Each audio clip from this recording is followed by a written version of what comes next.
അനില ചേച്ചിയും അനിലും മാത്രം അൺമ്യൂട്ട് ചെയ്യുക. മറ്റാരും അൺമ്യൂട്ട് ചെയ്യണ്ട.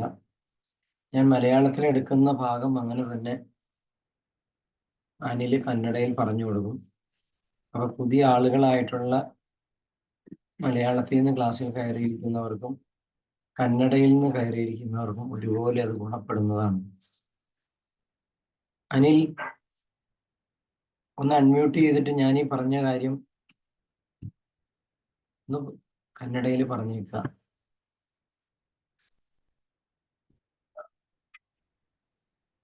ഗുരുജി നമസ്തേ. നമസ്തേ. ഗുരുജി ഇപ്പോഴാണ് കണക്ട് ആയതല്ലേ?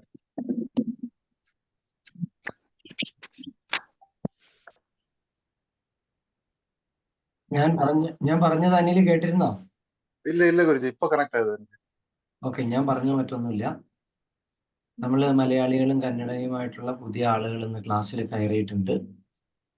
സോ രണ്ടുപേർക്കും മനസ്സിലാവാൻ വേണ്ടിയിട്ട് ഞാൻ മലയാളത്തിൽ പറയുന്ന കാര്യങ്ങൾ അനിലത് കന്നഡയിൽ പറഞ്ഞാൽ എളുപ്പമാവും. വേറെ ആരും അൺമ്യൂട്ട് ചെയ്യണ്ട, മറ്റാരും സംസാരിക്കണ്ട. അത് കഴിഞ്ഞിട്ട് ഇടയ്ക്ക് അനില ചേച്ചിയെ വിളിക്കാം. അനില ചേച്ചിക്ക് എന്തെങ്കിലും മറ്റുള്ളവരുടെ ക്വസ്റ്റ്യൻസ് ചോദിക്കാനുണ്ടെങ്കിൽ അതിനുള്ള അവസരം നൽകാമെന്നാണ് ഞാൻ പറഞ്ഞത്. ഒന്ന് കന്നഡയിൽ ಟ್ರಾನ್ಸ್ಲೇಟ್ ചെയ്ത് കൊടുത്തത്. ಎಲ್ರಿಗೂ ನಮಸ್ಕಾರ. ಇವತ್ತು ಮಲಯಾಳಂ ಮತ್ತು ಕನ್ನಡದಲ್ಲಿ ಸೇರಿ ಕಂಬೈನ್ಡ್ ಕ್ಲಾಸ್ ನಡೀತಾ ಇದೆ. ಸೊ ಮಲಯಾಳಂ ಅಲ್ಲಿ ಏನು ಗುರೂಜಿ ಅದು ನಮ್ಮ ಕೇರಳದಿಂದ ಯಾರೆಲ್ಲ ಜಾಯ್ನ್ ಆಗಿದ್ದಾರೆ, ಸೊ ಅವರಿಗೆ ಅರ್ಥ ಆಗುತ್ತೆ. ಸೊ ಮಲಯಾಳಂನ ಕನ್ನಡದಲ್ಲಿ ನಾನು ಟ್ರಾನ್ಸ್ಲೇಟ್ ಮಾಡ್ಕೊಡ್ತೇನೆ. ಯಾರು ಕೂಡ ಏನು ಅನ್ಮ್ಯೂಟ್ ಮಾಡಬೇಡಿ, ಎಲ್ಲ ಮ್ಯೂಟ್ ಅಲ್ಲೇ ಇರಿ. അനില ചേച്ചിക്ക് ആദ്യം എന്തെങ്കിലും പറയാനുണ്ടെങ്കിൽ അതൊന്ന് പറഞ്ഞേക്കട്ടെ. അത് കഴിഞ്ഞിട്ട് നമുക്ക് ക്ലാസ്സിലേക്ക് അങ്ങ് പോവാം. നമസ്തേ ഗുരുജി. ധീരജിന് ചോദ്യം ഉണ്ടെന്ന് പറഞ്ഞിട്ടുണ്ട്. ധീരജ്, എന്താണ് ധീരജ ചോദ്യം? ഇന്നലെ ധീരജിന്റെ ചോദ്യത്തിനല്ലേ പറഞ്ഞത്. ധീരജ് ക്ലാസ്സിലുണ്ടോ? ധീരജ് അടുത്ത ആളെ വിളിച്ചോ. ഇല്ല, ഒരു ചോദ്യം ഉള്ളു. പിന്നെ അനുവാദമൊന്നും വേണ്ട. വേണ്ട, വേറെ ആർക്കൊന്നും പറയാനില്ല. വരുന്നുണ്ടെന്ന് തോന്നുന്നു ധീരജ്. എവിടെന്നാ വന്നെ? അല്ല, സ്വരം കേക്കണ്ട. അതിങ്ങനെ പല സ്വരങ്ങളും കേൾക്കും. നമസ്തേ ഗുരുജി. ധീരജാണോ? അല്ല, സതികുമാരി തിരുവനന്തപുരം. എങ്ങനെ? സതികുമാരി തിരുവനന്തപുരം. ഇന്നലെ മോൻ അടുത്തില്ലാത്തോണ്ട് എനിക്ക് അനുവാദം. സതികുമാരിയുടെ പേര് അനില ചേച്ചിയുടെ അടുത്ത് കൊടുത്തിട്ടുണ്ടായിരുന്നോ? അപ്പൊ മോൻ അടുത്തില്ലാത്തോണ്ട് അനുവാദം കൊടുത്തിട്ടില്ല. ഇന്ന് പേര് കൊടുത്തിട്ടുണ്ടായിരുന്നോ? ഉണ്ട്. ഓ, ചേച്ചിയോടല്ലേ ഇപ്പൊ ഞാൻ ചോദിച്ചത് ആരുടെങ്കിലും പേരുണ്ടെങ്കിൽ വിളിക്കാൻ. അതാണ് ധീരജിന്റെ കഴിഞ്ഞിട്ട് സതികുമാരി ഞാൻ പറഞ്ഞത്. അതാണ് സതികുമാരി വന്ന. ആയിക്കോട്ടെ, സതികുമാരി പറഞ്ഞോളൂ. എത്ര ദിവസമായിട്ട് ക്ലാസ് കേൾക്കുക? 12 ദിവസമായി. മകനാണോ കൂടെ ഇരിക്കുന്നത്? അതെ. സതികുമാരിയുടെ വീട്ടിൽ വേറെ ആരൊക്കെ ഉണ്ട്? ഞാനും മോനും മാത്രമേ ഉള്ളൂ. ഓക്കെ. മോൻ ഈ മെഡിറ്റേഷനെ പറ്റിയിട്ട് എന്തെങ്കിലും അറിവുണ്ടോ? ഞാന് കുറച്ചൊക്കെ പറഞ്ഞിട്ടുണ്ട്. ഞാൻ മോനോടാണ് ചോദിക്കുന്നത്, അമ്മയോടല്ല. മോനോടാണ് ചോദിക്കുന്നത്. ഇല്ല, കുറച്ച് കാര്യങ്ങളൊക്കെ പറഞ്ഞിട്ടുള്ളൂ. ഓക്കെ. ഇതിനോട് എതിർപ്പുണ്ടോ? ഇല്ല. എന്താണ് ഇത് പറയാനുള്ള കാരണം എന്ന് പറയും? ഈ അമ്മമാർ ഒറ്റയ്ക്ക് താമസിക്കുന്നു, ഭർത്താവില്ല, ഇങ്ങനെയൊക്കെ ഉള്ള അമ്മമാർക്ക് മക്കൾ ഒരു സഹായവും ഇല്ല. അവരൊന്നും വലിയ കാര്യമൊന്നും ചെയ്തു കൊടുക്കണ്ട. അവര് കഞ്ഞിയും കറിയൊന്നും വെച്ച് കൊടുക്കണ്ട. അവരവരുടെ മേത്ത് കുഴമ്പിട്ടും കൊടുക്കണ്ട. ഈ മെഡിറ്റേഷൻ ചെയ്യുന്ന സമയത്ത് അത് എന്താണെന്നൊന്ന് മനസ്സിലാക്കി അവർക്കൊരു സപ്പോർട്ട് കൊടുക്കാന്നുണ്ടെങ്കിൽ ജീവിതകാലം മുഴുവൻ അമ്മയ്ക്കൊരു രോഗവും ഇല്ലാണ്ട് മോന് സുഖമായിട്ട് കൂടെ ജീവിക്കാം, എവിടെയെങ്കിലും പോയി രക്ഷപ്പെടാം. അല്ലെങ്കിൽ എന്ത് പറ്റുമെന്ന് ചോദിച്ചു കഴിഞ്ഞാൽ, നമ്മളെയൊക്കെ വളർത്തിയത് ഒരു 10-15 വയസ്സും കൊണ്ട് നമ്മളങ്ങ് വലുതായില്ലേ. അനിലെ, പ്ലീസ് കണ്ടിന്യൂ. ನಮಸ್ತೆ. ಯಾರೇ ಇದ್ರು ಹೆಂಗಸರು ಒಬ್ಬರೇ ಬರೋದು, ಅವ್ರ ಜೊತೆಗೆ ಯಾರನ್ನಾದ್ರೂ ಕರ್ಕೊಂಡ್ ಬರ್ಬೇಕು. ಇವಾಗ ನಿನ್ನೆ ಏನು ಈ ತಾಯಿ ಒಂದು ಪರ್ಮಿಷನ್ ಕೇಳಿದ್ರು, ಅವ್ರ ಜೊತೆಗೆ ಏನು ಮಗ ಇರ್ಲಿಲ್ಲ. ಹಾಗಾಗಿ ಇವತ್ತು ಮಗ ಬಂದಿದ್ದಾರೆ. ಸೊ ಅದ್ರ ಬಗ್ಗೆ ಗುರುಜಿ ಮಾತಾಡ್ತಾ ಇದ್ದಾರೆ. മേരാജു, ഞാൻ പറഞ്ഞതിന്റെ മുഴുവൻ മീനിങ്ങും വന്നില്ല. അനില് ശ്രദ്ധിച്ചില്ല. അനില് മൈക്ക് പ്രോപ്പറായിട്ട് കണക്ട് ചെയ്ത് സിഗ്നൽ വീക്ക് ആണെന്നുണ്ടെങ്കിൽ സിഗ്നൽ അവിടത്തേക്ക് ഇരിക്കും, മുറിഞ്ഞു പോകുന്നു. ഇപ്പൊ കേൾക്കുന്നുണ്ടോ ഗുരുജി? ഇപ്പൊ കേൾക്കണ്ട്. ഞാൻ പറഞ്ഞത് അമ്മ മെഡിറ്റേഷൻ ചെയ്യുന്ന സമയത്ത് മക്കളോട് അല്ലെങ്കിൽ ഭർത്താവിനോട് അല്ലെങ്കിൽ കുടുംബാംഗങ്ങളോട് വന്ന് പെർമിഷൻ തരാൻ പറയുന്നതിന് പ്രത്യേകം കാരണമുണ്ട്. ತಾಯಂದಿರು ಮೆಡಿಟೇಷನ್ ಮಾಡೋದಕ್ಕೆ ಮಕ್ಕಳ ಹತ್ರ ಅಥವಾ ಅವರ ಪುರುಷರ ಹತ್ರ ಅಥವಾ ಗಂಡಂದಿರ ಹತ್ರ ಆ ಅವರ ಪರ್ಮಿಷನ್ ಬೇಕು ಅಂತ ಹೇಳಲಿಕ್ಕೆ ಒಂದು ಪ್ರತ್ಯೇಕವಾದಂತಹ ಕಾರಣ ಇದೆ. പൂർവ്വകാല എക്സ്പീരിയൻസിനെ ബേസ് ചെയ്തിട്ടാണ് ഞാൻ ഈ പറയണത്. ഇനി നിങ്ങളൊന്നും സംസാരിക്കേണ്ട. പൂർവ്വകാല എക്സ്പീരിയൻസിനെ ബേസ് ചെയ്തിട്ടാണ് ഞാൻ ಈ പറയണത്.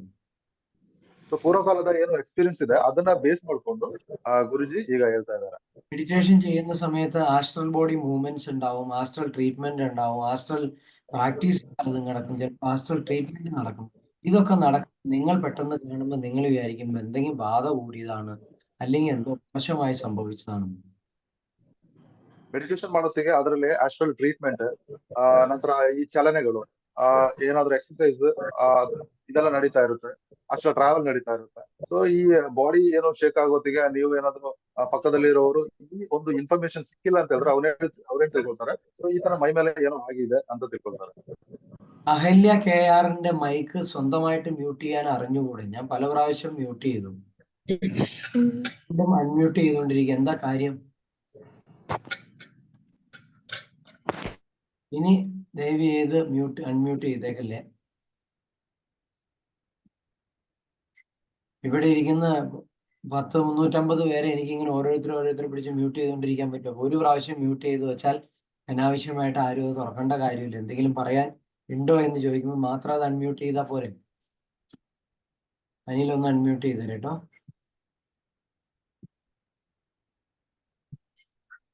Very good. അപ്പൊ ഈ ആസ്ട്രൽ മൂവ്മെന്റ്, ആസ്ട്രൽ ട്രാവലിംഗ് എന്നൊക്കെ പറഞ്ഞു കഴിഞ്ഞാൽ സാമാന്യ ജനങ്ങളെ സംബന്ധിച്ച് ഇവനെന്തോ വട്ടാണ്, അല്ലെങ്കിൽ ഇവർക്ക് എന്തോ വട്ടാണ്. മെഡിറ്റേഷൻ എന്ന് പറഞ്ഞ വൃത്തികെട്ട കാര്യമാണെന്നാണ് അവര് പറയണത്. ಈ ಆಸ್ಟ್ರಲ್ ಮೂವ್ಮೆಂಟ್ ಅಥವಾ ಆಸ್ಟ್ರಲ್ ಟ್ರೀಟ್ಮೆಂಟ್ ಏನಿದೆ, ಸೊ ಕೆಲವರು ತಿಳ್ಕೊಳ್ತಾರೆ ಇದ್ರ ಬಗ್ಗೆ ಅರಿವಿಲ್ಲದವರು. ಸೊ ಆ ರೀತಿ ಏನಾದ್ರು ಚಲನೆ ಆಗೋತ್ತಿಗೆ ಇವ್ರಿಗೆ ಹುಚ್ಚಿಡಿದಿದೆ ಅಥವಾ ಬೇರೆ ಏನೋ ರೀತಿಯಲ್ಲಿ ಅವರು ಕೆಟ್ಟದಾಗಿ ಇದನ್ನ ತಿಳ್ಕೊಬಹುದು. മെഡിറ്റേഷൻ, ധ്യാനം എന്നൊക്കെ പറഞ്ഞ് നമ്മുടെ സംസ്കാരത്തിന്റെ ഭാഗമാണെങ്കിലും ഇപ്പൊ എല്ലാവരും അന്യ സംസ്കാരങ്ങൾ ഇവിടെ വന്ന് അതിനെ ടേക്ക് ഓവർ ചെയ്തുകൊണ്ട് നമ്മുടെ സംസ്കാരം എന്ന് പറയുന്നത് ഇവിടെ ഒന്നും ഇല്ലാണ്ടായിട്ട് മാറി.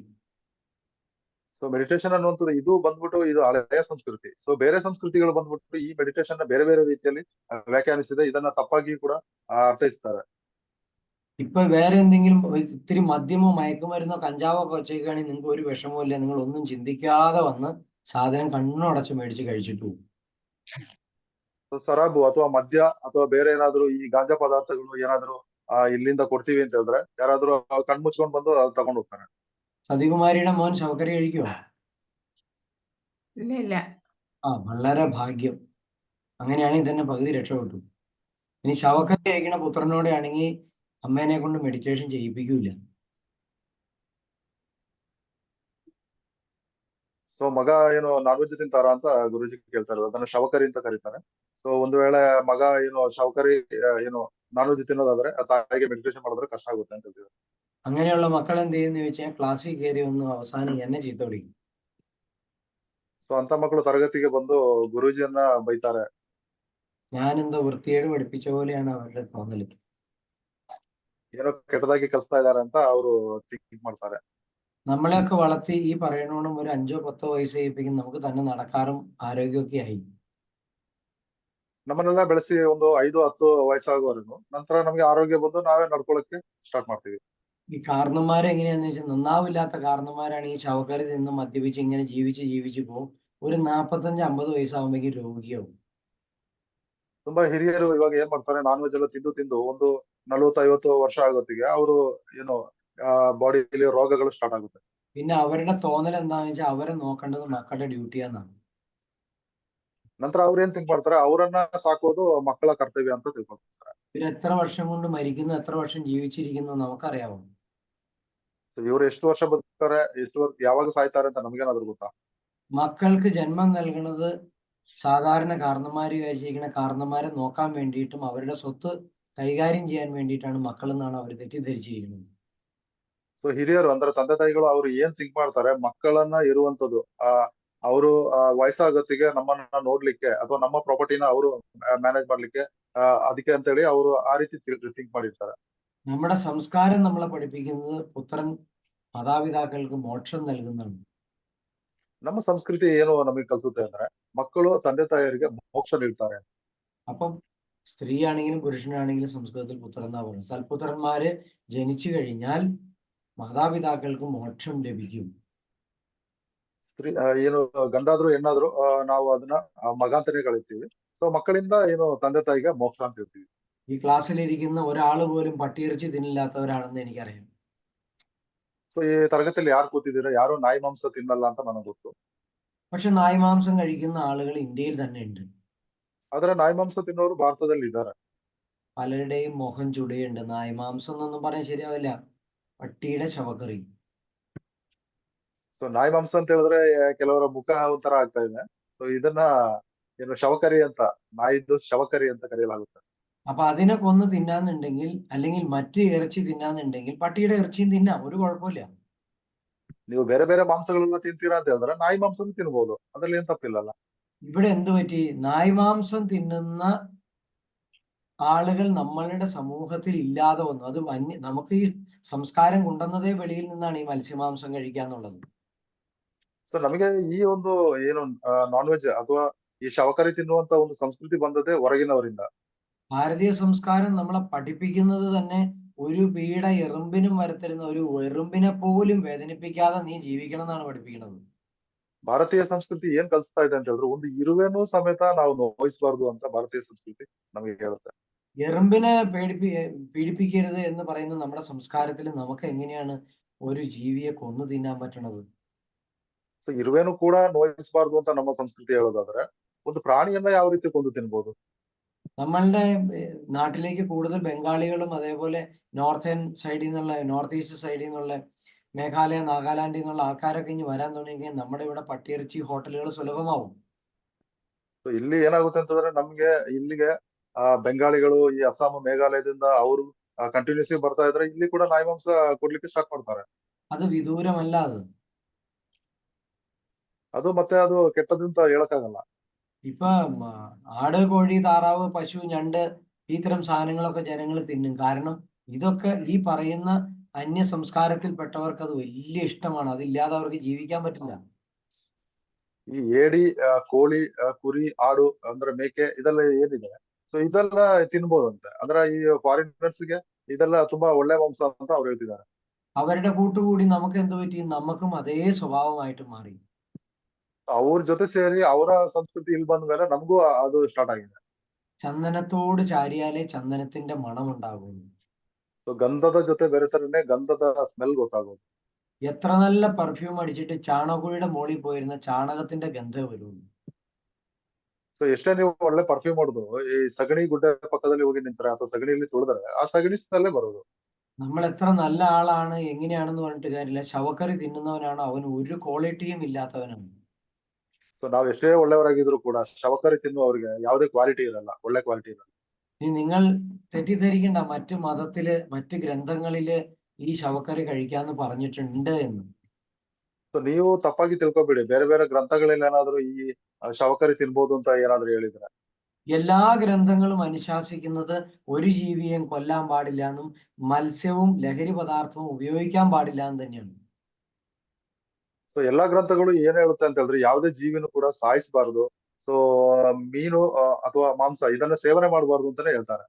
പക്ഷെ എന്ത് പറ്റി? കഴിക്കാൻ ഇഷ്ടമുള്ളവൻ അത് അതിന്റെ ഉള്ളിൽ എഴുതി ചേർത്തിട്ട് 100 എണ്ണം പ്രിന്റ് ഔട്ട് എടുത്ത് ഒരെണ്ണം നമ്മളെ കാണിച്ച് അത് അങ്ങോട്ട് വിശ്വസിക്കും. ಸೊ ಅದಕ್ಕೆ ತಿನ್ಲಿಕ್ಕೆ ಇಷ್ಟ ಇರುವವರು ಅದ್ರ ಬಗ್ಗೆ ಬರೆದು ಬಿಟ್ಟು ಅದ್ರಲ್ಲಿ ಏನು ಹಾಕಿದ್ದಾರೆ ಅದನ್ನೇ ಪ್ರಿಂಟ್ ತೆಗೆದು ನೀಡಿದ್ದಾರೆ ನಮ್ಗೆ. ഈ കൊന്നു തിന്നുന്ന ഒരു വ്യക്തിക്കും ഈ പറയുന്ന മോക്ഷമോ ഇവിടെ നിന്ന് സമാധാനമോ സന്തോഷമോ ഈ ഭൂമിയിൽ ജീവിക്കുമ്പോഴുണ്ടാവില്ല, ഇതിന് ശേഷവും ലഭിക്കാൻ പോകുന്നില്ല. ಒಂದು ತಿನ್ನುವಂತಹ ಯಾವುದೇ ಮನುಷ್ಯನಿಗೆ ಈ ಜನ್ಮದಲ್ಲಿ ಮೋಕ್ಷ ಸಿಗಲ್ಲ. ಸೊ ಈ ಜನ್ಮದಲ್ಲೂ ಸಿಗಲ್ಲ, ಮುಂದಿನ ಜನ್ಮದಲ್ಲೂ ಸಿಗಲ್ಲ. ഇതുകൊണ്ടൊക്കെയാണ് നമ്മളുടെ കാരണന്മാർ ഓരോരുത്തരും ഈ ഭൂമിയിൽ കിടന്ന് നരയിക്കുന്നത്. ಸೊ ಇದಕ್ಕೆ ನಮ್ಮ ಹಿರಿಯರು ಏನು ತುಂಬಾ ನರಕ ಯಾತನೆ ಅನುಭವಿಸ್ತಾ ಇರುವಂತದ್ದು. ഇപ്പൊ സതികുമാരിക്ക് എന്തോ ഭാഗ്യം തോന്നി, അവര് തനിയെ ഇതൊക്കെ ആത്മീയത അന്വേഷിച്ച് ക്ലാസ്സിൽ കയറി വന്ന് ഈ ഇതിനെ ഇഷ്ടപ്പെടുകയാണ്. ಈ ಸತಿಕುಮಾರಿ ಅಂತ ಹೇಳಿ ಏನಿದ್ದಾರೆ ಅವ್ರಿಗೆ ಈ ಆಧ್ಯಾತ್ಮದಲ್ಲಿ ಇಷ್ಟ ಆಗಿ ಅವರು ಏನ್ ಬಂದಿದ್ದಾರೆ. ಈ ಕ್ಲಾಸಿಗೆ. ഇവരെ പോലെ ഇഷ്ടപ്പെട്ട് കയറി വന്ന അമ്മയുടെ മകനെ എന്നെ ക്ലാസ്സിൽ വന്ന് ചീത്ത വിളിച്ചിട്ടുണ്ട്. ಸೊ ಇವ್ರ ತರನೇ ಬೇರೆ ಏನು ತಾಯಂದಿರು ಬಂದವರು. ಸೊ ಅವರ ಮಕ್ಕಳು ಏನು ಗುರುಜಿಗೆ ಕರೆ ಮಾಡಿ ಬೈದಿದ್ದಾರೆ ಅಂತ ಹೇಳ್ತಿದ್ದಾರೆ. കാരണം എന്താ? അമ്മയുടെ ശവക്കറി തീറ്റ നിങ്ങൾ കാരണം നിർത്തിക്കളഞ്ഞു. ಕಾರಣ ಏನು ಅಂತ ಹೇಳಿದ್ರೆ ತಾಯಿ ಶವಕರಿ ತಿನ್ನುವುದನ್ನ ನಿಲ್ಸಿದ್ದಾರೆ. ಸೊ ಅದು ನಿಮ್ಮ ಕಾರಣದಿಂದ ನಿಂತಿದೆ ಅಂತ. അമ്മ ക്ഷീണിച്ചു, അമ്മയുടെ ആരോഗ്യം പോയി. ಸೊ ತಾಯಿ ತುಂಬಾ ಕ್ಷೀಣವಾಗಿದ್ದಾರೆ, ಅವರ ಆರೋಗ್ಯನೇ ಹೋಗಿದೆ. അമ്മ സുഖമില്ലാണ്ടായി കഴിഞ്ഞാൽ നിങ്ങൾ നോക്കൂ. ಸೊ ತಾಯಿಗೆ ಏನಾದ್ರೂ ಹುಷಾರಿಲ್ಲದಾಗಿದ್ರೆ ನೀವು ಬಂದು ನೋಡ್ತೀರಾ? അമ്മയായിട്ട് ഭയങ്കര പ്രശ്നമായിരുന്നു. ಸೊ ತಾಯಿ ಈಗ ತುಂಬಾ ಏನು ಪ್ರಾಬ್ಲಮ್ ಅಲ್ಲಿ ಇದ್ದಾರೆ. അമ്മ എന്നിട്ട് മെഡിറ്റേഷൻ വളരെ ദുഃഖത്തോടെ എന്നോട് പറഞ്ഞ് നിർത്തിപ്പോയി. ಸೊ ತಾಯಿ ಬಹಳ ದುಃಖದಿಂದ ಹೇಳಿ ಅವರು ಮೆಡಿಟೇಷನ್ ನಿಲ್ಲಿಸಿದ್ರು. അമ്മ മരിച്ചോന്ന് ഞാൻ അറിഞ്ഞിട്ടേ ഇല്ല. ಆ ತಾಯಿ ತೀರೋಗಿದ್ದು ನನಗೆ ಗೊತ್ತಾಗ್ಲಿಲ್ಲ. കുറെ കാലം കഴിഞ്ഞപ്പോ മകൻ മെഡിറ്റേഷന് കയറി. ಎಷ್ಟೋ ಕಾಲದ ನಂತರ ಆ ಮಗ ಮೆಡಿಟೇಷನ್ಗೆ ಸೇರ್ದ. ഒരു ദിവസം എന്നെ വിളിച്ചിട്ട് പറഞ്ഞു, ഗുരുജി എന്നെ ഓർമ്മയുണ്ടോന്ന് ചോദിച്ചു. ಒಂದಿನ ಗುರುಜಿಗೆ ಕರೆ ಮಾಡ್ಬಿಟ್ಟು, ಗುರುಜಿ ನನ್ನ ನೆನಪಿದ್ಯಾ ಅಂತ ಕೇಳ್ತಾರೆ. ഒരു സോറി, എനിക്ക് അനേകം ആളുകൾ ഇങ്ങനെ വന്നു പോണതല്ലേ, എനിക്ക് ഓർമ്മയില്ല എന്ന് പറഞ്ഞു. ಸೊ ಗುರುಜಿ ಹೇಳಿದ್ರು, ಸಾರಿ ನನಗೆ ನೆನಪಿಲ್ಲ, ಎಷ್ಟೋ ಜನ ಬಂದು ಹೋಗ್ತಾ ಇದ್ದಾರೆ, ನನಗೆ ನಿಮ್ಮ ನೆನಪಿಲ್ಲ ಅಂತ ಹೇಳಿದ್ರು. അപ്പൊ അദ്ദേഹം പറഞ്ഞു, ഇല്ല ഗുരുജി, ഗുരുജി എന്നെ മറക്കില്ല, ഞാൻ ക്ലാസ്സിൽ വന്ന് അമ്മയുടെ കാര്യം പറഞ്ഞു വഴക്കുണ്ടാക്കിയതാന്ന്. ಸೊ ಆತ ಹೇಳ್ತಾನೆ, ಗುರುಜಿ ನನ್ನನ್ನ ಮರೀಲಿಕ್ಕೆ ಸಾಧ್ಯ ಇಲ್ಲ, ನಾನು ತರಗತಿಗೆ ಬಂದು ನಿಮ್ಮನ್ನ ಬೈದಿದ್ದೆ ನನ್ನ ತಾಯಿಯ ವಿಷಯದಲ್ಲಿ ಅಂತ. അപ്പൊ തന്നെ എനിക്ക് ആളെ മനസ്സിലായി. ಸೊ ಅವಾಗಲೇ ನನಗೆ ಗೊತ್ತಾಗ್ಬಿಡ್ತು. പുള്ളി സ്ട്രോക്ക് ആയിട്ട് കിടപ്പാണ്. ಸೊ ಆ ವ್ಯಕ್ತಿ ಸ್ಟ್ರೋಕ್ ಆಗಿ ಮಲಗಿದ್ದ. അപ്പൊ അമ്മയ്ക്ക് ആരോഗ്യമില്ല എന്ന് പറഞ്ഞ് ശവക്കറി തിന്നണമെന്ന് പറഞ്ഞ് ക്ലാസ്സിൽ വന്ന് ബഹളം ഉണ്ടാക്കിയ മകൻ സ്ട്രോക്ക് ആയിട്ട് കിടന്നു. അമ്മ എവിടെയോ മരിച്ചോ സമാധിയായിട്ടോ എങ്ങനെയോ പോയി. ತಾಯಿಗೆ ಏನು ಆರೋಗ್ಯ ಹೋಗಿದೆ ಈ ನಾನ್ ವೆಜ್ ತಿನ್ನೋದ್ರಿಂದ ಅಂತ ಹೇಳಿ ಈತ ಹೇಳಿದ್ದ, ಜಗಳ ಮಾಡಿದ್ದ. ಈಗ ಏನಾಗಿದೆ ಅಂತ ಸೊ ಇವಾಗ ಏನಾಗಿದೆ, ಆ ಮಗನಿಗೆ ಸ್ಟ್ರೋಕ್ ಬಂದಿದೆ. ಸೊ ಆ ಟೈಮಲ್ಲಿ ಅವನಿಗೆ ಮೆಡಿಟೇಷನ್ ಮಾಡ್ಬೇಕು ಅಂತ ಅನಿಸಿ ಗುರುಜಿನ ಕಾಂಟ್ಯಾಕ್ಟ್ ಮಾಡಿದ. ശരിക്കും ഒന്ന് ആലോചിച്ച് നോക്ക്, ആർക്ക് എപ്പോൾ എന്താ സംഭവിക്കണേന്ന് ആർക്കെങ്കിലും പറയാൻ പറ്റുമോ? ನೀವು ಯೋಚನೆ ಮಾಡಿ ನೋಡಿ, ಯಾರಿಗೆ ಯಾವಾಗ ಏನಾಗುತ್ತೆ ಅಂತ ಯಾರಿಗಾದ್ರೂ ಹೇಳಕ್ಕಾಗುತ್ತಾ? നമ്മൾ നോർമലി വിചാരിച്ചിരിക്കുന്നത് പ്രായത്തിന്റെ, അതായത് വീട്ടിലെ ഏറ്റവും മൂത്തത് 80 വയസ്സാണ്, 80 വയസ്സായ ആൾ ആദ്യം മരിക്കും, പിന്നെ 50 വയസ്സായ ആൾ മരിക്കും, പിന്നെ 30 വയസ്സായ ആൾ മരിക്കും, പിന്നെ 5 വയസ്സുള്ള ആൾ മരിക്കും. ഇതാണ് നമ്മളുടെ ഒരു തോന്നല്. ಸೊ ನಮ್ಮ ಮೈಂಡ್ ಅಲ್ಲಿ ಏನಿದೆ, ನಾವು ಯಾವ ರೀತಿ ಥಿಂಕ್ ಮಾಡಿದೀವಿ ಅಂತ ಹೇಳಿದ್ರೆ, ಫಸ್ಟ್ 80 ವಯಸ್ಸಿನ ಅವರು ತೀರ್ಕೊಳ್ತಾರೆ, ನಂತರ 60 ವಯಸ್ಸಿನ ಅವ್ರು ತೀರ್ಕೊಳ್ತಾರೆ, ನಂತರ 50 ವರ್ಷ ಇರೋರು. ಸೊ ಹಾಗೆ ವರ್ಷಗಳು ಕಮ್ಮಿ ಆಗ್ತಾ ಬಂದಂಗೆ, ಅಂದ್ರೆ ಯಾರು ಜಾಸ್ತಿ ಏಜ್ ಇರ್ತಾರೆ ಅವ್ರು ತೀರ್ಕೊಂಡ್ ಬರ್ತಾರೆ ಅಂತ ನಾವು ಥಿಂಕ್ ಮಾಡಿದೀವಿ. ഇങ്ങനെയൊന്നും അല്ല. നമ്മൾ അധർമ്മത്തിന് വേണ്ടിയിട്ട് ഫൈറ്റ് ചെയ്യുകയാണെന്നുണ്ടെങ്കിൽ നമ്മളെ പ്രപഞ്ചം പെട്ടെന്ന് പണി തരും. ಸೊ ಆ ರೀತಿ ಅಲ್ಲ, ನಾವು ಅಧರ್ಮಕ್ಕೋಸ್ಕರ ಫೈಟ್ ಮಾಡ್ತಾ ಇದ್ದೀವಿ ಅಂತ ಹೇಳಿದ್ರೆ, ಸೊ ಬ್ರಹ್ಮಾಂಡ ನಮಗೆ ಒಂದು ಕೆಲಸ ಕೊಡುತ್ತೆ. ധർമ്മത്തിന് വേണ്ടിയിട്ട് ഒരേ കുടുംബത്തിൽ ഇത് ഓരോ നിയമങ്ങളാണ്. ധർമാധർമ്മം എന്ന് പറയുന്നത് ഒരു വലിയ നിയമമാണ്, ചെറുതല്ല. ಈ ಧರ್ಮ ಮತ್ತೆ ಅಧರ್ಮ ಅನ್ನುವಂಥದ್ದು ಇದು ತುಂಬಾ ದೊಡ್ಡ ನಿಯಮ, ಇದು ಸಣ್ಣ ಪುಟ್ಟ ನಿಯಮಗಳಲ್ಲ ಇದು. മഹാഭാരതം എന്ന് പറയുന്ന ആ മഹാഗ്രന്ഥം എടുത്തു വെച്ച് പലവട്ടം ഉരുവിട്ട് വായിച്ച് നോക്കുമ്പോൾ മനസ്സിലാവും എത്രമാത്രം ധർമാധർമ്മങ്ങളെ പറ്റി മാത്രം പറയുന്ന ഒരു മഹാഗ്രന്ഥമാണതെന്ന്. ನೀವು ಫಾರ್ ಎಕ್ಸಾಂಪಲ್ ಮಹಾಭಾರತನೇ ತಗೊಂಡ್ರೆ ಆ ಗ್ರಂಥ ಏನ್ ಹೇಳುತ್ತೆ, ಸೊ ಅದು ಏನು ನಮ್ಮ ಧರ್ಮ ಅಧರ್ಮಗಳ ಬಗ್ಗೆ ಕಂಪ್ಲೀಟ್ ಆಗಿ ವಿವರಣೆ ನೀಡುತ್ತೆ. ನೀವು ಅದನ್ನ 1 ಬಾರಿ 2 ಬಾರಿ 3 ಬಾರಿ ಮತ್ತೆ ಓದ್ತಾ ಇದ್ರೆ ಮಾತ್ರ ನಿಮಗೆ ಅದು ಅರ್ಥ ಆಗುತ್ತೆ. ഓരോ ആംഗിളിലും നമുക്ക് മനസ്സിലാക്കാൻ പറ്റും. പാഞ്ചാലിയെ 5 പെണ്ണുങ്ങളെ 5 പുരുഷന്മാരെ വിവാഹം കഴിച്ചു എന്ന് നമ്മൾ പറഞ്ഞ് കുറ്റപ്പെടുത്തുമ്പോൾ ಸೊ ನೀವು ಒಂದೊಂದು ಏನು ಸೂಕ್ಷ್ಮವಾದ ವಿಚಾರಗಳನ್ನ ಅದರಲ್ಲಿ ನೀವು ಗಮನಿಸ್ತಾ ಹೋಗ್ಬೋದು. ಈಗ ಪಾಂಚಾಲಿ ಏನಿದ್ದಾರೆ, ಸೊ ಅವಳಿಗೆ ಆ 5 ಜನ ಗಂಡಂದಿರು. ಸೊ ಯಾಕೆ 5 ಜನ ಗಂಡಂದಿರು ಬಂದ್ರು ಅಂತ ನೀವು ಅದನ್ನ ವಿಚಾರಣೆ ಮಾಡಿದ್ರೆ, എങ്ങനെ 5 ഭർത്താവിലേക്ക് എത്തി എന്നുള്ളതിന്റെ കാരണം അതിന്റെ പൂർവ്വകാലത്തിൽ പറയുന്നുണ്ട്. ಸೊ ಏನಕ್ಕೆ 5 ಜನರ ಜೊತೆ ವಿವಾಹ ಆಯ್ತು ಅಂತ ಹೇಳಿ ಅದರ ಪೂರ್ವ ಇತಿಹಾಸದಲ್ಲಿ ಗೊತ್ತಾಗುತ್ತೆ. അവരെത്രമാത്രം വ്രതശുദ്ധിയോടുകൂടി ജീവിച്ചിരുന്ന ഒരു ധർമ്മപത്നി ആയിരുന്നു എന്നുകൂടി അതിൽ പറയുന്നുണ്ട്. ಸೊ ಅವರು ಎಷ್ಟೊಂದು ವೃತ ಶುದ್ಧಿಯಿಂದ ಬದುಕಿರುವಂತಹ ಧರ್ಮ ಪತ್ನಿಯಾಗಿದ್ದಳು ಅನ್ನೋದನ್ನ ಅದರಲ್ಲಿ ವಿವರಿಸ್ತಾರೆ. അതേസമയം തന്നെ അവരിൽ പരിഹാസവും അവരുടെ അഹങ്കാരം കൊണ്ട് സംഭവിച്ച ബുദ്ധിമുട്ട് എന്താണെന്നും പറയുന്നുണ്ട്. ಸೊ ಅದೇ ರೀತಿ ಅವರಲ್ಲಿ ಏನು ಆ ಪರಿಹಾಸ ಮಾಡಿ ಅಥವಾ ಅವರ ಅಹಂಕಾರದಿಂದ ಆದಂತಹ ತೊಂದರೆಗಳ ಬಗ್ಗೆನೂ ಅದರಲ್ಲಿ ಹೇಳಿದ್ದಾರೆ. അപ്പൊ ഒരേ വ്യക്തിയിൽ തന്നെ ഏറ്റവും ശ്രേഷ്ഠതയും അതേ വ്യക്തിയിൽ തന്നെ ഏറ്റവും മോശവും കാണിച്ചുകൊണ്ട് ഈ മഹാഭാരത ഗ്രന്ഥത്തെ ഇത്രയും വലിയ എന്താ പറയുക, നമ്മുടെ ജീവിതത്തിൽ ഗുണപ്പെടുന്ന ഒരു മഹാകാവ്യമാക്കി നമുക്ക് തന്നിട്ട് ಸೊ ಒಬ್ಬರೇ ವ್ಯಕ್ತಿಯಲ್ಲಿ ಅಷ್ಟೊಂದು ಶ್ರೇಷ್ಠತೆಯನ್ನು ಆ ಏನು ಆ ರೀತಿಯ ಒಂದು ಕೀಳುಮಟ್ಟದ ಸಂಸ್ಕೃತಿ ಕೂಡ ಅದರಲ್ಲಿ ಇತ್ತು ಅನ್ನೋದನ್ನ ಎರಡನ್ನೂ ಕೂಡ ಎಕ್ಸ್ಪ್ಲೇನ್ ಮಾಡ್ತಾ ಒಂದು ಗ್ರಂಥವನ್ನ ರಚಿಸುತ್ತಾ മനനമോ ധ്യാനമോ ഒന്നും കൈകാര്യം ചെയ്യാത്ത വ്യക്തികൾ വന്ന്, അല്ലെങ്കിൽ ശവക്കറി കൂട്ടുന്ന വ്യക്തികൾ വന്ന് ഈ ഗ്രന്ഥത്തെ പാരായണം ചെയ്യാൻ പോയതോടെ ആ ഗ്രന്ഥത്തിന്റെ ക്വാളിറ്റി പോലും ഇല്ലാണ്ടായി മാറി. ಸೊ ಇದನ್ನ ಸರಿಯಾದ ರೀತಿಯಲ್ಲಿ ಏನು ತಿಳ್ಕೊಳ್ಳೋದಂತಹ ಅಥವಾ ಧ್ಯಾನದ ಮೂಲಕ ಇದನ್ನ ಅರ್ಥೈಸಿಕೊಳ್ಳದಂತಹ ಜನಗಳು ಅಥವಾ ನಾನ್ ವೆಜ್ ಏನು ಈ ಶವಕರಿಯನ್ನ ತಿನ್ನುವಂತವರು ಇದನ್ನ ಓದಿ ಅವರು ಬೇರೆ ರೀತಿಯಲ್ಲಿ ಅರ್ಥೈಸ್ಕೊಂಡಿದ್ದಾರೆ. ഞാൻ മഹാഭാരതത്തെയും നമ്മുടെ ഭാരതീയ സംസ്കാരത്തെയും പറ്റി പറയുമ്പോൾ ഇതിൽ നിന്ന് ഒട്ടും മാറ്റി വയ്ക്കാവുന്നതല്ല മറ്റ് ഗ്രന്ഥങ്ങളും. ನಾನು ಮಹಾಭಾರತ ಮತ್ತು ಭಾರತೀಯ ಸಂಸ್ಕೃತಿಯ ಬಗ್ಗೆ ನಾನು ಹೇಳ್ತಾ ಇರ್ಬೇಕಾದ್ರೆ ಬೇರೆ ಗ್ರಂಥಗಳನ್ನು ಇದರಿಂದ ನಾನು ಏನು ವ್ಯತ್ಯಾಸವಾಗಿ ಕಾಣ್ತಾ ಇಲ್ಲ. അന്യഗ്രന്ഥങ്ങൾക്കും പറ്റിയത് ഇത് തന്നെയാണ്. അതായത് ശവക്കറിയും ലഹരി പദാർത്ഥവും ആഭിചാരവും വ്യഭിചാരവും നടത്തുന്ന ആളുകൾ ഈ ഗ്രന്ഥത്തെ കൈകാര്യം ചെയ്യാൻ തുടങ്ങിയപ്പോൾ ആ ഗ്രന്ഥത്തിന്റെ ക്വാളിറ്റി അങ്ങ് ഇല്ലാതെ പോയി ഏറ്റവും വൃത്തികെട്ട ഗ്രന്ഥമായിട്ട് മാറി. ಸೊ ಬೇರೆ ಧರ್ಮದ ಗ್ರಂಥಗಳು ಕೂಡ ಇಷ್ಟೊಂದು ಶ್ರೇಷ್ಠತೆಯನ್ನ ಪಡೆದಿದೆ. ಸೊ ಏನು ಈ ಮದ್ಯ ಸೇವನೆ ಶವಕರಿ ಅಥವಾ ಈ ವ್ಯಭಿಚಾರಗಳು ಮಾಡುವಂತಹ ಅಂತಹ ವ್ಯಕ್ತಿಗಳು ಇದನ್ನ ಹ್ಯಾಂಡಲ್ ಮಾಡೋದ್ರಿಂದ ಅಥವಾ ಬರ್ದಿದ್ರಿಂದ ಕೆಲವೊಂದು ಮಿಸ್ಟೇಕ್ಗಳು ಅದರಲ್ಲಿ ಸಂಭವ ಆಗಿದೆ. നിങ്ങളൊന്ന് ഇവിടെ എന്റെ തന്നെ ജീവിത എക്സാമ്പിൾ നിങ്ങൾ എടുക്കുക. ಸೊ ನನ್ನದೇ ಜೀವನದ ಒಂದು ಎಕ್ಸಾಂಪಲ್ ನೀವು ತಗೊಳ್ಳಿ. എനിക്ക് വ്യഭിചാരം അല്ലെങ്കിൽ സ്ത്രീ വിഷയത്തിൽ കൂടുതൽ താല്പര്യമുണ്ട് എങ്കിൽ ഞാൻ അത്തരം വിഷയങ്ങൾക്ക് എനിക്ക് ഗുണം കിട്ടുന്ന രീതിയിൽ മാത്രമേ ഞാൻ ഈ ക്ലാസ് കൊണ്ടുപോവുകയുള്ളൂ. ಸೊ ಗುರುಜಿ ಏನ್ ಹೇಳ್ತಿದ್ದಾರೆ, ಈಗ ನೀವು ಗುರುಜಿನೇ ಎಕ್ಸಾಂಪಲ್ ತಗೊಳ್ಳಿ. ಯಾವ್ದಾದ್ರು ವ್ಯಭಿಚಾರ ಅಥವಾ ಸ್ತ್ರೀಯರ ವಿಷಯದಲ್ಲಿ ಅವರಿಗೆ ತುಂಬಾ ಇಂಟ್ರೆಸ್ಟ್ ಇದ್ದು ಸೊ ಈ ಕ್ಲಾಸ್ ಅನ್ನ ಮಾಡ್ತಾ ಇದ್ರೆ ಸೊ ಅದಕ್ಕೆ ತಕ್ಕದಾದ ರೀತಿಯಲ್ಲಿ ಈ ಕ್ಲಾಸ್ ನಡೀತಾ ಇರುತ್ತೆ. എനിക്ക് ബഹുഭർത്തൃ ജീവിതം ഇഷ്ടമാണ് എന്നുണ്ടെങ്കിൽ ഞാൻ അതിനെ പുകഴ്ത്തിക്കൊണ്ട് മറ്റേതെങ്കിലും ദൈവങ്ങളെയോ മറ്റേതെങ്കിലും സാഹചര്യങ്ങളെയോ കൂട്ടുപിടിച്ച് ഞാൻ ആ വഴിക്ക് തന്നെ ഇതിനെ കൊണ്ടുപോകാൻ ശ്രമിക്കും. ಸೊ ಇಬ್ಬರು ಹೆಂಡತಿಯರ ಏನೋ ಆಸೆ ನನಗಿದ್ದು ಬಿಟ್ಟು ಸೊ ಆ ರೀತಿ ನಾನು ಬದುಕ್ತಾ ಇದ್ದೇನೆ.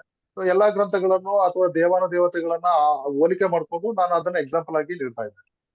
അല്ല, എനിക്ക് മദ്യമോ മറ്റേതെങ്കിലും ലഹരി പദാർത്ഥങ്ങളോ ആണ് എനിക്ക് ഇഷ്ടമെന്നുണ്ടെങ്കിൽ എനിക്ക് ഈ ധ്യാനത്തെ ആ രീതിയിലും കൊണ്ടുപോകാൻ പറ്റും.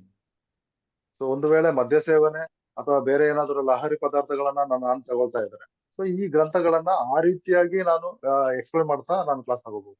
നിർഭാഗ്യം എന്ന് പറയട്ടെ, എനിക്ക് ഇതിനോട് ഭൗതിക ജീവിതത്തിൽ ഒന്നിനോടും ഇനി താല്പര്യമില്ല. ಸೊ ನಿರ್ಭಾಗ್ಯ ಅಂದ್ರೆ ಈ ಭೌತಿಕ ಜೀವನದಲ್ಲಿ ನನಗೆ ಯಾವುದ್ರ ಮೇಲೂ ಆಸಕ್ತಿ ಇಲ್ಲ. എനിക്ക് ഈ ലോകത്ത് നിന്ന് മറ്റൊരു ലോകത്തേക്ക് ഇനി പോകാനുള്ളതാണ്. ആ ലോകത്ത് എന്റെ സീറ്റ് റെഡിയാണ്. ಸೊ ಗುರುಜಿ ಏನ್ ಹೇಳ್ತಿದ್ದಾರೆ, ಈ ಲೋಕದಿಂದ ಬೇರೆ ಲೋಕಕ್ಕೆ ಹೋಗ್ಲಿಕ್ಕಿದೆ ನನಗೆ. ಸೊ ಹಾಗಾಗಿ ಅಲ್ಲಿ ನನಗೆ ಸೀಟ್ ರೆಡಿ ಇದೆ. നാട്ടിൽ ഒരാൾ ഒരു MLA, ഒരു മുഖ്യമന്ത്രി, ഒരു പ്രധാനമന്ത്രി, അല്ലെങ്കിൽ വേണ്ട ഒരു പഞ്ചായത്ത് മെമ്പർ ആവാൻ വേണ്ടി മത്സരിക്കുന്ന ഒരാളുണ്ടെങ്കിൽ അയാൾ അതിന്റെ ടാർഗറ്റ് അനുസരിച്ചാണ് പോണത്, അല്ലേ? ಸೊ ನಿಮ್ಮ ಊರಲ್ಲೇ ನೀವು ನೋಡ್ಕೊಳ್ಳಿ, ಒಬ್ಬ ಏನು ಪಂಚಾಯತ್ ಪ್ರೆಸಿಡೆಂಟ್, MLA, MP, ಮುಖ್ಯಮಂತ್ರಿ. ಸೊ ಇದೆಲ್ಲ ಅವನು ಆಗ್ಬೇಕು ಅಂತ ಹೇಳಿದ್ರೆ ಅವನೊಂದು ಟಾರ್ಗೆಟ್ ಇಟ್ಕೊಂಡು ಹೋಗ್ತಾ ಇರ್ತಾನೆ. നിങ്ങൾ കേട്ടിട്ടുണ്ടില്ലേ, സ്വർഗത്തിൽ ആൾക്കാർ കുറവാണ്, നരകത്തിലാണ് ആൾക്കാർ കൂടുതൽ, അതുകൊണ്ട് ഞാൻ നരകത്തിലേക്കേ പോണുള്ളൂ. ನೀವು ಕೇಳಿದಿರಲ್ಲ, ಸ್ವರ್ಗದಲ್ಲಿ ಜನಗಳು ಕಮ್ಮಿ ಇದ್ದಾರೆ, ನರಕದಲ್ಲಿ ಜನಗಳು ಜಾಸ್ತಿ ಇದ್ದಾರೆ, ನಾನ್ ನರಕಕ್ಕೆ ಹೋಗ್ತೀನಿ ಅಂತ ತುಂಬಾ ಜನ ಹೇಳ್ತಾ ಇರ್ತಾರಲ್ಲ. ഞാൻ എന്റെ ലോകത്തേക്കുള്ള ആൾക്കാരെ ഇവിടെ ഇട്ട് ഉണ്ടാക്കിക്കൊണ്ടിരിക്കുക. ಸೊ ನಾನು ನನಗೆ ಬೇಕಾದ ಲೋಕದ ಜನಗಳನ್ನ ನಾನು ಇಲ್ಲಿ ತಯಾರು ಮಾಡ್ತಾ ಇದ್ದೀನಿ. ഞാൻ അവിടെ പോയി ബോറടിച്ചൊന്നും ജീവിക്കില്ല. ಸೊ ನಾನು ಅಲ್ಲಿ ಹೋಗಿ ನನ್ಗೆ ಬೋರ್ ಹೊಡೆದು ಏನೋ ನಾನ್ ಬದುಕಲ್ಲ. ഇതിനോടകം 43,000 കുടുംബത്തെ ഇവിടുന്ന് റെഡി ആക്കിയിട്ടുണ്ടെങ്കിൽ എന്റെ കാലാവധി തീരുന്നതിന് മുമ്പ് ഇന്ത്യയുടെ പോപ്പുലേഷനിൽ കൂടുതൽ ആൾക്കാർ ഞാൻ എന്റെ ലോകത്തുണ്ടാക്കും. ಈಗ ಏನು 42-43 ಸಾವಿರ ನನ್ನ ಶಿಷ್ಯಂದರು ಅಥವಾ ಕುಟುಂಬಗಳು ಇದೆ. ಸೊ ಅವರೆಲ್ಲ ಏನು ಭಾರತದ ಪಾಪ್ಯುಲೇಷನ್ ಗಿಂತ ಜಾಸ್ತಿಯಾಗಿ ನಾನು ಇಲ್ಲಿ ರೆಡಿ ಮಾಡ್ಕೊಂಡು ನಾನು ಕರ್ಕೊಂಡು ಹೋಗ್ತೀನಿ. ഇനി ഞാൻ ഇവിടുന്ന് പോയാലും അങ്ങോട്ടുള്ള ആൾക്കാർക്ക് ഒരു കുറവുണ്ടാവില്ല. ഇപ്പൊ വിദേശത്തേക്ക് പോകാൻ നമ്മൾ IELTS പഠിച്ച് നമ്മൾ പാസ്പോർട്ടും വിസയൊക്കെ എടുക്കാൻ നോക്കുന്നത് പോലെ തന്നെ, അല്ലെങ്കിൽ വിസയൊക്കെ തയ്യാറാക്കാൻ നോക്കുന്നത് പോലെ തന്നെ ഞാൻ ഈ ഭൂമിയിൽ നിന്ന് പോയാലും ഇവിടുന്ന് ആൾക്കാര് ഇത് പഠിച്ച് റെഡിയാക്കിയിട്ട് അങ്ങോട്ട് വരാൻ വേണ്ടി റെഡി ആയിക്കൊണ്ടിരുന്നോളും. ಸೊ ನಾನು ಇಲ್ಲಿಂದ ಹೋದ್ರು ಕೂಡ ಸೊ ಇಲ್ಲಿ ಏನು ರೆಡಿ ಆಗ್ತಾ ಇದೆ ಒಂದು ಸಿಸ್ಟಮ್ಯಾಟಿಕ್ ಆಗಿ ಒಂದು ಕೆಲಸ. ಸೊ ಅದು ಏನು ಅದ್ರ ಪ್ರಕಾರ ಅಲ್ಲಿಗೆ ಬರ್ತಾ ಇರ್ತಾರೆ. ನಾನು ಇಲ್ಲಿಂದ ಹೋದ್ರು ಕೂಡ ಅಲ್ಲಿನ ಏನು ಲೋಕಕ್ಕೆ ಇಲ್ಲಿ ಈ ಏನು ಮೆಡಿಟೇಷನ್ ಕಲ್ತ್ಬಿಟ್ಟು ಜನಗಳು ಅಲ್ಲಿಗೆ ಬರ್ತಾರೆ. കാരണം എന്താണെന്നറിയാവോ? ಕಾರಣ ಏನು ಗೊತ್ತಾ? ഇവിടുത്തെ സാമാന്യ ജനങ്ങൾക്ക് ഇഷ്ടമാണോ എന്നല്ല ഞാൻ നോക്കണത്. എന്റെ ഗുരു പരമ്പരയ്ക്ക് ഞാൻ പറയുന്ന ഓരോ വാക്കും വളരെ ഇഷ്ടമാണ്. അതുകൊണ്ട് എന്റെ സ്ഥാനം എനിക്ക് ಉറപ്പാണ്. ಸೊ ಇಲ್ಲಿ ಸಾಮಾನ್ಯ ಜನಗಳು ಏನ್ ಮಾತಾಡ್ತಾರೆ ಅದ್ರ ಬಗ್ಗೆ ಎಲ್ಲ ನಾನು ನೋಡ್ತಾ ಇರೋದು. ಸೊ ನನ್ನ ಗುರು ಪರಂಪರೆಯಲ್ಲಿ ನಾನು ಏನು ಈ ಗುರುತತ್ವದ ಮೂಲಕ ಬರ್ತಾ ಇರೋದ್ರಿಂದ ನನ್ನ ಮಾತಿಗೆ ಒಂದು ಬೆಲೆ ಇದೆ ಅಂತ ಗುರುಜಿ ಹೇಳ್ತಾರೆ. എന്റെ കൂടെ യാത്ര ചെയ്യുന്ന എല്ലാവർക്കും ആ വഴി തന്നെ ലഭ്യമാവും. ಸೊ ನನ್ನ ಜೊತೆ ಯಾರು ಯಾತ್ರೆ ಮಾಡ್ತಾ ಇದ್ದೀರಾ ಸೊ ಅವರಿಗೆಲ್ಲ ಅದೇ ದಾರಿ ಸಿಗುತ್ತೆ. നമ്മള് പലരും ഈ ഇരിക്കുന്ന മിക്കവാറുടെ ആളുകളുടെ മനസ്സിലൊരു ആഗ്രഹമൊക്കെ കാണും. നമ്മൾ ഈ പറയുന്ന എല്ലാവരും സമത്വത്തിലും നല്ല സന്തോഷമായിട്ടൊക്കെ ജീവിക്കുകയാണെങ്കിൽ എന്ത് നല്ലതാന്നില്ലേ? ಸೊ ಈಗ ಇಲ್ಲಿ ಕೂತಿರುವಂತ ಎಲ್ರು ಕೂಡ ಥಿಂಕ್ ಮಾಡ್ತಾ ಇರ್ಬೋದು. ಸೊ ಎಲ್ರು ಸುಖ ಸಂತೋಷದಿಂದ ನೆಮ್ಮದಿಯಿಂದ ಬದುಕ್ತಾ ಇದ್ರೆ ಎಷ್ಟು ಚೆನ್ನಾಗಿರುತ್ತೆ ಅಂತ. ഞാൻ അത് തന്നെ ആഗ്രഹിക്കുന്നു. ഒരു കുത്തിത്തിരിപ്പോ രണ്ടുപേര് തമ്മിൽ വഴക്കുണ്ടാക്കാനോ ഞാൻ ഒരിക്കലും ശ്രമിക്കുന്നില്ല. ಸೊ ನಾನು ಅದನ್ನೇ ಇಷ್ಟಪಡೋದು. ಸೊ ಇಬ್ಬರ ಮಧ್ಯೆ ಜಗಳ ಆಗುವಂಥದ್ದು, ಕೆಟ್ಟ ರೀತಿಯಲ್ಲಿ ಮಾತುಕತೆ ನಡೆಯುವಂಥದ್ದು ಅದನ್ನೆಲ್ಲ ನಾನು ಇಷ್ಟಪಡಲ್ಲ. നമ്മുടെ സംസ്കാരത്തിന്റെ ശ്രേഷ്ഠത മനസ്സിലാക്കിക്കൊണ്ട് അമ്മയുടെ കൈ പിടിച്ച് മകനും ഈ ക്ലാസ്സിൽ ഇരിക്കണം. ಸೊ ನಮ್ಮ ಏನು ಭಾರತೀಯ ಸಂಸ್ಕೃತಿಯ ಶ್ರೇಷ್ಠತೆಯನ್ನ ಅರ್ಥ ಮಾಡ್ಕೊಂಡು ತಾಯಿಯ ಕೈ ಹಿಡಿದು ಮಗ ಕೂಡ ಜೊತೆ ಕೂರ್ತದೆ. ഒരമ്മയ്ക്ക് ചെയ്തു കൊടുക്കാൻ പറ്റുന്ന ഏറ്റവും വലിയ പുണ്യപ്രവൃത്തിയാണ് അമ്മയെ ധ്യാനത്തിലേക്ക് കൊണ്ടുവന്നിരുന്നതിനോടൊപ്പം മോനും ആ വഴിയിലൂടെ വരിക എന്ന് പറയുന്നത്. ಒಂದು ತಾಯಿಗೆ ಮಾಡುವಂತಹ ಅತಿ ಪುಣ್ಯದ ಕೆಲಸ ಅಂದ್ರೆ ತಾಯಿ ಧ್ಯಾನದಲ್ಲಿ ಕೂತ್ಕೊಂಡಾಗ ಮಗನು ಕೂಡ ಆ ಧ್ಯಾನ ಕೆರಳಿಗೆ ತಾಯಿ ಜೊತೆ ಕೂತ್ಕೊಳ್ಳೋದು. ഇതിലിരിക്കുന്ന അനേകം മക്കളുണ്ട്. നല്ല അനുഭവം കിട്ടിയ മക്കളുണ്ടാവും. അമ്മയ്ക്ക് അപ്പൊ അസൂയല്ല തോന്നുന്നു, അമ്മയ്ക്ക് സന്തോഷം തോന്നുകയുള്ളൂ, എന്റെ മോൻ ആ വഴിയിലേക്ക് എത്തിയല്ലോ എന്ന്. ಇದರಲ್ಲಿ ಅನುಭವ ಸಿಕ್ಕಿದಂತಹ ಅನೇಕ ಮಕ್ಕಳುಗಳಿದ್ದೀರಾ. ಸೊ ಅವರ ತಾಯಂದಿರು ಯಾವಾಗಲೂ ಸಂತೋಷ ಪಡ್ತಾರೆ. ನನ್ನ ಮಗ ಒಳ್ಳೆಯ ರೂಟಿಗೆ ಹೋಗ್ತಾ ಇದ್ದಾನೆ, ಅವನಿಗೆ ಒಳ್ಳೊಳ್ಳೆ ಅನುಭವ ಆಗ್ತಾ ಇದೆ ಅಂತ ಹೇಳಿ ಸಂತೋಷ ಪಡ್ತಾರೆ. വളരെ ചുരുക്കം ക്രിമിനൽ അമ്മമാരെ ഉണ്ടാവുള്ളൂ ഭൂമിയിൽ. എന്റെ മകൻ വലിയൊരു ഗുണ്ടയാവണമെന്നോ, അല്ലെങ്കിൽ എന്റെ മകൻ അല്ലെങ്കിൽ വൃത്തികെട്ടവനാവണമെന്നോ, അല്ലെങ്കിൽ എന്റെ മകൻ കഞ്ചാവോ കള്ളുകച്ചവടോ അങ്ങനെ എന്തെങ്കിലും ചെയ്ത് നശിച്ച് ജീവിക്കണം എന്ന് ആഗ്രഹിക്കുന്ന വളരെ ചുരുക്കം അമ്മമാരെ ഉണ്ടാവുള്ളൂ. ತುಂಬಾ ಕಡಿಮೆ ತಾಯಂದಿರು ಮಾತ್ರ ಈ ರೀತಿ ಥಿಂಕ್ ಮಾಡ್ಲಿಕ್ಕೆ ಸಾಧ್ಯ. ಅಂದ್ರೆ ಏನು ತನ್ನ ಮಕ್ಕಳು ಹಾಳಾಗ್ಬೇಕು, ತನ್ನ ಮಕ್ಕಳು ಗೂಂಡಾಗಳಾಗ್ಬೇಕು, ಅಥವಾ ಏನು ಮದ್ಯ ಮಾರಾಟ ಮದ್ಯ ಸೇವನೆ ಎಲ್ಲ ಮಾಡ್ಕೊಳ್ಳಿ ಅಂತ ಹೇಳಿ ಇಷ್ಟಪಡುವಂತಹ ತಾಯಂದಿರು ತುಂಬಾ ಕಡಿಮೆ ತಾಯಂದಿರು ಇರ್ತಾರೆ. അങ്ങനെ ഒരു അമ്മയെ എനിക്ക് ബോംബെയിൽ അറിയാമായിരുന്നു. ಸೊ ಅಂತ ಒಂದು ತಾಯಿಯನ್ನ ಬಾಂಬೆಯಲ್ಲಿ ನನ್ಗೆ ಪರಿಚಯ ಇತ್ತು. ആ അമ്മ അതിന്റെ മകനെ 16ാമത്തെ വയസ്സിൽ ഗുണ്ടയാക്കി മാറ്റി. ಆ ತಾಯಿ ಆ ಮಗನನ್ನ 16ನೇ ವಯಸ್ಸಿನಲ್ಲಿ ಗೂಂಡ ಆಗಿ ಮಾಡಿದ್ರು. 28 29 വയസ്സിൽ എൻകൗണ്ടറിൽ അവൻ മരിച്ചുപോയി. 28ನೇ 29ನೇ ವಯಸ್ಸಿನಲ್ಲಿ ಎನ್ಕೌಂಟರ್ ಅಲ್ಲಿ ಆತ ಸತ್ತೋದ. അത് കഴിഞ്ഞ് ആ അമ്മ കുറച്ചൊരു ചെറിയ ഗുണ്ടയായിട്ട് ഇപ്പോഴും ജീവിച്ചിരിപ്പുണ്ട്. ಸೊ ಆ ತಾಯಿ ಅಲ್ಲೇ ಏನು ಗೂಂಡಾಗಿರಿ ಮಾಡ್ಕೊಂಡು ಈಗಲೂ ಬದುಕಿದ್ದಾಳೆ ಅಲ್ಲೇ ಬಾಂಬೆಲಿ. ബാണ്ടൂപ്പ് സൈഡിലാണ് ജീവിക്കുന്നത്. ಯಾವ್ದೋ ಬಾಂಡೂಪ್ ಅಂತ ಹೇಳೋ ಆ ನಗರದಲ್ಲಿ ಇದ್ದಾಳೆ. അപ്പോ ഒരു നല്ല രീതിയിൽ നമ്മുടെ സംസ്കാരത്തിന്റെ ഏറ്റവും നല്ല രീതിയിൽ ജീവിക്കാൻ ആഗ്രഹിക്കുന്നുവെങ്കിൽ ആ അമ്മ മെഡിറ്റേഷൻ ഒക്കെ തുടങ്ങി കുറച്ച് കഴിയുമ്പോൾ അമ്മ ഉണ്ടാക്കി കൊടുക്കുന്ന ഭക്ഷണത്തിലൂടെ മകന് ചെല്ലേണ്ടതൊക്കെ ചെന്ന് മകനിൽ മാറ്റം വന്ന് മകനും കൂടെ മെഡിറ്റേഷൻ വന്നുകൊള്ളും. ആ വീട്ടിലേക്ക് വേണ്ട എല്ലാ ആശീർവാദവും ഞാൻ നൽകണം. ಸೊ ತಾಯಿ ಈ ರೀತಿ ಏನು ಮೆಡಿಟೇಷನ್ಗೆ ಬಂದು ಮಗ ಏನಾದ್ರು ಈ ಕೆಟ್ಟ ರೀತಿಯಲ್ಲಿ ಅಧರ್ಮದಲ್ಲಿ ನಡೀತಾ ಇದ್ರೆ ತಾಯಿ ಮೆಡಿಟೇಷನ್ ಮಾಡ್ತಾ ಸೊ ಆ ಒಂದು ಇದರಿಂದಾಗಿ ಆತ ಕೂಡ ಏನು ಮಗ ಕೂಡ ಆ ಮೆಡಿಟೇಷನ್ ಮಾಡುವಂತಹ ಹಂತಕ್ಕೆ ಬರ್ತಾನೆ. സതികുമാരിയും മോനും അവിടെ ഇരുന്ന് കേൾക്കണ്ട. ഇതേപോലെ സംസാരിച്ചാണ് ഇവിടെ ഓരോ കുടുംബങ്ങളെയും ഞാൻ മാറ്റിക്കൊണ്ടുവരുന്നത്. ಈಗ ಸತಿಕುಮಾರಿ ಮತ್ತೆ ಮಗ ಅಲ್ಲಿಂದ ಕೇಳ್ತಿದ್ದೀರಲ್ವಾ. ಸೊ ಇದೇ ರೀತಿ ನಾನು ಎಲ್ಲರಿಗೂ ಈ ರೀತಿ ಮುಖಾಮುಖಿ ಮಾತಾಡ್ಬಿಟ್ಟೆ ಅವರು ಈ ಹಂತಕ್ಕೆ ಬಂದಿರುವಂತದ್ದು ಮೆಡಿಟೇಷನ್ ಮಾಡ್ತಾರೆ. വല്ല അവാർഡ് കിട്ടിയിട്ടാണോ? ಸೊ ನನಗೇನಾದ್ರೂ ಅವಾರ್ಡ್ ಸಿಕ್ಕಿದ್ಯಾ? ഭാരതരത്നം കിട്ടണ്ടോ? ನೀನು ಭಾರತ ರತ್ನ ಏನಾದ್ರು ಕೊಟ್ಟಿದ್ದಾರಾ? പുതിയ വല്ല സർട്ടിഫിക്കറ്റ് കിട്ടണ്ടോ? ಏನಾದ್ರು ಹೊಸ ಸರ್ಟಿಫಿಕೇಟ್ ಏನಾದ್ರು ಸಿಕ್ಕಿದ್ಯಾ? ഈ ഇരിക്കുന്ന 100-400 പേര് എന്നെ ഗുരുജി എന്ന് അംഗീകരിക്കുന്നുണ്ട്. അല്ലാതെ കുട്ടിലേക്ക് ഇറങ്ങി കഴിഞ്ഞ് കഴിഞ്ഞാൽ ഞാനൊരു സാമാന്യ മനുഷ്യനാണ്. ആരും പ്രത്യേകിച്ച് ബഹുമാനം തരുന്നുണ്ടോ ഇല്ലയോ എന്ന് പോലും ഞാൻ ശ്രദ്ധിക്കുന്നില്ല. ಸೊ ಇಲ್ಲಿ 300-400 ಜನ ಯಾರು ಕೂತಿದ್ದೀರಾ ಕ್ಲಾಸ್ ಅಲ್ಲಿ ಸೊ ಅವರೆಲ್ಲ ನನ್ನನ್ನು ಗುರೂಜಿ ಅಂತ ಕರೀತಾರೆ. ಸೊ ಅದು ರೆಸ್ಪೆಕ್ಟ್ ಇದೆ. ಸೊ ಹೊರಗಡೆ ಹೋದ್ರೆ ನನ್ಗೆ ಏನಾದ್ರು ಆ ರೆಸ್ಪೆಕ್ಟ್ ಯಾರಾದ್ರೂ ಕೊಡ್ತಾರ ನಾನು ಅದನ್ನ ಎಕ್ಸ್ಪೆಕ್ಟ್ ಕೂಡ ಮಾಡ್ತಾನೆ. ഞാൻ ഇതിനെപ്പറ്റി ഒന്നും ശ്രദ്ധിക്കുന്നേ ഇല്ല. ഞാൻ എന്റെ ജോലി ചെയ്ത് പോയിക്കൊണ്ടേയിരിക്കും. ನಾನು ಇದ್ರ ಬಗ್ಗೆ ಎಲ್ಲ ಶ್ರದ್ಧೆ ಇಡ್ತಾ ಇಲ್ಲ. ನಾನು ಇದ್ರ ಬಗ್ಗೆ ಥಿಂಕ್ ಮಾಡ್ತಾ ಇಲ್ಲ. ನನ್ನ ಕೆಲಸ ಏನಿದೆ ನಾನು ಮಾಡ್ಕೊಂಡು ಹೋಗ್ತಾ ಇದ್ದೀನಿ. നിങ്ങളുടെ മകനും അതുപോലെ തന്നെ ഗുണം കിട്ടട്ടെ എന്ന് കരുതി 4 വാക്ക് പറഞ്ഞു എന്ന് മാത്രം. ಸೊ ನಿಮ್ಮ മകನಿಗೂ ಅದೇ ರೀತಿ ಏನಾದ್ರೂ ಗುಣ ಸಿಗಲಿ ಅಂತ ಹೇಳಿ ಒಂದು 4 ಮಾತನ್ನ ಮಾತಾಡಿದೆ.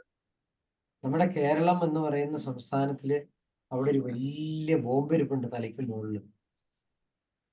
ನಮ್ಮ ಕೇರಳ ಅನ್ನುವಂತ ಸಂಸ್ಥಾನದಲ್ಲಿ ಒಂದು ದೊಡ್ಡ ಬಾಂಬ್ ತಲೆ ಮೇಲೆ ಇದೆ. മുല്ലപ്പെരിയാർ ഡാം എന്നാ അതിന്റെ പേര്. ಹೆಸರು ಮುಲ್ಲೆ ಪೆರಿಯಾರ್ ಅಂತ ಹೇಳಿ ಆ ಡ್ಯಾಮ್ ಇದೆ.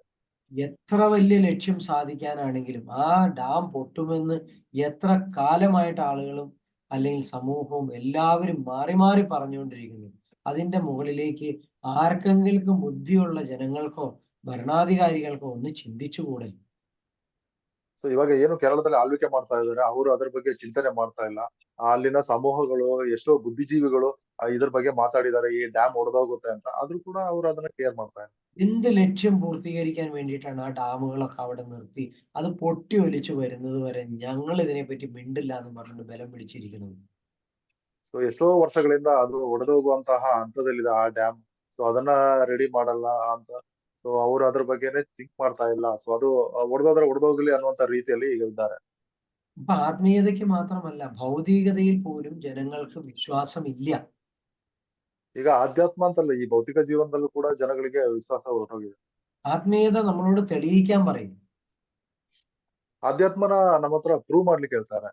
പൊട്ടാറായ ഡാം, കാലപ്പഴക്കം കഴിഞ്ഞ ഡാം, വിള്ളല് പറ്റിയ ഡാം, അത് അവിടുന്ന് ഡിസ്മാൻഡിൽ ചെയ്യണം, അല്ലെങ്കിൽ അതിനുള്ള സംവിധാനം കണ്ടെത്തണമെന്ന് എല്ലാ വെസ്റ്റേൺ സ്റ്റഡീസും ഈ പറയുന്ന ജനങ്ങളും സമൂഹവും മുഴുവൻ മുറവിളി വിട്ടിട്ടും ഇതൊന്നും മനസ്സിലാക്കാൻ പറ്റാത്ത സമൂഹത്തിനാണോ ആത്മീയത പറഞ്ഞാൽ മനസ്സിലാവണത്? ಸೊ ಗುರುಜಿ ಏನ್ ಹೇಳ್ತಿದ್ದಾರೆ, ಆ ಡ್ಯಾಮ್ ಬಗ್ಗೆನೆ ಅವರು ತಲೆಗೆಡಿಸ್ಕೊಳ್ತಾ ಇಲ್ಲ. ಅದು ಒಡೆದೋದ್ರೆ ಎಷ್ಟೋ ಕುಟುಂಬಗಳು ನಾಶ ಆಗುತ್ತೆ ಅಂತ ಇದ್ರು ಕೂಡ, ಸೊ ಎಷ್ಟೋ ಬುದ್ಧಿಜೀವಿಗಳು ಅದ್ರ ಬಗ್ಗೆ ಹೇಳಿದ್ರು ಕೂಡ ಅದ್ರ ಬಗ್ಗೆ ಏನು ಕ್ರಮ ಕೈಗೊಳ್ತಾ ಇಲ್ಲ. ಅಂತವರಿಗೆ ನಾವು ಆಧ್ಯಾತ್ಮದ ಬಗ್ಗೆ ಹೇಳಿ ಅಥವಾ ಪ್ರೂವ್ ಮಾಡಿ ಏನ್ ಪ್ರಯೋಜನ? ഇത് കലിയുഗമാണ്. നമ്മുടെ പ്രപഞ്ചത്തിന്റെ പോലും സകല നാഡികളും സകല ഞരമ്പുകളും തളർന്ന് വയ്യാതായിരിക്കുക. ಇದು ಕಲಿಯುಗ. ಈ ಬ್ರಹ್ಮಾಂಡದ ಅಥವಾ ಈ ಪ್ರಪಂಚದ ನರ ನಾಡಿಗಳು ಕೂಡ ಸೊ ವೀಕ್ ಆಗ್ತಾ ಇದೆ. ಸೊ ಅದು ಏನು ಅದಕ್ಕೆ ಆಗ್ತಾ ಇಲ್ಲ. ಆ ರೀತಿ ಆ ಹಂತಕ್ಕೆ ತಲುಪಿದೆ. ഒരു ദിവസം ഇതങ്ങ് സടകുടഞ്ഞൊരു എണീക്കും. ಸೊ ಒಂದು ದಿನ ಇದು ಮೈಕೊಡವಿ ನಿಂತು ಎದ್ದು ನಿಲ್ಲುತ್ತೆ. ഇതിങ്ങനെ ഈ പശുവിന്റെ മുകളിൽ ഈച്ച ഇരിക്കുമ്പോ പശു തൊലി വിറപ്പിക്കുന്ന കണ്ടിട്ടില്ലേ? ಈ ದನಗಳ ಮೇಲೆ ನೊಣಗಳು ಕೂತಾಗ ಸೊ ಅದು ಬಾಡಿ ಒಂದ್ಸಲಿ ಶೇಕ್ ಮಾಡಿ ಅದು ಎದ್ದೇಳುತ್ತಲ್ವ. എന്ത് പറ്റും? സകല ഈച്ച അവിടുന്ന് പറന്നു അല്ലേ? ಸೊ ಎಲ್ಲಾ ನೊಣಗಳು ಅಲ್ಲಿಂದ ಹಾರೋಗ್ಬಿಡುತ್ತೆ. അതുപോലെ ധർമ്മത്തിൽ ആരെങ്കിലും ഒക്കെ ഉണ്ടെങ്കിൽ അവർക്കൊക്കെ ഇവിടുന്ന് മോക്ഷം കിട്ടും. അല്ലാത്തതൊക്കെ മണ്ണിന്റെ അടിയിൽ പോയി മൂക്കിൽ ചെളിയും കയറി ചത്ത് ചീഞ്ഞ് അവിടെ കിടക്കും. ಸೊ ಧರ್ಮದಲ್ಲಿ ಯಾರು ನಡೀತಾ ಇದ್ದಾರೆ ಸೊ ಅವರಿಗೆಲ್ಲ ಆ ಸಮಯದಲ್ಲಿ ಮೋಕ್ಷ ಸಿಗುತ್ತೆ. ಸೊ ಅಧರ್ಮದಲ್ಲಿ ಯಾರು ನಡೀತಾ ಇದ್ದಾರೆ ಅವರೆಲ್ಲ ಅಲ್ಲಿಂದ ಕೊಳೆತು ಹೋಗ್ತಾರೆ, ಭೂಮಿಯೊಳಗೆ ಒದಗಿ ಹೋಗ್ತಾರೆ. നമുക്ക് പറ്റുന്ന അത്രയും പേർ ധർമ്മത്തിന്റെ പാതയിലേക്ക് വന്ന ധർമ്മത്തിന്റെ തൂക്കം വരുമ്പോ ത്രാസിനൊരല്പം മാറ്റം ഇങ്ങനെ വരും. ಸೊ ನಾವೆಲ್ಲ ಧರ್ಮದ ದಾರಿಯಲ್ಲಿ ನಡೀತಾ ಇದ್ದಾರೆ. ಸೊ ಆ ಧರ್ಮದ ಆ ಚಕ್ಕಡಿ ಏನಿದೆ ಸೊ ಅದು ವೆಯ್ಟ್ ಬರುತ್ತೆ. ധർമ്മത്തിൽ ഏറ്റവും എളുപ്പമുള്ളത് നമുക്ക് മനസ്സിലാക്കാൻ പറ്റിയ ശവകൃതീറ്റയാണ്. ಸೊ ಧರ್ಮದಲ್ಲಿ ನಾವು ಮೇನ್ ಆಗಿ ನಮ್ಗೆ ಅರ್ಥ ಮಾಡ್ಕೋಬೇಕಾಗಿರೋದು ಈ ಶವಕಾರಿ ತಿನ್ನುವಂಥದ್ದು. ഈ കൊല്ലാൻ വേണ്ടി പിടിക്കുന്ന ഒരു ജീവിയും മരിക്കാൻ വേണ്ടി വന്ന് നിൽക്കുകയൊന്നുമല്ല. ಸಾಯಿಸ್ಲಿಕ್ಕೆ ಹೋಗುತ್ತೆ ಯಾವ ಜೀವಿಗಳು ಕೂಡ ಅಂದ್ರೆ ಯಾವ ಪ್ರಾಣಿಗಳು ಕೂಡ ಅದು ಸಾಯ್ಲಿಕ್ಕೆ ರೆಡಿಯಾಗಿ ಬಂದದ್ದಲ್ಲ. ഞാൻ മരിക്കാൻ വേണ്ടി വന്നതാന്ന് പറഞ്ഞ ആരും ഭൂമിയിലേക്ക് വന്നിട്ടുമില്ല. ಸೊ ಅದೇ ರೀತಿ ನಾನು ಸಾಯ್ಲಿಕ್ಕೆ ಬರ್ತಾ ಇದ್ದೀನಿ ಅಂತ ಹೇಳಿ ಭೂಮಿಗೆ ಯಾರು ಬರ್ತಾ ಇಲ್ಲ. അവരെ കൊല്ലുന്ന സമയത്തും അവരും കരയുണ്ടാവും. അവരും നമ്മുടെ അതേ ദൈവത്തെ തന്നെ കരഞ്ഞു വിളിക്കണ്ടാവും. ಸೊ ಅವುಗಳನ್ನ ಸಾಯಿಸೋತ್ತಿಗೆ ಅವುಗಳು ಕೂಡ ಅಳುತ್ತೆ. ಸೊ ಅವುಗಳು ಕೂಡ ದೇವರನ್ನ ಕರೆಯುತ್ತೆ. ഒരു കുട്ടിയെ നമുക്കറിയാത്ത ഏതെങ്കിലും ഒരു കൊച്ചിനെ ഒരാൾ ബെൽറ്റ് കൊണ്ട് തല്ലുന്ന വീഡിയോ കണ്ടാൽ നമ്മൾ പറയും മാക്സിമം ആളുകൾക്ക് ഷെയർ ചെയ്യണം, ഇവനെ തല്ലണം, ഇവനെ അങ്ങനെ ചെയ്യണം, ഇവനെ ഉപദ്രവിക്കണം എന്ന് പറയും. നമ്മൾ വീഡിയോ ഇടും ഇല്ലേ? ಚಿಕ್ಕ ಮಕ್ಕಳಿಗೆ ಹೊಡೆಯುವಂತಹ ಈ ಬೆಲ್ಟಿನಿಂದ ಯಾರಾದ್ರೂ ತಂದೆ ತಾಯಿಗಳು ಅಥವಾ ಬೇರೆ ಯಾರಾದ್ರೂ ಹೊಡಿತಾ ಇದ್ರೆ ಅದನ್ನ ಒಂದು ವಿಡಿಯೋ ನೋಡಿದ್ರೆ ನಾವೆಲ್ಲ ಎಚ್ಚೆತ್ಕೊಳ್ತೀವಿ, ನಾವೆಲ್ಲ ಒಬ್ರಿಗೊಬ್ರು ಶೇರ್ ಮಾಡ್ತೀವಿ. ಅವ್ರಿಗೆ ಶಿಕ್ಷೆ ನೀಡ್ಬೇಕು ಅಂತ ಹೇಳಿ ನಾವ್ ಅನ್ಕೋತೀವಿ. ഒരു പാവപ്പെട്ട ഒരുത്തിനെ ജനങ്ങളെല്ലാരും കൂടി തല്ലുന്ന കണ്ടാൽ നമ്മൾ ആ വീഡിയോ എടുത്തിട്ട് പറയും ഇത് നിയമ സംവിധാനത്തിന്റെ മുന്നിൽ എത്തിച്ച് അവന് ഏറ്റവും കഠിനമായ ശിക്ഷ വാങ്ങിച്ചു കൊടുക്കണം എന്ന് പറയും അല്ലേ? ಒಬ್ಬ ಪಾಪದ ವ್ಯಕ್ತಿಗೆ ಅಥವಾ ಬಡ ವ್ಯಕ್ತಿಗೆ ಎಲ್ಲರೂ ಸೇರಿ ಹೊಡಿತಾ ಇದ್ದಾರೆ. ಸೊ ಅಂತ ವಿಡಿಯೋಗಳನ್ನ ನಾವು ನೋಡಿದ್ರೆ ಸೊ ಯಾರೆಲ್ಲ ಹೊಡಿತಾ ಇದ್ದಾರೆ ಅವರಿಗೆಲ್ಲ ಅತಿ ಕಠಿಣವಾದ ಶಿಕ್ಷೆಯನ್ನ ನೀಡ್ಬೇಕು ಅಂತ ಹೇಳಿ ನಾವು ಅದ್ರ ಬಗ್ಗೆ ಹೋರಾಟ ಮಾಡ್ತೀವಿ. ഇങ്ങനെയെല്ലാം ചിന്തിക്കാൻ പറ്റുന്ന നമുക്ക് എന്താണ് ഈ കോഴിയെ കൊല്ലുന്നതിന്റെ, പോത്തിനെ കൊല്ലുന്നതിന്റെ, ആടിനെ കൊല്ലുന്നതിന്റെ, പശുവിനെ കൊല്ലുന്നതിന്റെ ഒന്നും വീഡിയോ കണ്ട ഒരു ബുദ്ധിമുട്ടും തോന്നാത്തത്? ഒരു ചാണക സംഖ്യയോടുള്ള വിരോധം തീർക്കാൻ വേണ്ടി പശുവിന്റെ 4 കാലും മുറിച്ചിട്ട് ജീവനോടെ അതിന്റെ തൊലി പൊടിക്കുക. യാതൊരു ദാക്ഷിണ്യമില്ലാത്ത വൃത്തികെട്ട സമൂഹത്തിനോട് നമുക്ക് എന്താണ് ഇത്ര വലിയ മമത തോന്നുന്നത്? ಸೊ ಮನುಷ್ಯನಿಗೆ ಈ ರೀತಿ ಒಂದು ಚಿಕ್ಕ ಪುಟ್ಟ ಅಂತ ಸಮಸ್ಯೆಗಳಾದಾಗ ಅಥವಾ ಈ ರೀತಿ ಒಂದು ಏನು ಸಮೂಹ ಈ ರೀತಿ ಮಾಡಿದಾಗ ನಾವು ಇಷ್ಟೊಂದು ಎಚ್ಚೆತ್ತುಕೊಳ್ತೀವಿ ಅಥವಾ ಇಷ್ಟೊಂದು ಹೋರಾಟ ಮಾಡ್ತೀವಿ. ಅದೇ ಪ್ರಾಣಿಗಳನ್ನ ಸಾಯಿಸ್ಬೇಕಾದ್ರೆ ನಿಮ್ಗೆ ಏನಕ್ಕೆ ಆ ನೋವು ಬರ್ತಾ ಇಲ್ಲ? ಸೊ ಈ ದನಗಳ ಏನು 4 ಕಾಲನ್ನ ಕತ್ತರಿಸಿ ಅದ್ರ ಚರ್ಮಗಳನ್ನ ಕೀಳುವಂತಹ ವಿಡಿಯೋಗಳು ನೋಡಿದ್ರು ಕೂಡ ಅದ್ರ ಬಗ್ಗೆ ಯಾರು ಹೋರಾಟ ಮಾಡ್ತಾ ಇಲ್ಲ, ಏನಕ್ಕೆ?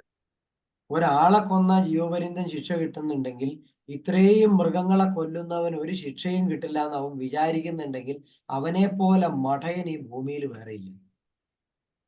ಸೊ ಗುರುಜಿ ಏನ್ ಹೇಳ್ತಾ ಇದ್ದಾರೆ ಅಂತಂದ್ರೆ, ಒಬ್ಬ ಮನುಷ್ಯನನ್ನ ಸಾಯಿಸಿದ್ರೆ ಅವನಿಗೆ ಜೀವನ ಪರ್ಯಂತ ಯಾವ ರೀತಿ ಜೈಲು ಶಿಕ್ಷೆ ಆಗುತ್ತೆ. ಸೊ ಅದೇ ರೀತಿ ಪ್ರಾಣಿಗಳನ್ನ ಸಾಯಿಸಿದಾಗ ಕೂಡ ಅವನಿಗೆ ಯಾವ್ದಾದ್ರು ರೀತಿ ಶಿಕ್ಷೆ ಆಗುತ್ತೆ. ಆದ್ರೆ ಅದು ಅರ್ಥ ಮಾಡ್ಕೊಳ್ಳೋದ ಮನುಷ್ಯ ತುಂಬಾ ದಡ್ಡ ಆಗಿಲ್ಲ. തിന്നാൻ ആഗ്രഹമുള്ളവന് മനുഷ്യനെ കൊന്ന് തിന്നാമെന്ന് വരെ വേണമെങ്കിൽ എഴുതി വെക്കാം. ಸೊ ತಿನ್ಲಿಕ್ಕೆ ಇಷ್ಟ ಇರುವವನು ಮನುಷ್ಯನ ಬೇಕಾದ್ರೂ ಸಾಯಿಸಿ ತಿನ್ಬೋದು ಅಂತ ಹೇಳಿ ಅವನು ಬರ್ದಿಡ್ಬೋದು. പക്ഷേ പ്രപഞ്ച സത്യം എന്ന് പറയുന്നതും പ്രപഞ്ച നിയമം എന്ന് പറയുന്നതും എല്ലാ ജീവജാലങ്ങൾക്കും ഒരുപോലെയാണ്. ಆದ್ರೆ ಬ್ರಹ್ಮಾಂಡದ ಸತ್ಯ ಏನಿದೆ, ಬ್ರಹ್ಮಾಂಡದ ನಿಯಮಗಳೇನಿದೆ, ಈ ಭೂಮಿ ಮೇಲೆ ಬದುಕುವಂತಹ ಎಲ್ಲಾ ಜೀವಜಾಲಗಳಿಗೆ ಒಂದೇ ತರನಾಗಿದೆ. അവിടെ ആടെന്നോ കോഴിയെന്നോ പോത്തുന്നോ ധനികനെന്നോ പാവപ്പെട്ടവനെന്നോ അല്ലെങ്കിൽ വിദ്യാഭ്യാസമുള്ളവനെന്നോ ഇല്ലാത്തവനെന്നോ ഒരു വ്യത്യാസമില്ല. സകല ജീവജാലങ്ങൾക്കും സകല ചരാചരങ്ങൾക്കും ഒരേ നിയമമാണ് പ്രപഞ്ചത്തിൻ്റെത്. ಅಲ್ಲಿ ಬಡವ ಏನು ಶ್ರೀಮಂತ ಮನುಷ್ಯ ಪ್ರಾಣಿ ಯಾವುದೂ ಇಲ್ಲ, ಎಲ್ಲಾರ್ಗೂ ಒಂದೇ ರೀತಿಯ ಕಾನೂನನ್ನ ಬ್ರಹ್ಮಾಂಡ ಸೃಷ್ಟಿ ಮಾಡಿದೆ. ചിലര് പറയുന്നത് ഞാൻ കേട്ടിട്ടുണ്ട്, ഞാൻ ബ്രഹ്മജ്ഞാനിയാണ്, ഞാൻ തിന്നുന്നത് നോൺ വെജ് ആണെങ്കിലും എനിക്കത് നോൺ വെജിനെ പോലെ തോന്നൂല, അത് ആ ജീവിക്ക് മോക്ഷമാണ് കൊടുക്കുന്നത്, നിങ്ങൾ കഴിക്കുമ്പോൾ അത് ശവക്കറിയാണെന്ന്. ಕೆಲವ್ರು ಹೇಳ್ತಾರೆ, ನಾನು ಬ್ರಹ್ಮಜ್ಞಾನಿ ಇದ್ದೇನೆ, ನಾನು ನಾನ್ ವೆಜ್ ತಿನ್ನೋದಾದ್ರೆ ಅದು ನಾನ್ ವೆಜ್ ತಿನ್ನೋ ತರನೇ ಅನ್ಸಲ್ಲ, ನನ್ಗನ್ಸಲ್ಲ. ಆದ್ರೆ ನೀವು ತಿನ್ನೋದು ಅದು ತಪ್ಪದು, ನಾನ್ ವೆಜ್ ಅದು. ഞാൻ അങ്ങനെയൊക്കെ കേട്ടപ്പോ എനിക്ക് അതിന്റെ ലോജിക്ക് മനസ്സിലാവാതെ നടക്കുകയായിരുന്നു. ಸೊ ನಾನು ಆ ರೀತಿ ಕೇಳಿದಾಗ ನನಗೆ ಅದರ ಲಾಜಿಕ್ ಅರ್ಥ ಆಗದೆ ನಾನು ನಡೀತಾ ಇದ್ದೆ. ഇന്ന് എനിക്ക് ഒരു കാര്യം അറിയാം, ബ്രഹ്മജ്ഞാനിക്ക് ഭക്ഷണം പോലും വേണ്ട. ಸೊ ಇವತ್ತು ನಾನು ಒಂದು ಅರ್ಥ ಮಾಡ್ಕೊಂಡಿದ್ದೇನೆ, ಬ್ರಹ್ಮಜ್ಞಾನಿ ಆದವರಿಗೆ ಅನ್ನ ಅಥವಾ ಆಹಾರ ಕೂಡ ಬೇಡ. പിന്നെ എന്തിനാ ഇറച്ചി തിന്നണേ? ಮತ್ತೆ ಏನಕ್ಕೆ ಮಾಂಸ ತಿನ್ನೋದು? ഒരു ഇല പറിച്ച് തിന്നാലും മതി അവന്റെ വിശപ്പ് മാറാൻ. ಸೊ ಒಂದು ಎಲೆ ತಿಂದ್ರು ಸಾಕು, ಆತನ ಏನು ಹೊಟ್ಟೆಸಿ ಹೋಗ್ಬಿಡುತ್ತೆ. വേണ്ട, അങ്ങനെ ഒരു സാഹചര്യം വന്ന പ്രപഞ്ചം തന്നെ അവന് സംരക്ഷിച്ചോളൂ. അവന് ഒരു സാധനവും കഴിക്കാതെ വായു പോലും ഇല്ലാണ്ട് ജീവിക്കാൻ പറ്റും. പിന്നെ എന്തിനാ ഭക്ഷണം? ಅಂತ ಒಂದು ಸಂದರ್ಭ ಬಂದ್ರೆ ಬ್ರಹ್ಮಾಂಡನೇ ಆತನ ರಕ್ಷಣೆಗೆ ಇರುತ್ತೆ. ಸೊ ವಾಯು ಕೂಡ ಬೇಡ, ಯಾವುದೇ ಆಹಾರ ಕೂಡ ಬೇಡ. ಸೊ ಬ್ರಹ್ಮಾಂಡ ಆತನ ರಕ್ಷಿಸುತ್ತೆ. നമ്മൾ എപ്പോഴും ഇങ്ങനെയാണ്, നമ്മൾ എല്ലാം വിശ്വസിച്ചിട്ടല്ല നമ്മൾ ആ വഴിക്ക് യാത്ര ചെയ്യേണ്ടത്. ಸೊ ಯಾವಾಗಲೂ ಅಷ್ಟೇ, ನಾವು ಎಲ್ಲವನ್ನೂ ನಂಬಿಬಿಟ್ಟು ಆ ದಾರಿಗೆ ಹೋಗ್ಬೇಕು ಅಂತಿಲ್ಲ. നമ്മൾ കൊച്ചിലെ നമ്മൾ പഠിക്കുന്നുണ്ട്, പാലിന്റെ നിറം വെളുപ്പ്, പാലിന്റെ നിറം വെളുപ്പ് എന്ന്. ನಾವು ಚಿಕ್ಕದ್ರಲ್ಲೇ ನಾವು ಕಲ್ತಿದ್ದೀವಿ, ಹಾಲಿನ ಬಣ್ಣ ಬಿಳಿ, ಹಾಲಿನ ಬಣ್ಣ ಬಿಳಿ ಅಂತ ನಮಗೆ ಕಲ್ಸಿದ್ದಾರೆ. നമ്മളത് കാണാപാഠം പഠിച്ചിട്ടേ ഉള്ളൂ. പാലിന്റെ നിറം വെളുപ്പാണോ നമുക്ക് ഇപ്പോഴും അറിയാമോ? ಸೊ ನಮ್ಗೆ ಈಗಲೂ ಗೊತ್ತಿಲ್ಲ ಹಾಲಿನ ಬಣ್ಣ ನಿಜವಾಗ್ಲೂ ಅದು ಬಿಳಿನ ಅಂತ, ನಮ್ಗೆ ಈಗಲೂ ಗೊತ್ತಿಲ್ಲ. ನಾವು ನೋಡದೆ ಅದನ್ನ കൽത്തിದ್ದೀವಿ, ಕೇಳಿ ತಿಳ್ಕೊಂಡಿದ್ದೀವಿ. ആത്മീയത ഇതുപോലെയല്ല. ആത്മീയത നമ്മൾ അനുഭവിച്ചറിയാണ്. പാലിന്റെ നിറം വെളുപ്പ് എന്ന് പറയുമ്പോൾ നമ്മൾ കണ്ണടച്ചേച്ച് ഇവിടെ കണ്ണടച്ചാൻ കെട്ടിവെച്ചു. ഒരു ഗ്ലാസ് പാല് കൊണ്ടെന്ന് വെച്ചിട്ട് ഒരാൾ ചോദിക്കുകയാണ് ഇത് എന്താണെന്ന് ചോദിച്ചാൽ നമുക്ക് പറയാൻ പറ്റും? ಸೊ ಆಧ್ಯಾತ್ಮದಲ್ಲಿ ಆ ರೀತಿ ಅಲ್ಲ. ಸೊ ಅದನ್ನ ಅನುಭವಿಸಿಯೇ ಕಲಿಬೇಕು. ಈಗ ನಮ್ಮ ಕಣ್ಣ ಮುಂದೆ ಯಾರಾದ್ರೂ ನಮ್ಮನ್ನ ಕಣ್ಣು ಕಟ್ಟಿ ಮುಂದ್ಗಡೆ ಒಂದು ಗ್ಲಾಸ್ ಅಲ್ಲಿ ಹಾಲು ತಂದು ಇಟ್ಬಿಟ್ರೆ, ಸೊ ಇದು ಏನು ಅಂತ ಕೇಳಿದ್ರೆ ನಮ್ಗೆ ಹೇಳಕ್ಕಾಗುತ್ತಾ? നേരെ മറിച്ച് നമുക്ക് അതിന്റെ ഗന്ധം ഒന്ന് കിട്ടിയാൽ നമുക്ക് ഒരുപക്ഷെ മനസ്സിലാവും ഇത് പാലാണെന്ന്. ಒಂದು ವೇಳೆ ಅದರ ಸ್ಮೆಲ್ ನಮ್ಮ ಮೂಗಿನ ಹತ್ರ ಬಂದ್ರೆ ನಮಗೆ ಗೆಸ್ ಮಾಡ್ಬೋದು ಇದು ಮಿಲ್ಕ್ ಇರುತ್ತೆ. ചിലപ്പോൾ ചിലർക്ക് തൊട്ട് നോക്കിയാലും മനസ്സിലാവും. ಕೆಲವೊಮ್ಮೆ ಕೆಲವರಿಗೆ ಅದನ್ನ ಟಚ್ ಮಾಡಿ ನೋಡಿದ್ರೆ ಅದು ಹಾಲು ಅಂತ ಗೊತ್ತಾಗುತ್ತೆ. രുചിച്ചാൽ തീർച്ചയായിട്ടും മനസ്സിലാവും. ಸೊ ನಾವು ಅದರ ಟೇಸ್ಟ್ ನೋಡಿದ್ರೆ ನಮಗೆ ನಿಜವಾಗ್ಲೂ ಅದು ಹಾಲು ಅಂತ ಗೊತ್ತಾಗುತ್ತೆ. ആ പാലങ്ങ് മാറ്റിക്കോ, വെളുത്തൊരു സാധനം കൊണ്ടുവന്ന് നോക്കിട്ടെ ഇതിന്റെ നിറം എന്താണെന്ന് ചോദിച്ചാൽ മണക്കൂല, ഒന്നുമില്ല, അതിന്റെ നിറം പറയാൻ പറ്റുമോ? ಸೊ ಆ ಹಾಲನ್ನ ಅಲ್ಲಿಂದ ಚೇಂಜ್ ಮಾಡ್ಬಿಟ್ಟು ಅಲ್ಲಿ ಬಿಳಿಯಾದಂತಹ ಏನಾದ್ರೂ ಒಂದು ದ್ರವ ಪದಾರ್ಥ ಏನಾದ್ರೂ ತಂದಿಟ್ಬಿಟ್ಟು, ಸೊ ಆ- ನೀವು ಅದನ್ನೇ ಆ- ಅದು ಯಾವ ಕಲರ್ ಇದೆ ಅಂತ ಕೇಳಿದ್ರೆ ನಿಮ್ಗೆ ಹೇಳಕ್ಕಾಗುತ್ತಾ? ആ നിറത്തെ നമ്മൾ എക്സ്പീരിയൻസ് ചെയ്തിട്ടില്ല. ಸೊ ಆ ಕಲರ್ನ ನಾವು ಎಕ್ಸ್ಪೀರಿಯನ್ಸ್ ಆಗಿಲ್ಲ ನಮ್ಗೆ ಅದು. എന്നാൽ നമ്മൾ കണ്ണടച്ചാണ് ധ്യാനിച്ചിരിക്കുന്നത്. ಆದ್ರೆ ನಾವು ಕಣ್ಣು ಮುಚ್ಚಿ ನಾವು ಧ್ಯಾನದಲ್ಲಿ ಕೂತಿರ್ತೀವಿ. നമ്മൾ പോകുന്ന ലോകവും നമ്മൾ അനുഭവിക്കുന്ന വസ്തുക്കളും നമുക്ക് വളരെ വ്യക്തമായിട്ട് നമ്മുടെ 7 ഇന്ദ്രിയങ്ങൾ കൊണ്ട് അനുഭവിച്ചറിയാണ്. ನಾವು ಹೋಗುವಂತಹ ದಾರಿಗಳು, ನಾವು ಯಾವ ಲೋಕಕ್ಕೆ ಹೋಗ್ತಾ ಇದ್ದೀವಿ, ಸೊ ನಾವು ಏನೇನ್ ಕಾಣ್ತಾ ಇದ್ದೀವಿ, ಅದು ಅಷ್ಟೊಂದು ಕ್ಲಿಯರ್ ಆಗಿ ನಮಗೆ ಈ 7 ಇಂದ್ರಿಯಗಳು ಕೂಡ ಅದನ್ನ ಅನುಭವಿಸ್ತವೆ. നമുക്ക് നോർമലി പഞ്ചേന്ദ്രിയങ്ങളെ പറ്റിയിട്ടല്ലേ പറയണോളൂ. ಸೊ ನಮಗೆ ನಾರ್ಮಲ್ ಆಗಿ ಪಂಚೇಂದ್ರಿಯಗಳ ಬಗ್ಗೆ ಅಲ್ವಾ ಮಾತಾಡೋದು. നമ്മുടെ ബുദ്ധിക്കും മനസ്സിന് പോലും സംശയമില്ലാത്തോണം ഇത്ര വ്യക്തതയിൽ കണ്ണടച്ചിരുന്ന് നമുക്ക് മനസ്സിലാക്കാൻ പറ്റുമെങ്കിൽ അത് തന്നെയല്ലേ നല്ലത്. ಸೊ ನಮ್ಮ ಬುದ್ಧಿಗೂ ಮನಸ್ಸಿಗೂ ಅರ್ಥ ಆಗುವಂಗೆ ನಾವು ಕಣ್ಣು ಮುಚ್ಕೊಂಡು ನಮಗೆ ಎಲ್ಲ ತಿಳ್ಕೊಬಹುದು ಅಂತ ಹೇಳಿದ್ರೆ ಅದೇ ಅಲ್ವಾ ಒಳ್ಳೇದು. ബുദ്ധിയില്ലാത്ത കോമരങ്ങൾ പുറത്ത് കിടന്ന് ചുമക്കണ കണ്ടുകൊണ്ട് നിങ്ങൾ അതിന്റെ പിന്നാലെ പോയി കഴിഞ്ഞാൽ നിങ്ങൾ ആകെ ഭ്രമിച്ചു പോകുള്ളൂ. ഒരു ഐഡിയയും കിട്ടൂല ആത്മീയത എന്താണെന്ന്. ಸೊ ಎಷ್ಟೋ ಬುದ್ಧಿ ಇಲ್ಲದ ಜನ ಈ ನಾಯಿಗಳ ತರ ಬೊಗಳ್ತಾ ಇರ್ತಾರೆ, ಈ ಆಧ್ಯಾತ್ಮದ ಬಗ್ಗೆ ಕೆಟ್ಟದಾಗಿ ಮಾತಾಡ್ತಾ ಇರ್ತಾರೆ. ಸೊ ಅವ್ರಿಗೆ ಇದ್ರ ಬಗ್ಗೆ ನಾವು ಹೇಳ್ಬೇಕಾದ ಅವಶ್ಯಕತೆ ಇಲ್ಲ. കണ്ണ് തുറന്നിട്ട് മനസ്സിലാക്കാൻ പറ്റാത്ത കാര്യത്തെ കണ്ണടച്ചു വച്ച് നിങ്ങൾ അതിനേക്കാൾ വ്യക്തമായിട്ട് മനസ്സിലാക്കുന്നു എന്ന് പറഞ്ഞാൽ ആ ജ്ഞാനത്തിന്റെ തലം എന്താണെന്ന് നിങ്ങളൊന്ന് ചിന്തിക്കുക. ಕಣ್ಣು ತೆರ್ಕೊಂಡು ನೋಡಿ ನಮ್ಗೆ ಅರ್ಥ ಆಗದಂತಹ ಅನೇಕಾನೇಕ ವಿಷಯಗಳು ನಾವು ಕಣ್ಣ ಮುಚ್ಚಿ ಧ್ಯಾನದೊಳಗೆ ನಾವು ತಿಳ್ಕೊಳ್ತಾ ಇದೀವಿ ಅಂತ ಹೇಳಿದ್ರೆ ಅದರ ಡೆಪ್ತ್ ಏನಿದೆ, ಅದರ ವ್ಯಾಲ್ಯೂ ಏನಿದೆ ಅಂತ ನೀವು ಅರ್ಥ ಮಾಡ್ಕೊಳ್ಳಿ. കണ്ണ് തുറന്നിരിക്കുന്നവൻ ഈ പ്രപഞ്ചത്തിലെ ജീവജാലങ്ങളെ കണ്ടിട്ട് അവർ നമ്മുടെ ആത്മസഹോദരരാണെന്നോ, ഒരു സ്ത്രീയെ കാണുമ്പോൾ മറ്റൊരാളുടെ പുത്രിയാണെന്നോ, ഒരു സ്ത്രീയെ കാണുമ്പോൾ വേറൊരാളുടെ മകളാണെന്നോ, ഒരു സ്ത്രീയെ കാണുമ്പോൾ വേറൊരാളുടെ അമ്മയാണെന്നോ മനസ്സിലാക്കാൻ പറ്റാത്തവന് കണ്ണടച്ച് കുറച്ച് നാളിരിക്കുമ്പോ ഈ പ്രപഞ്ചത്തിലെ സകല ജീവജാലങ്ങളും നമ്മളുടെ ആത്മസഹോദരരാണെന്നും ഇതെന്റെ പെങ്ങളാണെന്നും അമ്മയാണെന്നും എന്റെ സഹോദരിയാണെന്നും തിരിച്ചറിയാൻ പറ്റുന്നുണ്ടെങ്കിൽ ഏത് സയൻസ് ആണ് ഇതിന്റെ മുകളിൽ പോണത്? നിങ്ങൾ പറ. ഇതിനകത്ത് ഒരു വാക്ക് പോലും വിട്ടുപോകട്ടല്ലേ. ಕಣ್ಣು ನಾವು ತೆರ್ಕೊಂಡಿದ್ದಾಗ ಯಾವುದೇ ಏನು ಇಲ್ಲ ಗುರುಜಿ, ഒന്നും കൂടെ അത് പറയണ. കണ്ണ് തുറന്നു വച്ച് നമുക്ക് ഈ പ്രപഞ്ചത്തിലെ ഒരു ജീവജാലങ്ങളെയും കണ്ടിട്ട് നമ്മുടെ ആത്മസഹോദരനാണെന്ന് മനസ്സിലാവണില്ല. ಕಣ್ಣ ತೆರ್ಕೊಂಡೇ ಕೂಡ ಇಲ್ಲಿರುವಂತಹ ಈ ಭೂಮಿ ಮೇಲೆ ಇರುವಂತಹ ಜೀವಜಾಲಗಳು ಅದು ನಮ್ಮ ಏನು ಆತ್ಮ ಸಹೋದರರಂತೆ ಅಂತ ಇರುವುದನ್ನ ನಾವು ಅರ್ಥ ಮಾಡ್ಕೊಂಡಿಲ್ಲ. കണ്ണ് തുറന്നു വച്ചിട്ട് ഒരു സ്ത്രീയെ മുന്നിൽ കാണുമ്പോൾ ഒരാളുടെ അമ്മയാണെന്നോ ഒരാളുടെ സഹോദരിയാണെന്നോ വേറൊരാളുടെ മകളാണെന്നോ നമുക്ക് മനസ്സിലാക്കാൻ പറ്റണില്ല. ಸೊ ಕಣ್ಣು ತೆರ್ಕೊಂಡಿದ್ದಾಗ್ಲೇ ನಮ್ಗೆ ಏನು ಬೇರೊಬ್ಬಳ ಸ್ತ್ರೀಯನ್ನ, ಸೊ ಅದು ಮತ್ತೊಬ್ಬರ ಮಗಳು ಅಥವಾ ಮತ್ತೊಬ್ಬರ ಪತ್ನಿ ಅಥವಾ ಮತ್ತೊಬ್ಬರ ತಾಯಿ ಅಂತ ನಾವು ಅರ್ಥ ಮಾಡ್ಕೊಳ್ತಾ ಇಲ್ಲ. മനസ്സുകൊണ്ട് വ്യഭിചാരം ചെയ്യുന്ന ഒരു വലിയ സമൂഹം ഇവിടെ കിടക്കുകയാണ്. ಸೊ ಮನಸ್ಸಿನಲ್ಲೇ ವ್ಯಭಿಚಾರ ಮಾಡುವಂತಹ ಅನೇಕ ಏನು ಸಮೂಹಗಳು ಇಲ್ಲಿದೆ. കണ്ണടച്ച് കുറച്ചു നാൾ ഇരിക്കുമ്പോ അവൻ ഈ പറയുന്ന പ്രപഞ്ചത്തിലെ സകല ജീവജാലങ്ങളും അവന്റെ ആത്മസഹോദരനാണെന്ന് അവൻ തന്നെ തിരിച്ചറിയാണ്. ಅದೇ ಕಣ್ಣ ಮುಚ್ಚಿಕೊಂಡು ಇಲ್ಲಿ ಕೂತ್ಕೊಂಡಾಗ ಈ ಏನು ಬ್ರಹ್ಮಾಂಡದಲ್ಲಿರುವಂತಹ ಈ ಲೋಕದಲ್ಲಿರುವಂತಹ ಸಕಲ ಜೀವಜಾಲಗಳು ಕೂಡ ಆತನ ಆತ್ಮ ಸಹೋದರರಂತೆ ಆತನಿಗೆ ಅನಿಸುತ್ತೆ. അവൻ സ്കൂളിൽ പോയി പഠിക്കണില്ല, അവനെ ആരും പഠിപ്പിച്ചു കൊടുക്കണില്ല, യാതൊന്നുമില്ല. പ്രപഞ്ചം അവനെ പഠിപ്പിക്കുകയാണ്. ಸೊ ಆತ ಶಾಲಾ ಕಾಲೇಜುಗಳಿಗೆ ಹೋಗಿ ಏನು ತಿಳಿತಾ ಇಲ್ಲ, ಆತನಿಗೆ ಯಾರು ಕಲ್ಸ್ಕೊಡ್ತಾ ಇಲ್ಲ, ಬ್ರಹ್ಮಾಂಡ ಆತನಿಗೆ ಆ ಜ್ಞಾನವನ್ನ ನೀಡ್ತಾ ಇದೆ. ഇത് പഠിക്കാൻ വേണ്ടി കാലത്തെ യൂണിഫോം എന്നിട്ട് സ്കൂളിലേക്കൊന്നും പോണ്ട. ഇതൊന്നും ಸೊ ಇದು ಕಲೀಲಿಕ್ಕೆ നമ്മൾ വണ്ടി പിടിച്ചെങ്കും പോണ്ട. ഇത് പഠിക്കാൻ വേണ്ടി നമുക്ക് ടിക്കറ്റോ വിസയോ സാധനം എടുത്ത് വിദേശത്തൊന്നും പോണ്ട. ಸೊ ಇದು ಕಲೀಲಿಕ್ಕೆ ನಾವೇನು ಯೂನಿಫಾರ್ಮ್ ಎಲ್ಲ ಹಾಕಿ ಏನು ಸ್ಕೂಲ್ಗೆ ಹೋಗ್ಬೇಕಾಗಿಲ್ಲ, ಅಥವಾ ಏನು ಗಾಡಿ ಹಿಡ್ಕೊಂಡು ನಾವು ಬೇರೆಲ್ಲ ಹೋಗ್ಬೇಕಾಗಿಲ್ಲ, ನಾವೇನು ವಿದೇಶಕ್ಕೆ ಹೋಗ್ಬೇಕಾಗಿಲ್ಲ. ഇതേ ധ്യാനത്തിലിരുന്ന് നമുക്ക് ഈ പ്രപഞ്ചത്തിലെ സകല ജീവജാലങ്ങളെയും കാണേണ്ട രീതിയിൽ വേർതിരിച്ച് നമുക്ക് കാണാനുള്ള വിവേക ബുദ്ധി വരികയാണ്.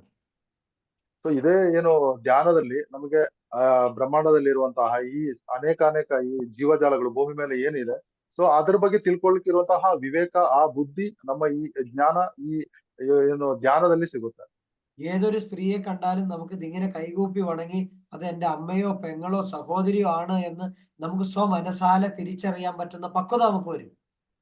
ಯಾವುದೇ ಮಹಿಳೆಯನ್ನು ನೋಡಿದಾಗ ಅದು ನನ್ನ ತಾಯಿ, ಅದು ನನ್ನ ಸಹೋದರಿ, ಸೊ ಅದು ನನ್ನ ಮಗಳು ಅನ್ನುವಂತಹ ಒಂದು ಭಾವನೆ ನಮಗೆ ಬಂದು ನಾವು ಕೈ ಮುಗಿದುಕೊಂಡು ನಿಲ್ತೀವಿ.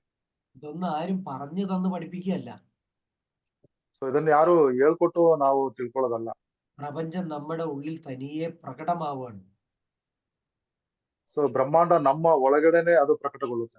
ഇത്രയും ശ്രേഷ്ഠമായ ഒരു ആത്മീയതയ്ക്ക് മുന്നിൽ അല്ലെങ്കിൽ അതിന്റെ മുകളിലൂടെ പോകാൻ പറ്റിയ ഏത് സയൻസ് ആണ് ഇവിടെ ഉള്ളതെന്നാണ് ഞാൻ ചോദിച്ചത്. ಸೊ ಇಷ್ಟೊಂದು ಶ್ರೇಷ್ಠವಾದಂತಹ ವಿದ್ಯೆಯ ಮುಂದೆ ಹೋಗುವಂತಹ ಯಾವ ಸೈನ್ಸ್ ಇಲ್ಲಿದೆ ಅಂತ ನಾನು ಕೇಳ್ತಾ ಇದ್ದೀನಿ. ആ നമ്മുടെ സയൻസ് ആണെങ്കിൽ ഭയങ്കരമായിട്ട് വികസിച്ചു വന്നുകൊണ്ടിരിക്കുകയാണ്. ಸೊ ನಮ್ಮ ಸೈನ್ಸ್ ಏನಿದೆ ತುಂಬಾ ಡೆವಲಪ್ ಆಗಿ ಬರ್ತಾ ಇದೆ. നമ്മുടെ ഹെൽത്ത് കണ്ടീഷനൊക്കെ ഭയങ്കര നന്നായിട്ട് വരികയാണ്. ಸೊ ನಮ್ಮ ಆರೋಗ್ಯ ಎಲ್ಲ ತುಂಬಾ ಏನು ಒಳ್ಳೆ ರೀತಿಯಲ್ಲಿ ಬರ್ತಾ ಇದೆ. വില്ലേജ് അടിസ്ഥാനത്തിൽ സൂപ്പർ സ്പെഷ്യാലിറ്റി ഹോസ്പിറ്റലാണ് വരുന്നത്. ಸೊ ಒಂದೊಂದು ವಿಲೇಜ್ ಗಳಲ್ಲೂ ಕೂಡ ಏನು ಸೂಪರ್ ಸ್ಪೆಷಾಲಿಟಿ ಹಾಸ್ಪಿಟಲ್ಗಳು ಬರ್ತಾ ಇದೆ. ഇതല്ലേ പുരോഗമനം എന്ന് പറയുന്നത്. ಸೊ ಇದೇ ಅಲ್ವಾ ಡೆವಲಪ್ಮೆಂಟ್ ಅನ್ನೋದು. മുത്തശ്ശനെയും കൊച്ചുമക്കളെയും ഭാര്യയെയും ഒരു സ്ഥലത്ത് ഇരുത്തിയേച്ച് പോകാൻ പറ്റില്ല. ಅಜ್ಜನನ್ನ ಏನು ಗಂಡ ಏನು ಹೆಂಡತಿಯನ್ನ ಅಥವಾ ಮಕ್ಕಳನ್ನ ಕೂಡ ಒಂದೇ ಜಾಗದಲ್ಲಿ ಏನು ಇರಿಸಿ ಹೋಗ್ಲಿಕ್ಕೆ ಆಗಲ್ಲ ಈಗ. പണ്ട് ഞാനൊക്കെ കൊച്ചായിരിക്കുമ്പോ ഒരു കഥ പഠിച്ചിട്ടുണ്ട്. ನಾನು ಚಿಕ್ಕದಲ್ಲಿ ಇರ್ಬೇಕಾದ್ರೆ ಒಂದು ಕತೆ ಕಲ್ತಿದ್ದೆ. ഒരു ബോട്ട്, അക്കരെ നിൽക്കണ പുലിയും ആടും പുല്ലും ഒരാളും ഉണ്ട്. ഇവരെല്ലാവരെയും കൂടെ ബോട്ടിൽ കയറില്ല. ഇതെങ്ങനെ അക്കരെ നിന്ന് ഇക്കരെ കൊണ്ടുവരുന്നു? ಸೊ ಒಂದು ಬೋಟ್ ಅಲ್ಲಿ ಹುಲಿ, ಮೇಕೆ, ಹುಲ್ಲು, ಸೊ ಮತ್ತೆ ಒಬ್ಬ ಜನ, ಸೊ ನದಿ ಆ ಕಡೆ ಇದ್ದಾರೆ. ಸೊ ಅವರೆಲ್ಲರೂ ಬೋಟ್ ಅಲ್ಲಿ ಒಟ್ಟಿಗೆ ಬರ್ಲಿಕ್ಕೆ ಆಗಲ್ಲ. പുലിയുടെ കൂടെ മറ്റൊന്നിനെ നിർത്താൻ പറ്റില്ല, പശുവിന്റെ കൂടെ പുല്ല് വെക്കാൻ പറ്റില്ല, ആളുടെ കൂടെ ഇതിനെ നിർത്താൻ പറ്റില്ല. ഇങ്ങനത്തെ ഒരു കോമ്പിനേഷന്റെ കഥയാണത്. ಸೊ ಹುಲಿ ಜೊತೆ ಬೇರೆ ಜೀವಿಗಳನ್ನ ಕರ್ಕೊಂಡ್ ಬರ್ಲಿಕ್ಕೆ ಆಗಲ್ಲ, ಹಸುವಿನ ಜೊತೆ ಆ ಹುಲ್ಲನ್ನ ತಗೊಂಡ್ಬರ್ಲಿಕ್ಕೆ ಆಗಲ್ಲ, ಸೊ ಈ ಹುಲಿ ಜೊತೆ ಮನುಷ್ಯನನ್ನ ಕರ್ಕೊಂಡ್ ಬರಕ್ಕಾಗಲ್ಲ. ಈ ರೀತಿ ಸೇರಿರುವಂತ ಒಂದು ಕಥೆ ಅದು. ഇന്ന് അതേ അവസ്ഥ നമ്മുടെ കുടുംബത്തിൽ, അന്ന് കഥയല്ല, ഇന്ന് നമ്മുടെ കുടുംബങ്ങളിൽ അതേ അവസ്ഥ എത്തിക്കഴിഞ്ഞു. ಸೊ ಅದು ಅವತ್ತು ನಾನು ಕಥೆಯಾಗಿ ಕೇಳ್ತಾ ಇದ್ದೆ, ಇವಾಗ ನಮ್ಮ ಕುಟುಂಬದಲ್ಲಿ ಅದೇ ಅವಸ್ಥೆ ಆಗ್ಬಿಟ್ಟಿದೆ. ഇന്ന് കുടുംബത്തില് മുത്തശ്ശനെയും മക്കളെയും കാർന്നന്മാരെയും അച്ഛനെയും ഭാര്യയെയും മോനെയും അനിയത്തിനെയും പെങ്ങളെ ഒന്നിനെ ഒരുമിച്ചിരുത്തിയിട്ട് എങ്ങും പോകാൻ പറ്റില്ല. ಸೊ ಇವಾಗ ಏನಾಗಿದೆ, ಕುಟುಂಬದಲ್ಲಿ ಅಜ್ಜ ಅಥವಾ ಪತ್ನಿ ಅಥವಾ ಮಕ್ಕಳು ಅಂದ್ರೆ ಹೆಣ್ಣು ಮಕ್ಕಳು, ಸೊ ಇವ್ರನ್ನೆಲ್ಲ ಒಟ್ಟಿಗೆ ಬಿಟ್ಟು ಹೋಗ್ಲಿಕ್ಕೆ ಆಗದಂತಹ ಒಂದು ಪರಿಸ್ಥಿತಿ ಬಂದಿದೆ.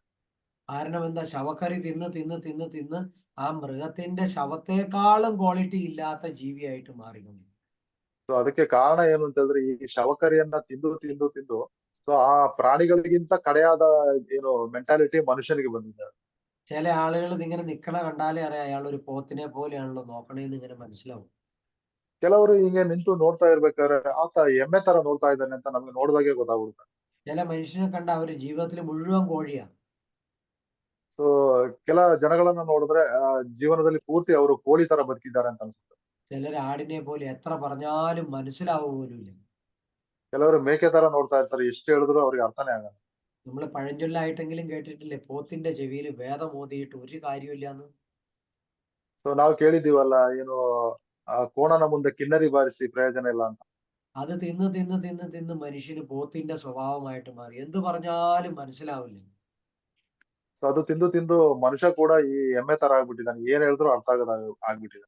നമ്മളൊരു 10 ദിവസം ഒരു കെട്ട കൂട്ടുകാരന്റെ കൂട്ടുകൂടി യാത്ര ചെയ്തിട്ട് തിരിച്ചു വന്നാൽ നമുക്ക് അവന്റെ സ്വഭാവം ഉണ്ടാവൂലേ? ನಾವು ಒಂದು 10 ದಿನ ಈ ಕೆಟ್ಟವ್ರ ಜೊತೆ ಯಾತ್ರೆ ಮಾಡಿ ಬಂದ್ರೆ ಸೊ ನಮಗೂ ಆ ಕೆಟ್ಟತನ ಬರುತ್ತಲ್ವಾ. നമ്മൾ ജീവിതകാലം മുഴുവൻ പോത്തും കോഴി ആടും നിന്നാ പിന്നെ അതിന്റെ സ്വഭാവം നമുക്ക് വരില്ല എന്ന് പറഞ്ഞു കഴിഞ്ഞാൽ ഞാൻ എന്ത് പറയാനാണ്? ಸೊ ನಾವು ಜೀವನ ಪೂರ್ತಿ ಈ ಎಮ್ಮೆ, ಕೋಳಿ ಇಂತ ಪ್ರಾಣಿಗಳನ್ನ ತಿಂತಾ ಬಂದ್ರೆ ಸೊ ಅದ್ರ ಸ್ವಭಾವ ಅದು ಬರೋದು ಸಾಮಾನ್ಯ ಅಲ್ವಾ. ഇത്തരം ചിന്തകളിൽ നിന്നെല്ലാം മാറി നമ്മളൊരു സച്ചിന്തയിലൂടെ ഏറ്റവും നല്ല വ്യക്തിയായിട്ട് ജീവിക്കുന്ന ഒരു സിസ്റ്റമാണ് നമ്മളിവിടെ പഠിപ്പിക്കുന്നത്. ಇಂತಹ ಚಿಂತೆಗಳನ್ನ ದೂರ ಮಾಡಿ ಒಳ್ಳೆಯ ರೀತಿಯ ಧರ್ಮದ ದಾರಿಯಲ್ಲಿ ಹೋಗುವಂತಹ ವಿಷಯಗಳನ್ನ ನಾವು ಇಲ್ಲಿ ಕಲಿಸ್ತಾ ಇದ್ದೀವಿ. SMS മെഡിറ്റേഷൻ എന്ന് പറഞ്ഞു കഴിഞ്ഞാൽ സൂര്യനും ചന്ദ്രനും നക്ഷത്രങ്ങളും അടങ്ങുന്ന ഒരു പുതിയ സംവിധാനത്തിലൂടെ നമ്മൾ ജീവിച്ചു പോവാണ്. SMS ಮೆಡಿಟೇಷನ್ ಅಂದ್ರೆ ಸೂರ್ಯ, ಚಂದ್ರ, ನಕ್ಷತ್ರ ಇವುಗಳನ್ನೆಲ್ಲ ಸೇರ್ಕೊಂಡಂತಹ ಹೊಸ ಒಂದು ರೀತಿಯ ಏನು ವಿದ್ಯೆಯನ್ನ ನಾವು ಇಲ್ಲಿ ಕಲಿಯಕ್ಕೆ ಹೋಗ್ತಾ ಇದ್ದೀವಿ. അതിനെ നമ്മൾ ധ്യാനത്തിലൂടെ അതിന്റെ പവറിനെ നമ്മൾ സ്വീകരിച്ച് സന്തോഷമായിട്ട് ജീവിക്കും. ಸೊ ಅದನ್ನ ಧ್ಯಾನದ ಮೂಲಕ ನಾವು ಅದರ ವಿಶೇಷತೆಗಳನ್ನ ಪಡ್ಕೊಂಡು ನಾವು ಬರ್ತೀವಿ. നമുക്ക് എത്ര വയസ്സുണ്ട്, എത്ര ഇൻഫർമേഷൻ അറിയാമെന്നുള്ളതല്ല. നമ്മൾ ഇതുവരെയും സൂര്യനെയും ചന്ദ്രനെയും നക്ഷത്രങ്ങളെയും ഞാൻ ഈ പറയുന്ന രീതിയിൽ നിങ്ങൾ ആരും വീക്ഷിച്ചിട്ടുണ്ടാവില്ല. ಸೊ ನಮಗೆ ಎಷ್ಟು ವಯಸ್ಸಿದೆ, ಎಷ್ಟು ಅನುಭವ ಇದೆ, ಇದು ಮುಖ್ಯ ಅಲ್ಲ. ಇದುವರೆಗೂ ನೀವು ಸೂರ್ಯ, ಚಂದ್ರ, ನಕ್ಷತ್ರದ ಬಗ್ಗೆ ನಾನು ಏನನ್ನು ಹೇಳ್ತಾ ಇದ್ದೀನಿ, ನೀವು ಇದುವರೆಗೂ ಅದು ಕಲ್ತಿರಲ್ಲ. ഇനി അഥവാ ഞാൻ ചിന്തിക്കുന്ന രീതിയിൽ ചിന്തിച്ചവർ ആരെങ്കിലും ഈ പ്രപഞ്ചത്തിലുണ്ടെങ്കിൽ അവരൊന്നും എന്റെ ക്ലാസ് കേൾക്കാൻ മുതിരു പോലുമില്ല. ಅಥವಾ ನಾನು ಏನು ಥಿಂಕ್ ಮಾಡೋದ ತರ, ಇದ್ರ ಬಗ್ಗೆ ನಾನು ಅಧ್ಯಯನ ಮಾಡೋದ ತರ ನಿಮ್ಗೇನಾದ್ರೂ ಗೊತ್ತಿದ್ರೆ ಅಂತವ್ರು ಯಾರು ಈ ಕ್ಲಾಸಿಗೆ ಬರೋದೇ ಇಲ್ಲ. നിങ്ങൾക്ക് മനസ്സിലാവുന്ന ഒരു ഉദാഹരണം ഞാൻ പറയാം. ಸೊ ನಿಮಗೆ ಗೊತ್ತಾಗುವಂಗೆ ಒಂದು ಉದಾಹರಣೆ ಹೇಳ್ತೇನೆ. ഈ കഴിഞ്ഞ 5 വർഷത്തിനുള്ളിൽ എന്റെ അടുത്ത് ചുരുങ്ങിയത് ഒരു 20 പേരെങ്കിലും ആത്മജ്ഞാനിയാണ് ഗുരുജീനെ ഒന്ന് കാണാൻ ವನ್ನೋಟೆ എന്ന് ചോദിച്ചാൽ എന്നെ ഇങ്ങോട്ട് വിളിച്ചിട്ടുണ്ട്. ಈ ಕಳೆದ ಒಂದು 5 ವರ್ಷದಲ್ಲಿ ತುಂಬಾ ಏನು ಕಡಿಮೆ ಅಂದ್ರೂ ಒಂದು 20 ಜನ ನಾವು ಆತ್ಮಜ್ಞಾನಿ ಇದ್ದೀವಿ, ಸೊ ನಿಮ್ಮನ್ನ ಒಂದ್ಸಲಿ ಭೇಟಿ ಮಾಡ್ಬೇಕು ಅಂತ ಹೇಳಿ ನನ್ನ ಹತ್ರ ಬಂದಿದ್ದಾರೆ. അവർ സ്വയം പറയുന്നു അവർ ആത്മജ്ഞാനിയാണ് എന്ന്. ಅವರು ಸ್ವಯಂ ಹೇಳ್ತಾರೆ ಅವರು ಆತ್ಮಜ್ಞಾನಿ ಇದ್ದಾರೆ ಅಂತ. പിന്നെ എന്തിനാ എന്നെ കാണുന്നത്? ಮತ್ತೆ ಏನಕ್ಕೆ ನನ್ನನ್ನ ಭೇಟಿ ಮಾಡ್ಲಿಕ್ಕೆ ಬರ್ತಾರೆ? ഞങ്ങൾക്ക് സൂക്ഷ്മത്തിൽ ഇരുന്ന് സംസാരിച്ചുകൂടെ? ಸೊ ನಾವು ಸೂಕ್ಷ್ಮದಲ್ಲೇ ಮಾತಾಡ್ಬೋದಲ್ವಾ? ഇത്ര കഷ്ടപ്പെട്ട് ഇവിടെ വരെ വരേണ്ട വല്ല കാര്യമുണ്ട്? ಸೊ ಅಷ್ಟೊಂದು ಕಷ್ಟಪಟ್ಟು ಇಲ್ಲಿಗೆ ಗಾಡಿ ಹಿಡ್ಕೊಂಡು ಬರ್ಬೇಕಾದ ಅವಶ್ಯಕತೆ ಇದೆ? ഞാൻ ഇതുവരെയും ഒരു ഗുരുക്കന്മാരെയും കാണാൻ വേണ്ടി ഞാൻ ആഗ്രഹിച്ചിട്ടേ ഇല്ല. ಸೊ ನಾನ್ ಇವತ್ತು ಯಾವ್ದೇ ಗುರುಗಳನ್ನ ಕಾಣ್ಬೇಕು ಅಂತ ಹೇಳಿ ನಾನು ಹೋಗಿ ಏನು ನಾನು ಇಷ್ಟಪಟ್ಟೇ ಇಲ್ಲ. ಆ ರೀತಿ സൂക്ഷ്മലോകത്തിലുള്ള ഗുരുക്കന്മാരുമായിട്ട് എനിക്ക് വ്യവഹാരമുള്ളൂ. ಸೂಕ್ಷ್ಮ ಲೋಕದಲ್ಲಿ ಯಾರೆಲ್ಲ ಗುರುಗಳಿದ್ದಾರೆ ಅವ್ರ ಜೊತೆ ವ್ಯವಹಾರ ನನಗಿದೆ. എനിക്ക് സ്ഥൂലത്തിലിരിക്കുന്ന ഒരാളുമായിട്ട് ഒരു വ്യവഹാരവും ഇല്ല. ಇಲ್ಲಿ ಸ್ಥೂಲದಲ್ಲಿರುವಂತಹ ಯಾರ ಜೊತೆನೂ ನನಗಂತ ವ್ಯವಹಾರ ಇಲ್ಲ. എനിക്ക് ആരുമായിട്ട് അങ്ങനെ ബന്ധം സ്ഥാപിക്കണം എന്ന് താല്പര്യമില്ല. ಯಾರ ಜೊತೆನೂ ಆ ರೀತಿ ಸಂಬಂಧ ಹೊಂದ್ಬೇಕು ಅಂತ ಹೇಳಿ ನನಗೆ ಏನು ಆಗ್ರಹನೂ ಇಲ್ಲ. ഞാൻ ഫിലിം ഇൻഡസ്ട്രിയിൽ വർക്ക് ചെയ്യുന്ന സമയത്ത് ഷാരൂഖ് ഖാൻ മുതൽ ഏറ്റവും താഴെ ഏതുണ്ടോ അവരുടെ കൂടെ വരെ ഞാൻ വർക്ക് ചെയ്തിട്ടുണ്ട്. ಸೊ ಫಿಲಂ ಇಂಡಸ್ಟ್ರಿಗೆ ಗುರುಜಿ ಅವರು ವರ್ಕ್ ಮಾಡೋತ್ತಿಗೆ ಶಾರುಖ್ ಖಾನ್ ನಿಂದ ಹಿಡಿದು ತುಂಬಾ ಏನು ಕೆಳಗಿನ ಸ್ತರದಲ್ಲಿ ಇರುವಂತಹ ವ್ಯಕ್ತಿಗಳ ಜೊತೆ ಕೂಡ ನಾನು ಅಲ್ಲಿ ಕೆಲಸ ಮಾಡಿದ್ದೆ. ഒരിക്കൽ പോലും ഞാൻ അവരുടെ കൂടെ നിന്ന് ഒരു സെൽഫി ഞാൻ എടുത്തിട്ടില്ല. ಸೊ ಒಂದು ದಿನ ಕೂಡ ಒಂದ್ಸಲಿ ಕೂಡ ಅವ್ರ ಜೊತೆ ನಿಂತ್ಕೊಂಡು ನಾನು ಸೆಲ್ಫಿ ತಗೊಳ್ಳಿಲ್ಲ. അന്ന് ഞാൻ ബ്രഹ്മജ്ഞാനി അല്ലെങ്കിലും എനിക്കറിയാം ഞാൻ ആരാണ്. ಸೊ ಅವತ್ತು ನಾನು ಬ್ರಹ್ಮಜ್ಞಾನಿ ಆಗಿರ್ಲಿಲ್ಲ, ಆದ್ರೂ ಕೂಡ ನನಗೆ ಗೊತ್ತು ನಾನು ಯಾರು ಅಂತ ನನಗೆ ಗೊತ್ತಿತ್ತು. എന്റെ ജോലിയിൽ ഞാൻ മാസ്റ്ററാണ്. ഞാൻ ഇരിക്കുന്നിടത്ത് അവര് വരും, അവരിരിക്കുന്നിടത്തേക്ക് ഞാൻ പോകേണ്ട കാര്യമില്ല. ನನ್ನ ಏನು ಜಾಬ್ಗೆ ನನ್ನ ಕೆಲಸಕ್ಕೆ ನಾನೇ ಮಾಸ್ಟರ್ ಆಗಿದ್ದೆ. ಸೊ ನಾನ್ ಕೂರಲ್ಲಿ ಅವ್ರು ಹೋಗ್ತಾ ಇರ್ಲಿಲ್ಲ, ಅವ್ರ ಕೂರಲ್ಲಿ ನಾನು ಹೋಗ್ತಾ ಇರ್ಲಿಲ್ಲ. അത് പ്രപഞ്ചം നൽകിയ ഒരു അനുഗ്രഹമാണ്. ಸೊ ಅದು ಬ್ರಹ್ಮಾಂಡ ನೀಡಿದಂತಹ ಒಂದು ಅನುಗ್ರಹ. ഇത് അഹങ്കാരമല്ല. ಇದು ಅಹಂಕಾರ ಅಲ್ಲ. അതുകൊണ്ടാണ് പറയുന്നത് നമുക്ക് ഒരു കാര്യവും നേടാൻ വേണ്ടി അങ്ങോട്ടേക്ക് പോകണ്ട. നമ്മുടെ സമയമാവുമ്പോൾ നമ്മളെ തേടി ഇങ്ങോട്ട് തന്നെ വരും. ಅದರಿಂದಾನೇ ನಾವು ಹೇಳ್ತಾ ಇರೋದು, ನಾವು ಏನಾದ್ರೂ ಸಾಧನೆ ಮಾಡ್ಬೇಕು ಅಂತಂದ್ರೆ ನಾವು ಅಲ್ಲಿ ಹೋಗಿ ಮಾಡ್ಬೇಕಾದ ಅವಶ್ಯಕತೆ ಇಲ್ಲ. ಸೊ ಟೈಮ್ ಆದಾಗ ಬ್ರಹ್ಮಾಂಡ ಅದನ್ನೇ ನಮಗೆ ನೀಡುತ್ತೆ. അത് ധർമ്മത്തിന്റെ പാതയിലാണെങ്കിൽ മാത്രം. ಆದ್ರೆ ನೀವು ಧರ್ಮದ ದಾರಿಯಲ್ಲಿದ್ರೆ ಮಾತ್ರ ಅದು ಆಗುತ್ತೆ. SMS മെഡിറ്റേഷനിൽ ഇത് തന്നെയാണ് സംഭവിക്കുന്നത്. SMS ಮೆಡಿಟೇಷನ್ ಅಲ್ಲಿ ಇದೇ ನಡೀತಾ ಇರುವಂತದ್ದು. നിങ്ങളെ ആദ്യം ധർമ്മത്തിന്റെ പാതയിൽ നടത്താൻ പ്രപഞ്ചം പഠിപ്പിക്കും. ಸೊ ನಿಮ್ಮನ್ನ ಧರ್ಮದ ದಾರಿಯಲ್ಲಿ ನಡೀಲಿಕ್ಕೆ ಬ್ರಹ್ಮಾಂಡ ಕಲಿಸುತ್ತೆ. അത് പ്രപഞ്ചത്തിന് നേരിട്ട് ഒന്നും പറയാൻ പറ്റില്ലാത്തതുകൊണ്ട് ഇങ്ങനെ ഒരു മനുഷ്യരൂപം നിങ്ങളുടെ മുന്നിൽ വന്നിരിക്കുകയാണ്. ಅದು ಬ್ರಹ್ಮಾಂಡಕ್ಕೆ ನೇರವಾಗಿ ನಿಮಗೆ ಹೇಳಲಿಕ್ಕೆ ಆಗೋದಿಲ್ಲದ್ರಿಂದ ಇಂತಹ ಒಬ್ಬ ಮನುಷ್ಯನನ್ನ ಗುರುವಿನ ಮೂಲಕ ಸೃಷ್ಟಿ ಮಾಡಿ ಕಳಿಸಿದ್ದಾರೆ. ഞാനൊരു സാമാന്യ മനുഷ്യൻ തന്നെയാണ്. ಸೊ ನಾನು ಒಬ್ಬ ಸಾಮಾನ್ಯ ವ್ಯಕ್ತಿನೇ. നിങ്ങളെ പോലെ തന്നെ രണ്ട് കണ്ണും മൂക്കും ചെവിയും കാതും കൈകളും വിരലുകളും ഒക്കെ ഉള്ള ഒരു സാധാരണ മനുഷ്യൻ. ಸೊ ನಿಮ್ಮ ತರನೇ ಮೂಗು, ಕಣ್ಣು, ಬಾಯಿ, ನಾಲಿಗೆ, ದೇಹ ಇರುವಂತಹ ಒಬ್ಬ ಸಾಮಾನ್ಯ ಮನುಷ್ಯನೇ ನಾನು. പക്ഷെ എനിക്കുള്ളത് വിവേക ബുദ്ധിയുണ്ട്. നിങ്ങൾക്കത് ഉണ്ടോ ഇല്ലയോ നിങ്ങൾ തീരുമാനിക്കുക. ಸೊ ನನಗೆ ಅದಕ್ಕಿರುವಂತಹ ವಿವೇಕ, ಬುದ್ಧಿಶಕ್ತಿ ಇದೆ. ಸೊ ನಿನಗೆ ಅದು ಇದೆಯಾ ಅಂತ ನೀವು ಥಿಂಕ್ ಮಾಡ್ಕೊಳ್ಳಿ. നിങ്ങൾ ഇല്ല എന്ന് ഞാൻ പറഞ്ഞാൽ അത് എന്റെ അഹങ്കാരം. ನಿಮ್ಮ ಹತ್ರ ಈ ಜ್ಞಾನ ಇಲ್ಲ ಅಂತ ಹೇಳಿದ್ರೆ ಅದು ನನ್ನ ಅಹಂಕಾರ ಆಗುತ್ತೆ. സത്യം വദ ധർമ്മം ജര ലോകാ സമസ്ത സുഖിനോ ഭവന്തു, അല്ലെങ്കിൽ ഈ പറയുന്ന ധർമാധർമ്മം, സത്യാസത്യം, ഇതൊക്കെ തിരിച്ചറിഞ്ഞ് ജീവിക്കാമെന്നുണ്ടെങ്കിൽ നിങ്ങൾ എന്നെ പോലെ തന്നെയായി. ಸತ್ಯಂ ವದ ಧರ್ಮಂ ಚರ ಲೋಕ ಸಮಸ್ತ ಸುಖಿನೋ ಭವಂತು. ಸೊ ಇದನ್ನೆಲ್ಲ ತಿಳ್ಕೊಂಡು ನೀವು ನಡೀತಾ ಇದ್ದೀರಾ ಅಂತ ಹೇಳಿದ್ರೆ ನೀವು ನನ್ನ ತರಾನೇ. ഇതിനെല്ലാം അല്ല ധർമാധർമ്മം സത്യാസത്യം ഒക്കെ അതിൽ കിടപ്പുണ്ട്. ಸೊ ಇದರಲ್ಲಿ ಸತ್ಯಾಸತ್ಯತೆ, ಧರ್ಮಾಧರ್ಮ ಏನಿದೆ ಅದರ ಒಳಗಡೆ ಅಡಗಿಕೊಂಡಿದೆ. ಸೊ ಇದನ್ನೆಲ್ಲ ತಿಳ್ಕೊಂಡ್ ಬಂದ್ರೆ ನೀವು ನಂತರ ಆಗ್ತೀರಾ. അവനവൻ ആത്മസുഖത്തിനായിട്ട് എന്തെങ്കിലും ഒരു പ്രവൃത്തി ചെയ്യുന്നുണ്ടെങ്കിൽ മറ്റൊരാൾക്ക് ഉപദ്രവം വരാൻ പാടില്ല. ಸೊ ನಿಮ್ಮ ಆತ್ಮ ಸುಖಕ್ಕಾಗಿ ನೀವೇನಾದ್ರೂ ಒಂದು ಕೆಲಸ ಮಾಡ್ತಾ ಇದ್ದೀರಾ ಅಂತ ಹೇಳಿದ್ರೆ ಅದು ಬೇರೆಯವರಿಗೆ ಡಿಸ್ಟರ್ಬ್ ಆಗೋರು, ಬೇರೆಯವರಿಗೆ ಅದರಿಂದ ಸಮಸ್ಯೆ ಆಗ್ಬಾರ್ದು. മനസ്സിലാവുന്ന സിമ്പിൾ ഒരു ഉദാഹരണം പറയാം. ನಿಮಗೆ ಗೊತ್ತಾಗುವಂಗೆ ಒಂದು ಸಿಂಪಲ್ ಉದಾಹರಣೆಯನ್ನು ಕೊಡ್ತಾ ಇದ್ದೀನಿ. നമുക്ക് മക്കളുണ്ടല്ലോ ഇല്ലേ? ನಮಗೆ ಮಕ್ಕಳಿದಾರಲ್ವಾ? ആ മക്കളെ പിടിച്ച് നമ്മൾ കെട്ടിപ്പിടിക്കുമ്പോൾ ഒരിക്കലും ധൃതരാഷ്ട്രാലിംഗനം ആവാൻ പാടില്ല. സ്നേഹത്തോടെ കെട്ടിപ്പിടിക്കുമ്പോൾ ആ കൊച്ചിന് നമ്മൾ കെട്ടിപ്പിടിക്കുന്നതിനേക്കാൾ നമ്മളെ ഇഷ്ടമായിരിക്കണം. അത് നമ്മളെ വന്ന് വാരിപ്പുണരണം. ആ സ്നേഹമുണ്ടെങ്കിൽ മാത്രമേ അവനവൻ ആത്മസുഖത്തിനായിട്ട് ചെയ്യുമ്പോൾ മറ്റൊരു ജീവിക്ക് ബുദ്ധിമുട്ട്, അതായത് നമ്മുടെ മക്കൾക്ക് പോലും ഉപദ്രവം ഇല്ലാത്തൊരവസ്ഥ എന്ന് പറയുന്നത്. ಸೊ ನಮ್ಮ ಮಕ್ಕಳನ್ನ ನಾವು ಆಲಂಗಿಸಿಕೊಳ್ಳೋತ್ತಿಗೆ ಆ ಪ್ರೀತಿ ಏನಿದೆ, ಸೊ ನಾವು ಆಲಿಂಗಿಸಿಕೊಂಡಾಗ ಅವರು ನಮ್ಗಿಂತಲೂ ಪ್ರೀತಿಯನ್ನ ಅವರು ತೋರಿಸುವಂತ ಇರ್ಬೇಕು. ಈ ಧೃತರಾಷ್ಟ್ರನ ಆಲಿಂಗನ ತರ ಅದಾಗ್ಬಾರ್ದು ಅಂತ ಹೇಳೋದು. ചില കാരണന്മാര് കണ്ടിട്ടുണ്ട് മക്കളെ വിളിക്കുമ്പോ മക്കൾക്ക് കാരണന്മാരെ അടുത്ത് ചെല്ലാനേ അറപ്പാണ്, ഇഷ്ടല്ല. ಕೆಲವು ಹಿರಿಯರು ಏನು ಮಕ್ಕಳನ್ನ ಕರೆಯೋತ್ತಿಗೆ ಮಕ್ಕಳಿಗೆ ಅವ್ರ ಹತ್ರ ಹೋಗೋದೇ ಇಷ್ಟ ಆಗಲ್ಲ. കാരണം ആ മക്കളും കാരണന്മാരും തമ്മിൽ ഒരു ബൗണ്ടിങ് ഇല്ല, ഇഷ്ടമില്ല, സ്നേഹമില്ല ഉള്ളിന്റെ ഉള്ളിൽ. ಕಾರಣ ಹಿರಿಯ ಜೀವ ಏನಿದೆ, ಸೊ ಅವ್ರು ಅಂದ್ರೆ ತಂದೆ ತಾಯಿಗಳು ಮಕ್ಕಳ ಜೊತೆ ಕರೆಕ್ಟ್ ಆದಂತ ಒಂದು ಬಾಂಡಿಂಗ್ ಕೂಡ ಇರಲ್ಲ. അവര് തന്നെ അവര് പോലും അറിയാണ്ട് അവരുടെ ഉള്ളിലെ സൂക്ഷ്മ ശരീരങ്ങൾ ധർമാധർമ്മങ്ങൾക്കും സത്യാസത്യങ്ങൾക്കും വേണ്ടി ഫൈറ്റ് ചെയ്തുകൊണ്ടിരിക്കുകയാണ്. ಸೊ ಅವ್ರಿಗೆ ಗೊತ್ತಿಲ್ಲದೇನೆ ಅವರ ಒಳಗಡೆ ಇರುವಂತಹ ಸೂಕ್ಷ್ಮ ಶರೀರ ಈ ಧರ್ಮ ಅಧರ್ಮ ಸತ್ಯಾಸತ್ಯತೆ ಇದ್ರ ಬಗ್ಗೆ ಫೈಟಿಂಗ್ ಮಾಡ್ತಾ ಇರುತ್ತೆ. ഇവിടെ എന്താ പറ്റുന്നതെന്ന് ചോദിച്ചാൽ അച്ഛൻ പറയുന്നത് മക്കൾക്ക് അംഗീകരിക്കാൻ പറ്റില്ല, മക്കൾ പറയുന്നത് അച്ഛനെ അംഗീകരിക്കാൻ പറ്റില്ല. ಸೊ ಇಲ್ಲಿ ಏನಾಗಿದೆ ಅಂತಂದ್ರೆ ಅಪ್ಪ ಹೇಳುವಂಥದ್ದು ಮಕ್ಕಳಿಗೆ ಆಕ್ಸೆಪ್ಟ್ ಮಾಡಕ್ಕಾಗಲ್ಲ, ಮಕ್ಕಳು ಹೇಳುವಂಥದ್ದು ತಂದೆಗೂ ಸ್ವೀಕರಿಸಕ್ಕಾಗಲ್ಲ. ഇതെല്ലാം ഒരു ഫൈൻ ട്യൂണിലേക്ക് എത്തണമെന്നുണ്ടെങ്കിൽ എന്തെങ്കിലും ഒരു ഏകോപിപ്പിക്കുന്ന ഘടകം വേണം. ಸೊ ಇದು ಕರೆಕ್ಟ್ ಆದ ಒಂದು ಟ್ಯೂನಿಂಗ್ ಬರ್ಬೇಕು ಅಂತ ಹೇಳಿದ್ರೆ ಅಲ್ಲಿ ಏನಾದ್ರೂ ಒಂದು ಕರೆಕ್ಟ್ ಆದಂತಹ ಒಂದು ವಿಷಯ ಬೇಕು.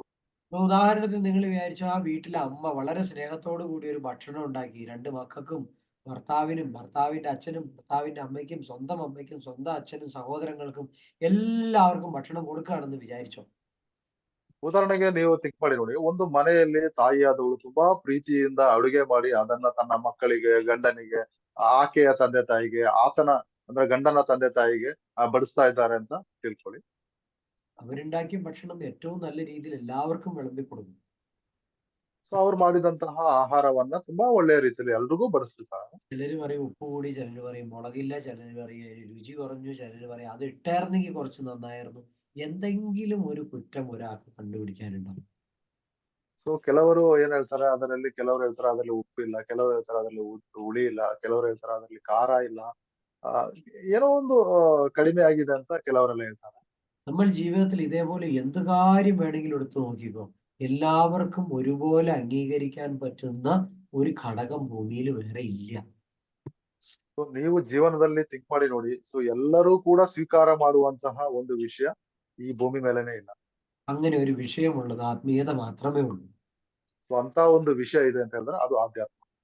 അത് ലോകത്തെ മുഴുവൻ ഒരുമിച്ച് കൊണ്ടാനും പറ്റും, കുടുംബത്തെ മുഴുവൻ ഒരുമിച്ച് കൊണ്ടാനും പറ്റും, സമൂഹത്തെ മുഴുവൻ ഒരുമിച്ച് കൊണ്ടാനും പറ്റും.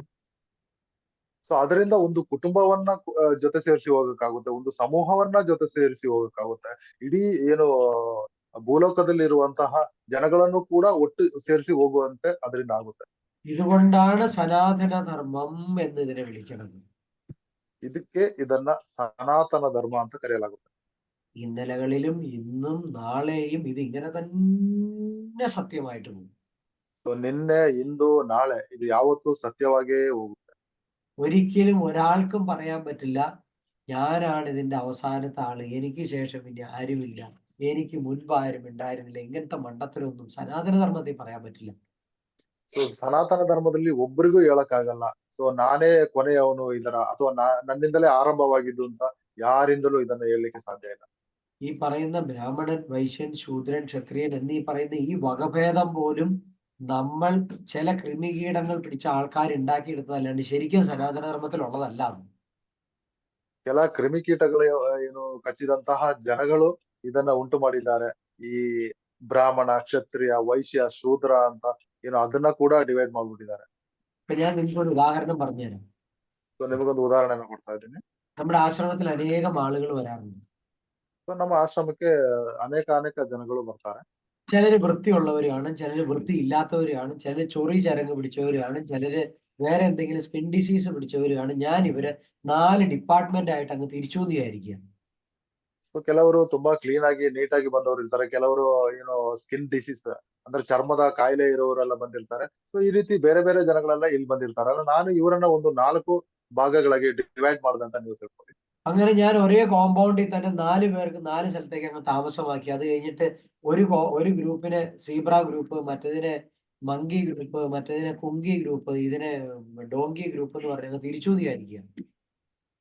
ಸೊ ಇವ್ರನ್ನೆಲ್ಲ ಒಂದು 4 ಗುಂಪುಗಳಾಗಿ ನಾನು ಬೇಕಾದ್ರೆ ಈಗ ಪ್ರಾಣಿಗಳನ್ನ ಏನು ಹೆಸರು ಹಿಡಿದು ಕರೆಯೋರಿಗೆ, ಸೊ ಮಂಕಿ ಗ್ರೂಪ್ ಒಂದು, ಜಿಬ್ರಾ ಗ್ರೂಪ್ ಒಂದು, ಟೈಗರ್ ಗ್ರೂಪ್ ಒಂದು, ಅಥವಾ ಇನ್ನೊಂದು ಗ್ರೂಪ್ ಒಂದು ಅಂತ ಹೇಳಿ ಒಂದು 4 ಗುಂಪುಗಳಾಗಿ ಮಾಡ್ದಂತ ಇಟ್ಕೊಳ್ಳಿ. ഇത് ഭാവിയിൽ ആളുകൾ പറയും ഇത് ടൈഗർ ഗ്രൂപ്പിൽ പെട്ടത്, ഇത് മങ്കി ഗ്രൂപ്പിൽ പെട്ടതാണ്. ಸೊ ಫ್ಯೂಚರ್ ಅಲ್ಲಿ ಜನಗಳು ಹೇಳ್ತಾರೆ, ಇವರು ಟೈಗರ್ ಗ್ರೂಪ್ಗೆ ಸೇರಿದವರು, ಇವರು ಮಂಕಿ ಗ್ರೂಪ್ಗೆ ಸೇರಿದವರು ಅಂತ ಅವರು ಕೂಡ ಕರೀತಾರೆ. ബേസിക്കലി മനുഷ്യന് വൃത്തിയില്ലാത്തതാണ് ഏറ്റവും വലിയ പ്രശ്നം. ಸೊ ಇದರ ಮೂಲ ಅಂದ್ರೆ ಏನು, ಮನುಷ್ಯ ಶುದ್ಧಿ ಇಲ್ಲದಿರುವಂತದ್ದೇ ಇದರ ಮುಖ್ಯವಾದಂತಹ ಕಾರಣ. നമ്മൾ പറയുന്ന ബ്രാഹ്മണൻ എന്ന് പറയുന്നവന് ബ്രഹ്മം അറിയില്ല, അവന് വൃത്തിശുദ്ധിയില്ല, അവന് ധാർമ്മികമില്ല എന്നുണ്ടെങ്കിൽ അവൻ ഏത് കുലത്തിൽപ്പെട്ടതാണെങ്കിലും അവൻ എന്താണെന്ന് എനിക്ക് പറയാൻ പറ്റില്ല. ಸೊ ಬ್ರಾಹ್ಮಣನಾದವನಿಗೆ ಅವನಿಗೆ ಏನು ಬ್ರಹ್ಮಜ್ಞಾನ ಇಲ್ಲ ಅಥವಾ ಬ್ರಹ್ಮವಿಲ್ಲ, ಸೊ ಅವನಿಗೆ ಶುದ್ಧಿ ಇಲ್ಲ, ಸೊ ಆತನಿಗೆ ಆ ಒಂದು ವಿವೇಚನೆ ಇಲ್ಲ ಅಂತ ಹೇಳಿದ್ರೆ, ಸೊ ಆತನನ್ನ ಬ್ರಾಹ್ಮಣ ಅಂತ ಹೆಂಗ್ ಕರೀತಾವ? ബ്രാഹ്മണൻ എന്ന് പറഞ്ഞാൽ പൂണൂലിട്ടിട്ട് ഒരു കാര്യമില്ല, അവൻ ബ്രഹ്മം അറിഞ്ഞിരിക്കണം. ಸೊ ಬ್ರಾಹ್ಮಣ ಅಂದ್ರೆ ಬರೀ ಆ ದಾರ ಹಾಕೊಂಡ್ರೆ ಪ್ರಯೋಜನ ಇಲ್ಲ, ಸೊ ಆತನಿಗೆ ಬ್ರಹ್ಮ ಏನು ಅಂತ ಗೊತ್ತಿರ್ಬೇಕು. ബ്രാഹ്മണന്മാർക്കൊക്കെ നോക്കിയാൽ ധാരയുണ്ടാവും, പക്ഷെ ഈ ബ്രാഹ്മണ്യം എന്ന് പറയുന്നത് അല്ലെങ്കിൽ ബ്രാഹ്മണന് വേണ്ട ക്വാളിറ്റി അവർക്കുണ്ടാവില്ല. അപ്പൊ തീർന്നു പരിപാടി. ಸೊ ಬ್ರಾಹ್ಮಣರಿಗೆ ಈಗ ದಾರ ಇರುತ್ತೆ, ಸೊ ಆದ್ರೆ ಆ ಬ್ರಾಹ್ಮಣ್ಯ ಏನು ಅಂತ ಹೇಳಿ ಅವ್ರಿಗೆ ಗೊತ್ತಿಲ್ಲ ಅಂತಂದ್ರೆ, ಸೊ ಮತ್ತೆ ಏನ್ ಪ್ರಯೋಜನ ಅದು? ഇതുപോലെ തന്നെയാണ് ഏറ്റവും താഴ്ന്ന സമുദായം എന്ന് പറയുന്ന മറ്റാരെങ്കിലും ഉണ്ടെങ്കിൽ അവൻ ക്വാളിറ്റി കൊണ്ടും അവന്റെ ജീവിതം കൊണ്ടും അവന്റെ പ്രവൃത്തി കൊണ്ടും എല്ലാം അവൻ ബ്രാഹ്മണനെ പോലെ ആയി കഴിഞ്ഞാൽ ബ്രഹ്മം അറിഞ്ഞ് അവൻ ബ്രാഹ്മണനായി. ಅದೇ ತರದಲ್ಲಿ ಏನು ಈ ಕೀಳು ಜಾತಿ ಅಂತ ಹೇಳಿ ಏನು ಡಿವೈಡ್ ಮಾಡಿದ್ದಾರೆ, ಅವ್ರಿಗೆ ಈ ಒಂದು ಏನು ಬ್ರಹ್ಮ ಏನು ಅಂತ ಈ ಜ್ಞಾನದ ಬಗ್ಗೆ ಗೊತ್ತಿದ್ರೆ, ಸೊ ಆತ ಕೂಡ ಬ್ರಾಹ್ಮಣನಂತಾನೆ ಕರೆಸ್ಕೊಳ್ತಾನೆ.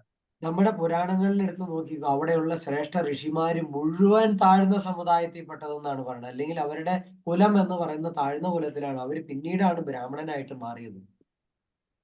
ಸೊ ನಮ್ಮ ಏನು ಆದಿಕಾಲದ ಆ ಋಷಿ ಪರಂಪರೆಯನ್ನ ನೀವು ತಗೊಂಡ್ರೆ, ಸೊ ಅವರು ಕೂಡ ಏನು ಕೀಳು ಏನು ಜಾತಿಯಿಂದ ಅಥವಾ ಕೀಳು ಮಟ್ಟದಿಂದ ಬಂದು, ಸೊ ಅವರು ಆ ಜ್ಞಾನವನ್ನ ಪಡೆದು ಅವರು ಕೂಡ ಬ್ರಾಹ್ಮಣರಾಗಿದ್ದಾರೆ. ഞാൻ പൂണൂലിട്ടു അല്ലെങ്കിൽ സംസ്കൃതം ശ്ലോകം ചൊല്ലാൻ അറിയാമെന്ന് എഴുതിക്കൊണ്ട് ഞാൻ ബ്രഹ്മം അറിയുന്നവനും അല്ല, ബ്രാഹ്മണനും അല്ല. ನಾನು ಏನು ಮೈ ಮೇಲೆ ಆ ದಾರ ಕಟ್ಕೊಂಡಿದ್ದೇನೆ, ಸೊ ನನಗೆ ತುಂಬಾ ಮಂತ್ರಗಳು ಬರುತ್ತೆ ಅಂತ ಹೇಳಿ ಆತ ಬ್ರಾಹ್ಮಣನಾಗಲ್ಲ. ഇതൊരു കുലമാണ്, നമ്പൂതിരി എന്ന് പറയുന്ന അവരുടെ ഒരു കുലമാണ്. ಸೊ ಆ ಬ್ರಾಹ್ಮಣ ಅಥವಾ ನಂಬೂದಿರಿ ಅನ್ನುವಂಥದ್ದು ಅದೊಂದು ಕುಲ ಅದು. ബ്രാഹ്മണർ എന്ന് പറയുന്നത് മറ്റൊന്നാണ്. ബ്രാഹ്മൺ, വൈശ്യൻ, ശൂദ്രൻ, ക്ഷത്രിയൻ എന്ന് പറയുന്നത് ഒരു ദിവസം തന്നെ ഒരാൾ ബ്രാഹ്മണനും ആവും, ശൂദ്രനും ആവും, ക്ഷത്രിയനും ആവും, വൈശ്യനും ആവും. ഒരേ ദിവസം തന്നെ ഒരാൾ ഈ 4 ഗുണകർമ്മത്തിനനുസരിച്ച് മാറി മാറി മാറി മാറി. ಸೊ ಈ ಬ್ರಾಹ್ಮಣ, ಕ್ಷತ್ರಿಯ, ವೈಶ್ಯ, ಶೂದ್ರ ಇದು ಏನಿದೆ, ಇದು ಗುಣಕರ್ಮಗಳು ಅಂತ ಹೇಳ್ತಾರೆ. ಸೊ ಒಬ್ಬ ವ್ಯಕ್ತಿಗೆ ಒಂದೇ ದಿನದಲ್ಲಿ ಬೇಕಾದ್ರೆ ಸೊ ಈ 4 ಗುಣಗಳನ್ನ ಅವನು ಬದಲಾವಣೆ ಮಾಡ್ಕೋಬಹುದು. ಸೊ ಇದನ್ನೇ ಅವರು ಏನು ಬ್ರಾಹ್ಮಣ, ಕ್ಷತ್ರಿಯ, ವೈಶ್ಯ, ಶೂದ್ರ ಅಂದಿದ್ದಾರೆ. SMS മെഡിറ്റേഷൻ ചെയ്യുന്ന ഓരോ വ്യക്തികളും അവൻ പോലും അറിയാതെ ബ്രഹ്മം അറിഞ്ഞ് ബ്രാഹ്മണനായി മാറിക്കൊണ്ടിരിക്കുകയാണ്. ಸೊ SMS ಮೆಡಿಟೇಷನ್ ಯಾರು ಕಲಿತಾ ಇದ್ದಾರೆ, ಸೊ ಅವ್ರಿಗೆ ಗೊತ್ತಿಲ್ಲದಂತೆ ಅವರು ಬ್ರಹ್ಮ ಅದ್ರ ಬಗ್ಗೆ ತಿಳ್ಕೊಂಡು ಆ ಜ್ಞಾನ ಬಂದು ಸೊ ಅವರು ಕೂಡ ಬ್ರಾಹ್ಮಣರಾಗ್ತಾ ಇದ್ದಾರೆ. വിത്തൗട്ട് നോയിങ് അവരൊരിക്കലും അറിയണില്ല ഞങ്ങൾ ബ്രാഹ്മണനാവുകയാണോ അല്ലെങ്കിൽ വൈശ്യനാവുകയാണോ ശൂദ്രനാവുകയാണോ ഒന്നും അറിയണില്ല. അവൻ തനിയെ പരിണാമം സംഭവിച്ച് ബ്രാഹ്മണനാവുന്ന ഒരുത്തനെ സമാധി ഉണ്ടാവുള്ളൂ. ಸೊ ಅವನು ಆತನ ಒಳಗಡೆ ಈ ಮೆಡಿಟೇಷನ್ ಯಾರು ಮಾಡ್ತಾರೆ, ಆತನ ಒಳಗಿಂದ ಈ ಬದಲಾವಣೆಗಳನ್ನ ಆಗಿ ಸೊ ಆತ ಕೂಡ ಬ್ರಾಹ್ಮಣನಾಗ್ತಾ ಇದ್ದಾನೆ, ಅವನಿಗೆ ಗೊತ್ತಾಗ್ತಿಲ್ಲ. ಸೊ ಅದೇ ರೀತಿ ಏನು ಬ್ರಾಹ್ಮಣ, ಕ್ಷತ್ರಿಯ, ವೈಶ್ಯ, ಶೂದ್ರ ಅಂತ ಆತನ ಒಳಗಡೆನೆ ಇದೆ. ಸೊ ಅವನು ಈ ಬ್ರಾಹ್ಮಣನಾದವನಿಗೆ ಮಾತ್ರ ಸಮಾಧಿ ಪಡೀಲಿಕ್ಕೆ ಸಾಧ್ಯ. ഒരിക്കലും തെറ്റിദ്ധരിക്കരുത് പൂണൂലിട്ട നമ്പൂരിക്ക് സമാധി കിട്ടുമെന്ന്. ಸೊ ಯಾವತ್ತೂ ನೀವು ತಪ್ಪಾಗಿ ತಿಳ್ಕೊಂಬೇಡಿ, ಆ ದಾರ ಹಾಕೊಂಡಂತಹ ನಂಬೂದಿರಿ ಅಥವಾ ಬ್ರಾಹ್ಮಣರಿಗೆ ಮೋಕ್ಷ ಸಿಗುತ್ತೆ ಅಂತ. ഞാൻ പറയുന്ന ബ്രാഹ്മണൻ എന്ന് പറയുന്നവൻ ബ്രഹ്മം അറിഞ്ഞവനാണ്, ബ്രഹ്മം. ಸೊ ಗುರುಜಿ ಹೇಳುವಂತಹ ಬ್ರಾಹ್ಮಣ ಅಂದ್ರೆ ಆತನಿಗೆ ಬ್ರಹ್ಮಂ ಅಥವಾ ಬ್ರಹ್ಮ ಏನಿದೆ ಅದು ಗೊತ್ತಿರ್ಬೇಕು. ഇവിടെ നിങ്ങൾക്ക് സംഭവിക്കുന്ന SMS മെഡിറ്റേഷനിൽ നിങ്ങൾ ബ്രഹ്മത്തെ അറിഞ്ഞില്ലെങ്കിലും ആ ബ്രഹ്മം എന്താണെന്ന് നിങ്ങൾ പറയാൻ പഠിച്ചില്ലെങ്കിലും നിങ്ങൾ അനുഭവിക്കും. പറയാൻ അറിയില്ല എന്ന് മാത്രമേ ഉള്ളൂ. നിങ്ങൾ അനുഭവിച്ച സത്യം സത്യമാണെന്നുണ്ടെങ്കിൽ നിങ്ങൾക്ക് മോക്ഷം ലഭിക്കും. ಸೊ ಇಲ್ಲಿ ಮೆಡಿಟೇಷನ್ ಮಾಡಿದವ್ರಿಗೆ ಅವ್ರಿಗೆ ಬ್ರಹ್ಮ ಅಥವಾ ಬ್ರಹ್ಮ ಏನಿದೆ ಅದನ್ನ ಹೇಳ್ಲಿಕ್ಕೆ ಗೊತ್ತಿಲ್ಲ ಅಂತ ಹೇಳಿದ್ರು ಕೂಡ ಸೊ ಅವ್ರು ಒಳಗಡೆ ಅದನ್ನ ಅನುಭವಿಸ್ತಾ ಇದ್ದಾರೆ. ಸೊ ಹಾಗಾಗಿ ಅವ್ರಿಗೆ ಈ ಮೋಕ್ಷಕ್ಕೆ ಹೋಗ್ಲಿಕ್ಕೆ ಆಗುತ್ತೆ, ಆ ಮೋಕ್ಷ ಸಿಗುತ್ತೆ. നിങ്ങളൊന്ന് ചിന്തിക്കുക, ഭക്ഷണം ആസ്വദിച്ച് കഴിക്കാൻ പറ്റുന്നവന് ഭക്ഷണം ഉണ്ടാക്കുന്നതിനെ പറ്റിയിട്ട് അല്ലെങ്കിൽ ഭക്ഷണത്തെ പറ്റിയിട്ട് നല്ല ജ്ഞാനം ഉണ്ടാവും. ಸೊ ನೀವು ಥಿಂಕ್ ಮಾಡಿ ನೋಡಿ. ಸೊ ಆಹಾರವನ್ನ ಏನು ಅದನ್ನ ಆಸ್ವಾದನೆಯಿಂದ ಆ ಟೇಸ್ಟ್ ಅನ್ನ ಅರ್ಥ ಮಾಡ್ಕೊಳ್ಳೋನಿಗೆ ಅವನಿಗೆ ಆ ಕುಕಿಂಗ್ ಮಾಡೋದು ಕೂಡ ಅವನಿಗೆ ಗೊತ್ತಿರುತ್ತೆ. നമ്മൾ പറയുന്ന 90% ആൾക്കാരും ഞാൻ ഭയങ്കര ഫുഡിയാണെന്ന് പറയണ്ടെങ്കിൽ അവർക്ക് ഭക്ഷണം ആസ്വദിച്ച് കഴിക്കാനേ അറിയില്ല. ನಮ್ಮಲ್ಲಿ 90% ಏನಿದ್ದಾರೆ, ಸೊ ಅವರು ಏನು ಅದರ ಕರೆಕ್ಟ್ ಆದ ಟೇಸ್ಟ್ ಅನ್ನ ಅನುಭವಿಸಿ ತಿನ್ಲಿಕ್ಕೆ ಗೊತ್ತಿಲ್ಲ ಅವ್ರಿಗೆ. അവരിങ്ങനെ ഫോണും നോക്കി തിന്നുകൊണ്ടിരിക്കും. ആ കൊള്ളാട്ടോ നല്ലതാന്ന് പറയും. ಸೊ ಅವರು ಫೋನ್ ಎಲ್ಲ ನೋಡ್ಕೊಂಡು ತಿಂತಾ ಇರ್ತಾರೆ. ಚೆನ್ನಾಗಿದೆ, ಪರವಾಗಿಲ್ಲ ಅಂತ ಹೇಳ್ತಾರೆ. അതിന്റെ ഭക്ഷണം കഴിക്കുന്നതിന്റെ കൂട്ടത്തിൽ എന്തെങ്കിലും സാധനം ഇടയ്ക്ക് തിരികെ വെച്ച് കൊടുത്താൽ അവരും അറിയൊന്നുമില്ല. ಸೊ ಅವರು ಊಟ ಮಾಡ್ತಾ ಇರ್ಬೇಕಾದ್ರೆ ಅದ್ರ ಏನು ಮಧ್ಯದಲ್ಲಿ ಏನಾದ್ರು ಸೇರ್ಸ್ಕೊಟ್ರು ಅವ್ರು ಗೊತ್ತಾಗಲ್ಲ, ಅವರು ಫೋನ್ ನೋಡ್ಕೊಂಡು ತಿಂತಾ ಇರ್ತಾರೆ. നന്നായിട്ട് ആസ്വദിച്ച് കഴിക്കുന്നവൻ ഭക്ഷണം ആസ്വദിച്ച് കഴിക്കണ കണ്ടാൽ മനസ്സിലാവും. ಚೆನ್ನಾಗಿ ಅದನ್ನ ಟೇಸ್ಟ್ ಮಾಡ್ಕೊಂಡು ತಿನ್ನುವವನ್ಗೆ ಸೊ ಅದು ನಾವು ನೋಡೋತಿಗೆ ಗೊತ್ತಾಗುತ್ತೆ. ഇവന് നന്നായിട്ട് കുക്ക് ചെയ്യാനും അറിയായിരിക്കും. ಸೊ ಆತ ಒಳ್ಳೆ ಕುಕ್ ಕೂಡ ಆಗಿರ್ತಾನೆ. അവനാ കഷ്ണങ്ങൾ അരിയുമ്പോൾ ആ കഷ്ണത്തിന്റെ ആകൃതിയിലും ഷേപ്പിലും അല്ലെങ്കിൽ ആ പറയുന്ന അതിന്റെ രൂപത്തിലും അതിന്റെ വലിപ്പത്തിലും ഒക്കെ ഒരു സമാനത കാണും. ಸೊ ಆತ ಒಂದೊಂದು ಏನು ಆ ವೆಜಿಟೇಬಲ್ ಪೀಸ್ಗಳು ಏನಿದೆ ಅಥವಾ ಏನು ಆಹಾರ ಮಾಡುವಂಥದ್ದು ಅದರ ಸೈಜ್, ಆ ಕಟ್ಟಿಂಗ್, ಆ ಏನು ಮಾಡಿದ ರೀತಿ ಅದನ್ನ ನೋಡೋತಿಗೆ ಗೊತ್ತಾಗುತ್ತೆ ಆತ ಒಳ್ಳೆ ಕುಕ್ ಅಂತ. ഇന്ന് പറയുന്ന മസാല ഇട്ടിട്ട് ഭക്ഷണം ഉണ്ടാക്കലല്ല കുക്കിംഗ്. ಸೊ ಇವಾಗ ಏನಿಗಿದೆ ರೆಡಿಮೇಡ್ ಮಸಾಲೆ ಹಾಕ್ಬಿಟ್ಟು ಮಾಡುವಂಥದ್ದೆಲ್ಲ ಕುಕ್ಕಿಂಗ್. പണ്ടത്തെ മുത്തശ്ശിമാരുണ്ടാക്കുന്ന ഒരു രീതിയുണ്ട്. ಸೊ ಆಗಿನ ಕಾಲದ ಅಜ್ಜಿ ಅಂದರು ಮಾಡ್ತಾ ಇದ್ದಂತಹ ಒಂದು ರೀತಿ ಇದೆ. പറമ്പിലുള്ള സാധനത്തെ നോക്കി കണ്ടെടുത്തിട്ട് ഒരു സാധനം ഉണ്ടാക്കും. ಸೊ ತೋಟದಲ್ಲಿ ಏನು ಸಿಗುತ್ತೆ ಅದನ್ನೆಲ್ಲ ಹುಡ್ಕೊಂಡ್ ಬಂದ್ಬಿಟ್ಟು ಒಂದು ಐಟಮ್ ಅವ್ರು ರೆಡಿ ಮಾಡ್ತಾರೆ. വെറും ചേമ്പിന്റെ തണ്ട് കിട്ടിയാൽ അവർ അതുകൊണ്ട് നല്ല സൂപ്പർ കറി ഉണ്ടാക്കി തരും. ಬರೀ ಏನು ಗಡ್ಡೆ ಗೆಣಸು ಅದರ ಏನು ಆ ದಂಟು ಏನಿದೆ ಅದರಲ್ಲೇ ಅವರು ಕೆಲವೊಂದು ಸಾರು ವೆರೈಟಿ ಸಾರುಗಳನ್ನ ಮಾಡಿ ತೋರಿಸ್ತಾರೆ. വല്ലഭന് പുല്ലും ആയുധം എന്ന് പറഞ്ഞതുപോലെ. ಸೊ ಏನು ಇಲ್ಲದವನಿಗೆ ಹುಲ್ಲೆ ಏನು ಆಯುಧ ಅನ್ನುವ ಹಾಗೆ. അങ്ങനെ നമുക്ക് ഉണ്ടാക്കാൻ പറ്റണമെന്നുണ്ടെങ്കിൽ അതിൽ അത്രമാത്രം ഗഹനമായിട്ടുള്ള അറിവ് വേണം. ಸೊ ಆ ರೀತಿ ನಮಗೊಂದು ಫುಡ್ ಪ್ರಿಪೇರ್ ಮಾಡಕ್ ಆಗುತ್ತೆ ಅಂತಂದ್ರೆ ಅದರ ಏನು ಆ ಜ್ಞಾನ ನಮ್ಮಲ್ಲಿ ಇರ್ಬೇಕು. ഈ സൂര്യനും ചന്ദ്രനും നക്ഷത്രവും നമ്മൾ ജനിക്കുന്ന കാലം മുതൽ നമ്മൾ കാണുന്നതല്ലേ. ಈ ಸೂರ್ಯ ಚಂದ್ರ ಏನಿದೆ ನಾವು ಹುಟ್ಟಿದಂದಿನಿಂದಲೇ ನಾವು ಇದ್ದೀವಿ. എന്തുകൊണ്ട് നമുക്ക് ഇതുവരെ അതിന്റെ ഉള്ളിൽ ഇങ്ങനെ ഒരു ശക്തി ഉണ്ടെന്ന് തിരിച്ചറിയാൻ പറ്റാണ്ടിരുന്നു? ಆದ್ರೆ ಏನಕ್ಕೆ ನಮಗೆ ಆ ಒಂದು ಶಕ್ತಿ ಅದರಲ್ಲಿ ಇದೆ ಅಂತ ನಮಗೆ ಗೊತ್ತಾಗ್ಲಿಲ್ಲ. അതൊരു പ്രപഞ്ച രഹസ്യമായിരുന്നു എന്നുള്ളത് നമുക്ക് മനസ്സിലാക്കാൻ പറ്റാൻ ഒരു അവസരം കിട്ടാൻ ആരെങ്കിലും ഒരാൾ വേണം അത് പറഞ്ഞു തരാൻ. ಸೊ ಅದೊಂದು ಬ್ರಹ್ಮಾಂಡದ ರಹಸ್ಯ ಅಂತ ನಮಗೆ ಯಾರಾದ್ರೂ ಒಬ್ರು ಬೇಕಿತ್ತು ಅದನ್ನ ಹೇಳ್ಕೊಡ್ಲಿಕ್ಕೆ. ഇവിടെ നമുക്ക് പറ്റിയ മിസ്റ്റേക്ക് എന്താന്ന് വെച്ച് കഴിഞ്ഞാൽ ഈ പാലിന്റെ നിറം വെളുപ്പ് എന്ന് പറഞ്ഞതുപോലെ ഒരു ഫോർമുല ഉണ്ടാക്കി കൊടുത്ത് ആ ഫോർമുലയുടെ ആളുകൾ മുഴുവൻ ഓടിക്കൊണ്ടിരിക്കുകയാണ്.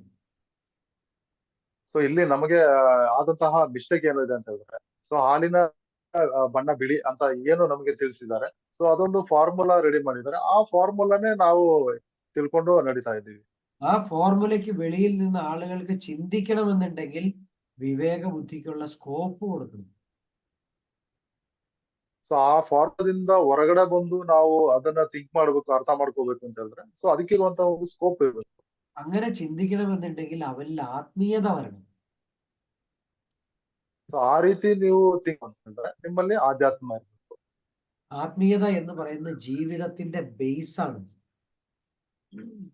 ಸೊ ಆಧ್ಯಾತ್ಮ ಅನ್ನುವಂಥದ್ದು ನಮ್ಮ ಜೀವನದ ಮೂಲ ಅದು. നമ്മുടെ സംസ്കാരം പറയും ഭാരതത്തിൽ ഒരു പുൽക്കൊടിയായിട്ട് ജനിക്കാൻ പറ്റിയാൽ അവന്റെ പൂർവകാല ജന്മഭാഗ്യമാണ്. ಸೊ ನಮ್ಮ ಸಂಸ್ಕೃತಿ ಏನ್ ಹೇಳುತ್ತೆ, ಭಾರತದಲ್ಲಿ ಒಂದು ಹುಲ್ಲಾಗಿ ಹುಟ್ಲಿಕ್ಕೆ ಸಾಧ್ಯವಾದ್ರೂ ಕೂಡ ಆತನ ಪೂರ್ವ ಜನ್ಮದ ಪುಣ್ಯ. നമ്മുടെ നിർഭാഗ്യം എന്ന് പറയട്ടെ ഭാരതീയർ മുഴുവൻ ഇന്ന് വെസ്റ്റേൺ കൺട്രിയിലേക്ക് വച്ച് പിടിക്കുക. ಆದ್ರೆ ನಮ್ಮ ನಿರ್ಭಾಗ್ಯ ಅಂತ ಹೇಳಿದ್ರೆ ಈ ಭಾರತದಲ್ಲಿ ಇರುವ ಅನೇಕ ಜನಗಳು ಈಗ ವೆಸ್ಟರ್ನ್ ಕಂಟ್ರಿಗೆ ಹೋಗ್ತಾ ಇದ್ದಾರೆ. നമ്മൾ പോണ ഓരോ രാജ്യങ്ങൾ എന്താണെന്നുള്ള അതിന്റെ ചരിത്രം ഒന്ന് പഠിച്ചു നോക്കണം. ಸೊ ನಾವು ಹೋಗುವಂತಹ ದೇಶಗಳು ಅದು ಏನೇನಿದೆ ಅಂತ ಅದರ ಚರಿತ್ರೆ ಹಿಡಿದು ನಾವು ಅಭ್ಯಾಸ ಮಾಡೋಣ. ആ രാജ്യത്തിന്റെ ചരിത്രങ്ങൾ ഒന്നും ഭാരതത്തിന്റെ ചരിത്രവുമായിട്ട് കണക്ക് കൂട്ടി അല്ലെങ്കിൽ കമ്പയർ ചെയ്ത് നോക്കിയാൽ ഒരു ശ്രേഷ്ഠതയുള്ളതല്ല. ಸೊ ಅಲ್ಲಿನ ಫಾರಿನ್ ಚರಿತ್ರೆಗಳು ಏನಿದೆ ಅದನ್ನ ಭಾರತೀಯ ಚರಿತ್ರೆಗೆ ಕಂಪೇರ್ ಮಾಡಿದ್ರೆ ಸೊ ಯಾವ ಶ್ರೇಷ್ಠತೆನೂ ಇಲ್ಲ ಅಂತ ಹೋಗ್ಲಿಕ್ಕೆ. ശവക്കറി തിന്ന് ജീവിക്കുന്ന ഒരു സമൂഹത്തിന് എന്ത് ക്വാളിറ്റിയാണ് ഉള്ളതെന്ന് നിങ്ങൾ തന്നെ പറഞ്ഞു. ಶವಕರಿ ತಿಂದು ಬದುಕುವಂತಹ ಸಮೂಹಕ್ಕೆ ಏನು ಕ್ವಾಲಿಟಿ ಇದೆ ಅಂತ ನೀವೇ ಹೇಳಿ. നമ്മുടെ ഭാരതീയര് ഋഷി പരമ്പര കണ്ടുപിടിച്ച സാധനത്തെ കട്ട് കൊണ്ടുപോയിട്ട് വേറെ കുപ്പിയിലാക്കി തിരിച്ചു തന്നതല്ലാതെ എന്ത് കണ്ടുപിടുത്തങ്ങളാ ഉള്ളത്? ಸೊ ನಮ್ಮ ಭಾರತೀಯರ ಋಷಿ ಮುನಿಗಳು ಏನ್ ಕಂಡುಹಿಡಿದಿದ್ದಾರೆ ಸೊ ಅದನ್ನ ಇಲ್ಲಿಂದ ಕದ್ಕೊಂಡೋಗಿ ಸೊ ಅಲ್ಲಿ ಅವರು ಬೇರೆ ಬಾಟ್ಲಿಗೆ ಹೊಸ ಬಾಟ್ಲಿಗೆ ಏನು ಹಾಕ್ಬಿಟ್ಟು ಅದು ನಮಗೆ ಕೊಡ್ತಾ ഒരു ಇದ್ದಾರೆ. ಸೊ ഉറുമ്പിന് ಅದ್ರಲ್ಲಿ ಏನ್ ಅರ್ಥ? ഒരു ഉറുമ്പിനുള്ള കഴിവ് പോലും ഇപ്പോഴും മനുഷ്യനില്ല. ಒಂದು ಇರುವೆಗಿರುವಂತಹ ಸಾಮರ್ಥ್ಯ ಈಗ ಮನುಷ್ಯನಿಗೆ ಇಲ್ಲದಾಗಿದೆ. ഞാൻ 100% നിങ്ങനതെ ഉറപ്പടിച്ച് പറയാണ്, അത്രയും കഴിവ് ഇപ്പോഴും മനുഷ്യനില്ല. ಸೊ ನಾನು 100% ನಾನು ಹೇಳ್ತಾ ಇದ್ದೀನಿ, ಇರುವೆಗಿರುವಂತಹ ಆ ಸಾಮರ್ಥ್ಯ ಮನುಷ್ಯನಲ್ಲಿ ಇಲ್ಲ. ഒരാള് വിളിച്ചു കഴിഞ്ഞാൽ ഈ ഉറുമ്പിന്റെ പട വരുന്നത് പോലെ അത്രയും ഭംഗിയായിട്ട് നയിച്ചുകൊണ്ട് പോവാൻ ഇവിടുത്തെ ഏതെങ്കിലും ഒരു സംവിധാനത്തിന് പറ്റുമോ? ಸೊ ಒಂದು ಇರುವೆ ಎಲ್ಲಿಂದಾದ್ರೂ ಕರೆದ್ರೆ ಅದರ ಸಮೂಹನೇ ಅದರ ಜೊತೆಗೆ ಬರುತ್ತೆ. ಸೊ ಅದೇ ರೀತಿ ನಮ್ಮ ಮನುಷ್ಯ ಏನಾದ್ರು ಕರೆದ್ರೆ ಸೊ ಆ ರೀತಿ ಏನಾದ್ರು ಬರೋದುಂಟ? രാഷ്ട്രീയക്കാർ ഇത്ര ആൾക്കാരെ വിളിച്ചാൽ പൊതിച്ചോറും പൈസയും കൊടുക്കണം. ಸೊ ರಾಜಕೀಯದವರು ಕೂಡ ಆ ರೀತಿ ಅಷ್ಟು ಜನಗಳು ಸೊ ಅವ್ರಿಗೆ ಆ ಅನ್ನ ನೀಡ್ಬೇಕು ಅಥವಾ ಊಟ ನೀಡ್ಬೇಕು, ಅವ್ರಿಗೆ ದುಡ್ಡು ಕೊಡ್ಬೇಕು. കഴിഞ്ഞ് പാൻ നേരത്ത് കുപ്പി കൊടുക്കണം. ಸೊ ಎಲ್ಲ ಪ್ರೋಗ್ರಾಮ್ ಮುಗಿದು ಹೋಗೋ ಟೈಮಲ್ಲಿ ಅವ್ರಿಗೆ ಬಾಟ್ಲಿನೂ ಕೊಡ್ಬೇಕಾಗುತ್ತೆ. പട്ടാളക്കാർ വരുന്നത് രാജ്യസ്നേഹവും അവർക്ക് ശമ്പളവും കിട്ടുന്നതുകൊണ്ടാണ്. ಸೊ ಏನು ಆರ್ಮಿಯವರು ಇದ್ದಾರೆ ಸೊ ಅವ್ರಿಗೆ ಆ ಏನು ದೇಶದ ಮೇಲೆ ಇರುವಂತಹ ಪ್ರೀತಿ ಮತ್ತೆ ಅವ್ರಿಗೆ ಸಂಬಳ ಸಿಗುತ್ತೆ. ಸೊ ಹಾಗಾಗಿ ಅವರು ಇದು ಮಾಡ್ತಾರೆ, ಕೆಲಸ ಮಾಡ್ತಾರೆ. പോലീസുകാർ നമ്മുടെ സംവിധാനത്തിന്റെ ഭാഗമാണ്. അവര് പിടിച്ചാൽ വരും, പക്ഷെ അവർക്ക് ശമ്പളമൊക്കെ കിട്ടണതാണ്. ಸೊ ಪೊಲೀಸರಿಗೂ ಕೂಡ ಅವರು ನಮ್ಮ ಸಂವಿಧಾನದ ಒಂದು ಭಾಗ ಆಗಿರೋದ್ರಿಂದ ಅವರನ್ನು ಕರೆದ್ರೆ ಬರ್ತಾರೆ. ഞാൻ എൻ്റെ അടുത്ത് നിന്ന് മെഡിറ്റേഷൻ പഠിപ്പിച്ചിട്ട് പഠിച്ചു പോയ കുടുംബങ്ങളായിട്ടുള്ള 10,40,000 കുടുംബത്തിനെ ഞാനൊന്ന് വിളിച്ചാൽ ഇന്നൊരു ദിവസം കൊണ്ട് ഈ 40,000 കുടുംബം ബാംഗ്ലൂർ എത്തിച്ചേരും. ಸೊ ಇಲ್ಲಿ ನಮ್ಮ ಏನು SMS ಮೆಡಿಟೇಷನ್ ಒಂದು 40,000 ರಿಂದ 42,000 ಜನಗಳು ಅವುಗಳು ಏನು ಕಲ್ತ್ಕೊಂಡು ಹೋಗಿದೆ. ಸೊ ನಾನೇನಾದ್ರೂ ಇವತ್ತು ಅವ್ರನ್ನ ಎಲ್ಲಾರನ್ನ ಒಟ್ಟಿಗೆ ಕರೆದ್ರೆ ಬರ್ತಾರ?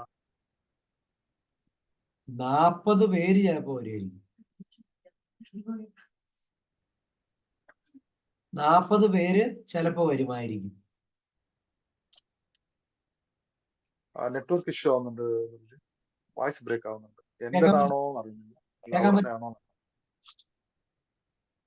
കേൾക്കാൻ പറ്റില്ല. കട്ട് ആവുന്നുണ്ട്. ഒരു മിനിറ്റ് ഗുരുജി. മോഡൊന്നും ചെയ്ത് പറയാം.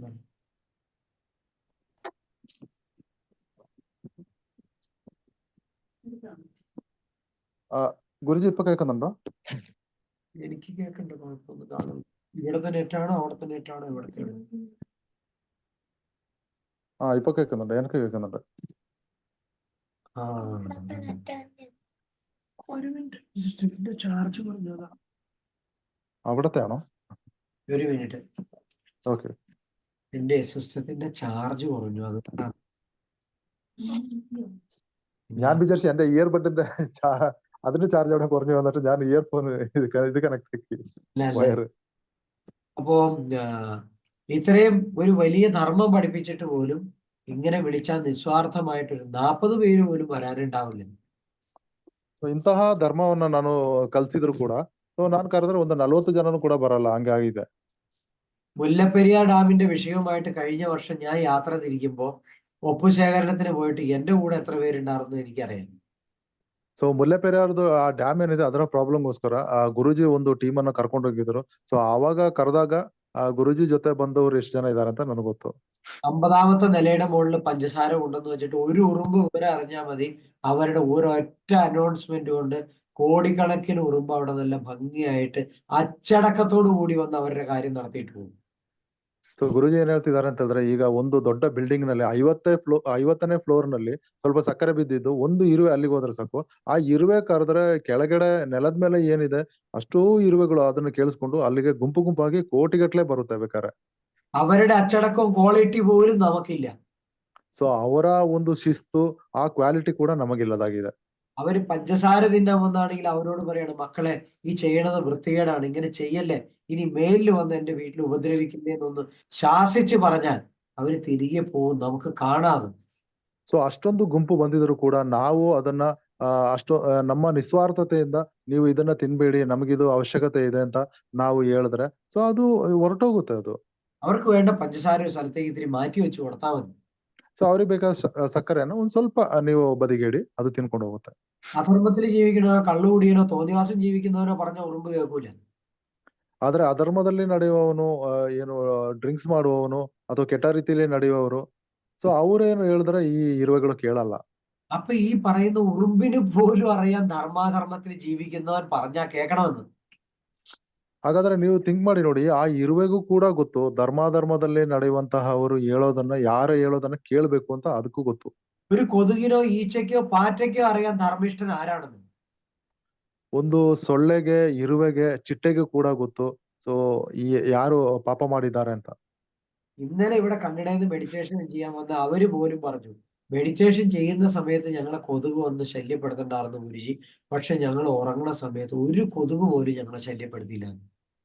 ನಿನ್ನೆ ಇಲ್ಲಿ ಮೆಡಿಟೇಷನ್ ಮಾಡುವವರು ಹೇಳ್ತಾ ಇದ್ರು, ಸೊ ಆ ಮೆಡಿಟೇಷನ್ ಮಾಡುವ ಟೈಮಲ್ಲಿ ಸೊಳ್ಳೆ ಬಂದು ನಮ್ಮನ್ನ ಡಿಸ್ಟರ್ಬ್ ಮಾಡ್ತಾ ಇತ್ತು, ಆದ್ರೆ ನಾವು ಮಲ್ಗಿ ನಿದ್ದೆ ಮಾಡೋ ಟೈಮಲ್ಲಿ ಒಂದೇ ಒಂದು ಸೊಳ್ಳೆ ಕೂಡ ಬಂದಿಲ್ಲ. കാരണം എന്താ, നമ്മളെ പ്രപഞ്ചം പരീക്ഷിക്കണ മെഡിറ്റേഷന്റെ ഇടയിൽ കൊതുക് വന്നാ നീ അവനെ ഉപദ്രവിക്കുകയോ ഇല്ലയോ എന്ന്. ಕಾರಣ ಏನು ಅಂತ ಹೇಳಿದ್ರೆ ಬ್ರಹ್ಮಾಂಡ ನಮ್ಮನ್ನ ಪರೀಕ್ಷೆ ಮಾಡ್ತಾ ಇರುತ್ತೆ. ನೀವು ಮೆಡಿಟೇಷನ್ ಮಾಡುವ ಟೈಮಲ್ಲಿ ಸೊಳ್ಳೆ ಬಂದಾಗ ನೀವು ಅದು ಏನ್ ಮಾಡ್ತೀರಾ, ಅದಕ್ಕೆ ಡಿಸ್ಟರ್ಬ್ ಮಾಡ್ತೀರಾ ಇಲ್ವಾ ಅಂತ ತಿಳ್ಕೊಳ್ಳಿಕ್ಕೆ ಪರೀಕ್ಷೆ ಮಾಡ್ತಾ ಇದೆ. ധ്യാനത്തിലിരിക്കുന്ന സമയത്ത് അവൻ കൊതുകിനോട് പറയാണ്, ഉള്ളിലിരുന്നോണ്ട്, കൊതുകെ എന്നെ ഉപദ്രവിക്കല്ലേ, ഞാൻ മെഡിറ്റേഷൻ ചെയ്യാണ്, ഞാൻ നിന്നെയാണ് എന്ത് തെറ്റ് ചെയ്തിട്ടാണ്, നമ്മൾ പോലും വേദന കൊണ്ട് അറിയാതെ പറയാണ്. ಸೊ ಧ್ಯಾನದಲ್ಲಿ ಕೂರುವವನು, ಸೊ ನಾನು ನಿನ್ನನ್ನ ಏನೂ ತೊಂದರೆ ಮಾಡ್ತಾ ಇಲ್ಲ, ನೀನ್ ನನಗೆ ತೊಂದರೆ ಕೊಡ್ಬೇಡ, ನಾನ್ ಧ್ಯಾನದಲ್ಲಿ ಇದ್ದೀನಿ ಅಂತ ಹೇಳ್ಬಿಟ್ಟು ಸೊ ನಮ್ಮ ಧ್ಯಾನದ ಮೂಲಕ ನಾವು ಅದಕ್ಕೆ ಹೇಳಿದ್ರೆ ಸಾಕು. ഇവിടെ പോലീസിന്റെ വാക്കി ടോക്കിൽ അനൗൺസ് ചെയ്യുന്ന പോലെ അപ്പൊ തന്നെ അവർ അനൗൺസ് ചെയ്യും, ഓവർ ഇവിടെ കുറച്ച് പേര് ഇരിപ്പുണ്ട്, അവരെ ഒന്നും ഇനി ആരും ഉപദ്രവിക്കണ്ടാട്ടോ, ഓവർ എന്ന് അപ്പൊ തന്നെ അവർ അനൗൺസ് ചെയ്യും. ಈ ಪೊಲೀಸ್ನ ವಾಕಿ ಟಾಕಿಯಲ್ಲಿ ಏನು ಇಲ್ಲಿ ಏನು ಇಲ್ಲಿ ಯಾರಿಗೂ ತೊಂದರೆ ಕೊಡ್ಬೇಡಿ ಅಂತ ಏನು ಅವರು ಏನು ಅನೌನ್ಸ್ ಮಾಡ್ತಾರೆ, ಸೊ ಅದೇ ರೀತಿ ಈ ಮೆಡಿಟೇಷನ್ ಅಲ್ಲಿ ಕೂರೋರ್ಗೆ ಕೂಡ ಸೊ ನಾವು ಏನ್ ಹೇಳುತ್ತೆ ಸೊ ಅದು ಬ್ರಹ್ಮಾಂಡ ಅವರಿಗೆ ಆ ವಿಷಯಗಳನ್ನ ಸೂಚಿಸುತ್ತಾ, ಇಲ್ಲಿ ಯಾರೋ ಕೂತಿದ್ದಾರೆ ಮೆಡಿಟೇಷನ್ ಮಾಡ್ತಾ ಇದಾರೆ, ಅವ್ರನ್ನೇನೋ ಡಿಸ್ಟರ್ಬ್ ಮಾಡಬೇಡಿ ಅಂತ ಅವ್ರಿಗೊಂದು ಇನ್ಫಾರ್ಮೇಶನ್ ಹೋಗುತ್ತೆ. ഓരോരോ വീട്ടിൽ എത്രമാത്രം പാറ്റയാണെന്നറിയാം. നമ്മുടെ ആശ്രമത്തിൽ എന്തോരം ഭക്ഷണം ഉണ്ടാക്കണം, എന്തെല്ലാം കാര്യം ചെയ്യണം. ഇവിടെ ഒന്നും ആർക്കും ഒരു ശല്യമില്ല. പാറ്റയെ കൊണ്ട് ശല്യമില്ല, ഉറുമ്പിനെ കൊണ്ട് ശല്യമില്ല, ഒന്നിനെ കൊണ്ടും ഒരു ശല്യമില്ല. എല്ലാ ജീവിയും നമുക്ക് ഗുണം മാത്രമേ ചെയ്യുള്ളൂ.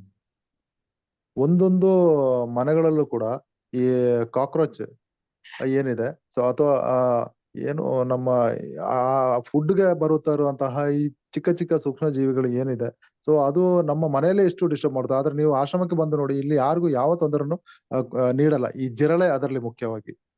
നമ്മൾ ജീവിക്കുന്ന പരിസരത്ത് മറ്റ് ജീവജാലങ്ങൾ വരാതിരിക്കാൻ നമ്മൾ എല്ലാത്തിനെയും കൊന്നു വിരട്ടി ഓടിച്ചുകൊണ്ടിരിക്കുകയാണ്. ಸೊ ನಾವು ಏನು ವಾಸ ಮಾಡುವಂತಹ ಏರಿಯಾಗಳಲ್ಲಿ ಯಾವ ಏನು ಜೀವ ಜಂತುಗಳು ಕೂಡ ಬರಬಾರ್ದು ಅಂತ ಹೇಳ್ಬಿಟ್ಟು ನಾವು ಒಂದು ಕಾಂಪೌಂಡ್ ಹಾಕಿರ್ತೀವಿ, ಅಥವಾ ನಾವು ಅದನ್ನ ಸಾಯಿಸ್ತೀವಿ, ಅದನ್ನ ದೂರ ಓಡಿಸ್ಬಿಡ್ತೀವಿ. നമ്മൾ ഒരിക്കലും ചിന്തിക്കുന്നില്ല നമ്മൾ നന്നായ ഈ പ്രപഞ്ചം മുഴുവൻ നമുക്ക് അനുകൂലമായിട്ട് വരുന്നുള്ളൂ. ಸೊ ನಾವ್ ಯಾವತ್ತೂ ಥಿಂಕ್ ಮಾಡ್ತಾ ಇಲ್ಲ, ನಾವು ಒಳ್ಳೆಯವರಾದ್ರೆ ಈ ಬ್ರಹ್ಮಾಂಡ ಅಥವಾ ಈ ಏನು ಜೀವಜಾಲಗಳಿದೆ ಅದೆಲ್ಲ ನಮಗೆ ಒಳ್ಳೆ ರೀತಿಯಲ್ಲಿ ಅದು ರಿಯಾಕ್ಟ್ ಮಾಡುತ್ತೆ ಅಂತ ನಮ್ಗೆ ಅರ್ಥ ಆಗಲ್ಲ. ഞാൻ ഈ 1.5 മണിക്കൂർ സംസാരിച്ചതിൽ നിന്ന് നിങ്ങൾക്ക് എവിടെയാണ് ഞാനൊരു മനുഷ്യ ദൈവമാണെന്ന് തോന്നിയത്? ಸೊ ನಾನೀಗ ಈ 1.5 ಗಂಟೆ ನಾನು ಮಾತಾಡಿದ್ದೀನಿ, ನಿಮಗೆ ಏನಾದ್ರೂ ನಾನು ಮನುಷ್ಯ ದೇವರು ಅಂತ ಏನಾದ್ರೂ ನಿಮಗೆ ಅನ್ನಿಸಿದ್ಯಾ? ഒരു സാധാരണ വ്യക്തി ചിന്തിക്കേണ്ട കാര്യങ്ങളല്ലേ ഞാൻ നിങ്ങളോട് ബോധ്യപ്പെടുത്തിയിട്ടുള്ളൂ. ಒಬ್ಬ ಸಾಮಾನ್ಯ ವ್ಯಕ್ತಿ ಏನು ಚಿಂತೆ ಮಾಡ್ಬೇಕು ಅದನ್ನ ತಾನೇ ನಾನು ನಿಮಗೆ ಹೇಳಿದ್ದು ಇಷ್ಟೊತ್ತು. ഒരു ബിലോ ആവറേജ് ആൾക്കാർക്ക് പോലും ചിന്തിക്കാൻ പറ്റുന്ന, അല്ലെങ്കിൽ ഉറുമ്പിന് പോലും ചിന്തിക്കാൻ പറ്റുന്ന, അല്ലെങ്കിൽ ഒരു പാറ്റയ്ക്ക് അല്ലെങ്കിൽ ഒരു കൊതുകിന് പോലും ചിന്തിക്കാൻ പറ്റുന്ന കാര്യമേ ഞാൻ നിങ്ങളുടെ അടുത്ത് പറഞ്ഞിട്ടുള്ളൂ. ಒಂದು ಏನು ಕೆಳಮಟ್ಟದ ಅಥವಾ ಅನ್ಎಜುಕೇಟೆಡ್ ವ್ಯಕ್ತಿಗಳು ಕೂಡ ತಿಳ್ಕೊಳ್ಳುವಂತಹ ಅವರು ಚಿಂತೆ ಮಾಡುವಂತಹ ವಿಷಯಗಳು ನಾನು ಏನು ಈ ಇರುವೆಗಳ ಬಗ್ಗೆ ಅಥವಾ ಈ ಕಾಕ್ರೋಚ್ಗಳ ಬಗ್ಗೆ ಎಲ್ಲ ನಾನು ಎಕ್ಸಾಂಪಲ್ ಕೊಟ್ಟಿದ್ದು ಪ್ರತಿಯೊಬ್ರು ಕೂಡ ತಿಳ್ಕೊಳ್ಳುವಂತಹ ವಿಷಯನೇ ಅದು. ഇത്രയും കാര്യം മനസ്സിലാക്കാൻ ഒരു ബ്രഹ്മജ്ഞാനത്തിന്റെ ആവശ്യമുണ്ടോ? ಸೊ ಇಷ್ಟು ವಿಷಯನ ತಿಳ್ಕೊಳ್ಳಿಕ್ಕೆ ಇದಕ್ಕೆಲ್ಲ ಬ್ರಹ್ಮಜ್ಞಾನದ ಅವಶ್ಯಕತೆ ಇದೆಯಾ? നമ്മളെ തെറ്റ് പഠിപ്പിച്ചു തന്നതുകൊണ്ട് മാത്രമാണ് ഇന്ന് നമ്മൾ തെറ്റുകാരായി പോയത്. ಸೊ ನಮ್ಮನ್ನ ತಪ್ಪಾದ ರೀತಿಯಲ್ಲಿ ಕರ್ಕೊಂಡೋಗಿ ನಮಗೆ ತಪ್ಪು ವಿಷಯಗಳನ್ನ ಹೇಳಿದ್ರಿಂದಲೇ ನಾವು ಈ ಒಂದು ಕೆಲಸಗಳನ್ನ ಮಾಡ್ತಾ ಇದೀವಿ. നമ്മൾ ജനിക്കുമ്പോൾ മുതൽ മരിക്കുന്നത് വരെ തെറ്റുകൾ മാത്രം ചെയ്തു കൂട്ടുന്ന ഒരു വൃത്തികെട്ട ജീവിയാണ്. ಸೊ ನಾವು ಹುಟ್ಟಿನಿಂದ ಸಾಯೋವರೆಗೂ ತಪ್ಪುಗಳನ್ನೇ ಮಾಡ್ಕೊಂಡು ಬದುಕುವಂತಹ ವೃತ್ತಿಹೀನ ಜೀವಿಗಳಾಗಿದ್ದೀವಿ. സ്വന്തം ഭാര്യയും ഭർത്താവും അങ്ങോട്ടും ഇങ്ങോട്ടും ചോദിക്കും, നിനക്ക് ഇഷ്ടമുള്ളതാണോ ഞാൻ ചെയ്യുന്നത്? ಸ್ವಂತ ಪತಿ ಪತ್ನಿಯರು ಅವರು ಆ ಕಡೆ ಈ ಕಡೆ ಕೇಳ್ತಾರೆ, ನಿನಗಿಷ್ಟ ಇರೋದನ್ನ ನಾನ್ ಮಾಡ್ತಾ ಇದ್ದೇನಾ ಅಂತ. എന്നിട്ടൊരു കാര്യം ചെയ്യാൻ, നിനക്ക് ഇഷ്ടമുള്ളത് ഇഷ്ടമല്ലാത്തതുമായിട്ടുള്ള കാര്യങ്ങൾ രണ്ടുപേരും ഒരു പേപ്പർ എടുത്ത് വെച്ച് അങ്ങ് എഴുതുക. ಸೊ ಗಂಡ ಹೆಂಡತಿ ಅವ್ರಿಗೆ ಇಷ್ಟ ಆಗಿರುವಂತಹ ಇಷ್ಟ ಇಲ್ಲದಿರುವಂತಹ ವಿಷಯಗಳನ್ನ 2 ಪೇಪರ್ ಅಲ್ಲಿ ಬರೆದಿಡೋದು. രണ്ടുപേർക്കും വട്ട 0 മാർക്ക് കിട്ടും. ಸೊ ಅವ್ರಿಬ್ರಿಗೂ 0 ಮಾರ್ಕ್ ಸಿಗುತ್ತೆ. ഇതുപോലും അറിയില്ലാത്തവരാണ് ദാമ്പത്യ ജീവിതത്തിലേക്ക് ഇറങ്ങി തിരിച്ചേക്കുന്നത്. ಇದು ಕರೆಕ್ಟ್ ಆಗಿ ಅರ್ಥ ಮಾಡ್ಕೊಳ್ಳದೆ ದಾಂಪತ್ಯ ಜೀವನದಲ್ಲಿ ಮುನ್ನಡೀತಾ ಇದ್ದಾರೆ. ഭാര്യാഭർത്തൃ ജീവിതം എന്ന് പറയുന്നത് പൂർവ്വകാല ജന്മവാസനയ്ക്ക് ഭാഗമായിട്ട് അവർ വീണ്ടും ഒരുമിച്ച് ജീവിക്കാൻ വേണ്ടി തന്നെ ഭൂമിയിൽ വന്നിട്ടുള്ളതാണ്. ಸೊ ಗಂಡ ಹೆಂಡತಿಯ ಸಂಬಂಧ ಅಥವಾ ಆ ಜೀವನ ಏನಿದೆ ಅದು ಪೂರ್ವಕಾಲದಿಂದ ಆ ಒಂದು ವಾಸನದಿಂದ ಬಂದಿರುವಂತಹ ಜೀವನ ಈ ಭೂಮಿ ಮೇಲೆ ಇದೇ ರೀತಿ ಬದುಕಬೇಕು ಅಂತೇಳಿ ಅದನ್ನ ತಿಳ್ಕೊಂಡು ಬದುಕಬೇಕು ಅಂತೇಳಿ ಅವರು ಭೂಮಿ ಬಂದಿರೋದು. ലിവിങ് ടുഗദർ എന്ന് പറയുന്നത് പൂർവ്വകാല ജന്മവുമായിട്ട് ഒരു ബന്ധവുമില്ല. ಸೊ ಇವಾಗ ಏನ್ ನಡೀತಾ ಇದೆ ಲಿವಿಂಗ್ ಟುಗೆದರ್ ಅಂತ, ಸೊ ಇದು ಪೂರ್ವಕಾಲದ ಆ ಇದಕ್ಕೆ ಸಂಬಂಧನೇ ಇಲ್ಲ. നമ്മുടെ ജീവിതത്തിൽ ഒരു വ്യക്തിയുമായിട്ട് കണ്ടുമുട്ടുണ്ടെങ്കിൽ, ഒരു വ്യക്തിയുമായിട്ട് നമ്മൾ ഇടപഴകുന്നുണ്ടെങ്കിൽ പൂർവ്വകാല ജന്മവാസനയുമായിട്ട് ബന്ധമുണ്ടായിരിക്കണം. ಸೊ ನಾವು ಒಬ್ಬ ವ್ಯಕ್ತಿಯನ್ನ ಭೇಟಿಯಾಗ್ತಾ ಇದ್ದೀವಿ ಅಥವಾ ಅವರೊಂದಿಗೆ ನಾವು ಬದುಕ್ತಾ ಇದ್ದೀವಿ ಅಂತ ಹೇಳಿದ್ರೆ ಆ ಪೂರ್ವ ಜನ್ಮದ ಆ ಪೂರ್ವಕಾಲದ ಆ ವಾಸನ ಏನಿದೆ, ಸೊ ಅದರಿಂದ ಇದು ನಡೀತಾ ಇದೆ. അധർമ്മത്തിന്റെ പാതയിൽ സഞ്ചരിക്കുന്നവൻ അധർമ്മം തന്നെ കാത്തു നിന്നോളൂ, അവരെ ആ വഴിക്ക് കൊണ്ടുപോകുള്ളൂ. ಸೊ ಅಧರ್ಮದ ದಾರಿಯಲ್ಲಿ ಯಾರು ನಡೀತಾ ಇರ್ತಾರೆ, ಸೊ ಅವ್ರಿಗೆ ಅಧರ್ಮದ ಏನು ಆ ರೂಟೇ ಕಾದಿರುತ್ತೆ, ಸೊ ಅವರನ್ನ ಅದು ಆ ದಾರಿ ಎಳ್ಕೊಂಡು ಹೋಗುತ್ತೆ. നിങ്ങളിൽ ആർക്കെങ്കിലും സംശയം ഉണ്ടെങ്കിൽ ഒരു കാര്യം ചെയ്ത്, നിങ്ങൾക്ക് 5 പൈസ വേണ്ട, നിങ്ങൾ ഒരു ബാറിന്റെ മുന്നിൽ പോയിട്ട് ഇങ്ങനെ കൈ കെട്ടി നോക്കി ഷെയർ കൂടാൻ ഒരാളെ കിട്ടും. ಸೊ ನಿಮಗೇನಾದ್ರು ಆ ರೀತಿ ಏನಾದ್ರು ಡೌಟ್ ಇದ್ರೆ ಒಂದು ಬಾರಿನ ಮುಂದೆ ಹೋಗ್ಬಿಟ್ಟು ನಿಮ್ಮ ಹತ್ರ ದುಡ್ಡೇ ಇಲ್ಲ ಅಂತ ಹೇಳಿದ್ರು ಕೈ ಕಟ್ಟಿ ನಿಂತ್ಕೊಳ್ಳಿ, ಯಾರಾದ್ರೂ ಸಿಗ್ತಾರಾ ಅಂತ.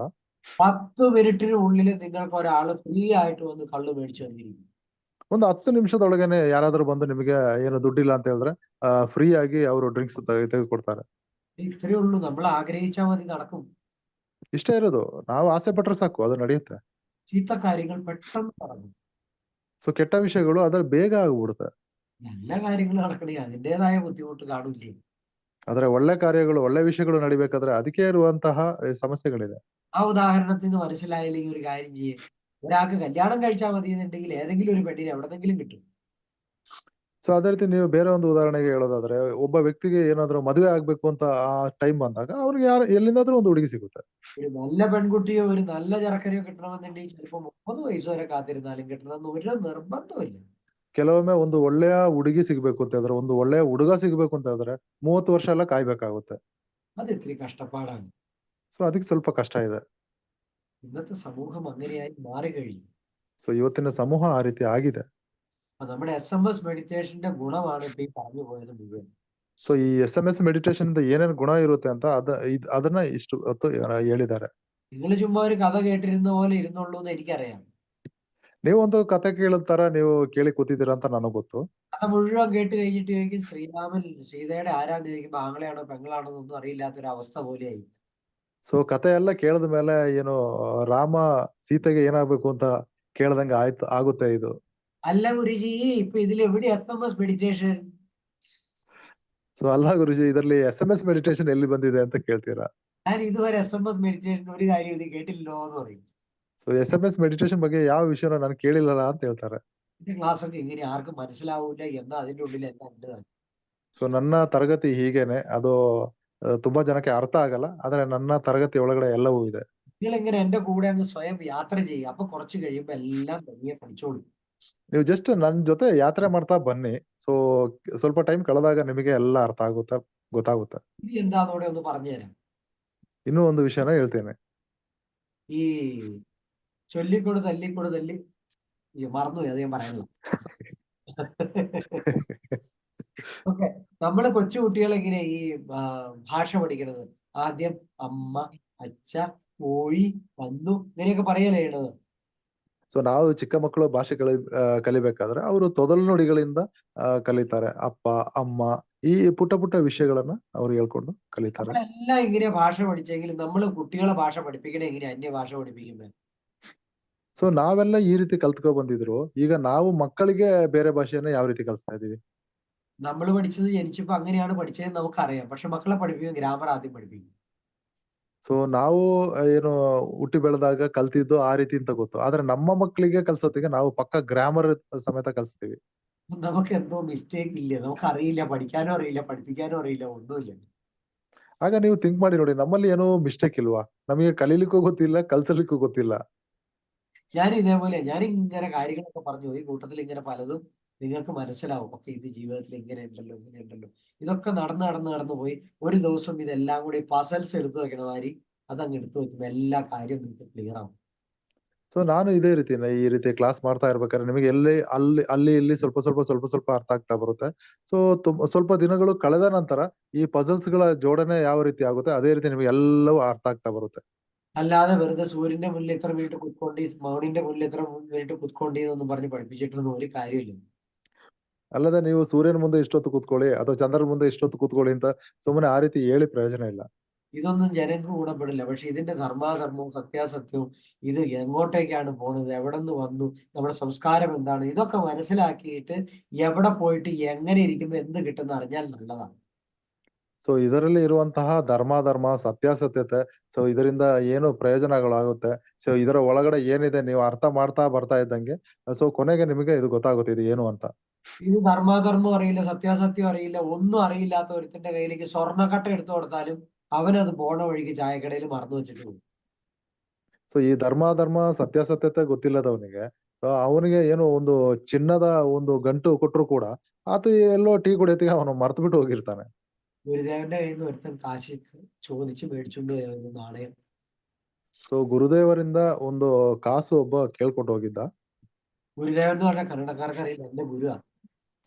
ಸೊ ಗುರೂಜಿ ಅಂತ ಗುರು ಶ್ರೀನಾರಾಯಣ ಗುರುಗಳ ಬಗ್ಗೆ ಹೇಳ್ತಾ ಇದ್ದಾರೆ. ഗുരുദേവന്റെ അടുത്ത് നിന്ന് ഒരു പുള്ളി വന്നേച്ചു പറഞ്ഞു, ഗുരുദേവ എല്ലാവർക്കും 1 രൂപ കൊടുക്കണില്ല, എനിക്ക് 1 രൂപ താട്ടെ എന്ന് പറഞ്ഞ് ചോദിച്ചു മേടിച്ചു. ಸೊ ಗುರುದೇವ ನೀವು ಎಲ್ರಿಗೂ 1 ರೂಪಾಯಿದು ಕಾಯಿನ್ ಕೊಡ್ತಾ ಇದ್ದೀರಲ್ಲ, ನನಗೂ ಒಂದು ಕಾಯಿನ್ ಕೊಡಿ ಅಂತ ಕೇಳಿ ತಗೊಂಡ. ഗുരുദേവൻ ചോദിച്ചു എന്തിനാന്ന്. ಸೊ ಗುರುದೇವ ಕೇಳಿದ್ರು ಏನಕ್ಕೆ ಅಂತ. ഇല്ല, കിട്ടിയവരൊക്കെ നന്നായി, എനിക്കും ഒന്ന് തരാവോ എന്ന് ചോദിച്ചു. ಅಲ್ಲ ಅದು ಸಿಕ್ಕಿದವರೆಲ್ಲ ಒಳ್ಳೇದಾಗಿದೆ, ನನಗೂ ಕೊಡಿ ಅಂತ ಕೇಳ್ದ. അവനിത്തിരി ഭക്ഷണപ്രിയനായിരുന്നു. 1 രൂപ കിട്ടി പോക്കറ്റിലിട്ടുകൊണ്ട് പുറത്തേക്ക് പോയി. ಸೊ ಅವನು ಊಟದ ಮೇಲೆ ತುಂಬಾ ಅಭಿರುಚಿ ಇರೋನು. 1 ರೂಪಾಯಿ ಏನು ಸಿಕ್ಕದಂಗೆ ಅವನ ಪಾಕೆಟ್ ಹಾಕಿ ಅವನು ಹೋದ. ആ നടന്നു പോണ വഴിക്ക് അവിടെ ഒരു ഇറച്ചിക്കടയിൽ ഇങ്ങനെ തൊലിയൊക്കെ പൊടിച്ച് ഇങ്ങനെ ഇട്ടേക്കാം, മൃഗത്തിന്റെ ശവം തൂക്കിയിട്ടേക്കാം. ಸೊ ಆತ ನಡ್ಕೊಂಡು ಹೋಗೋತ್ತಿಗೆ ಒಂದು ಏನು ಆ ನಾನ್ ವೆಜ್ ಅಂಗಡಿಯಲ್ಲಿ ಏನೋ ಶವ ತೂಗಿ ಹಾಕಿದ್ರು.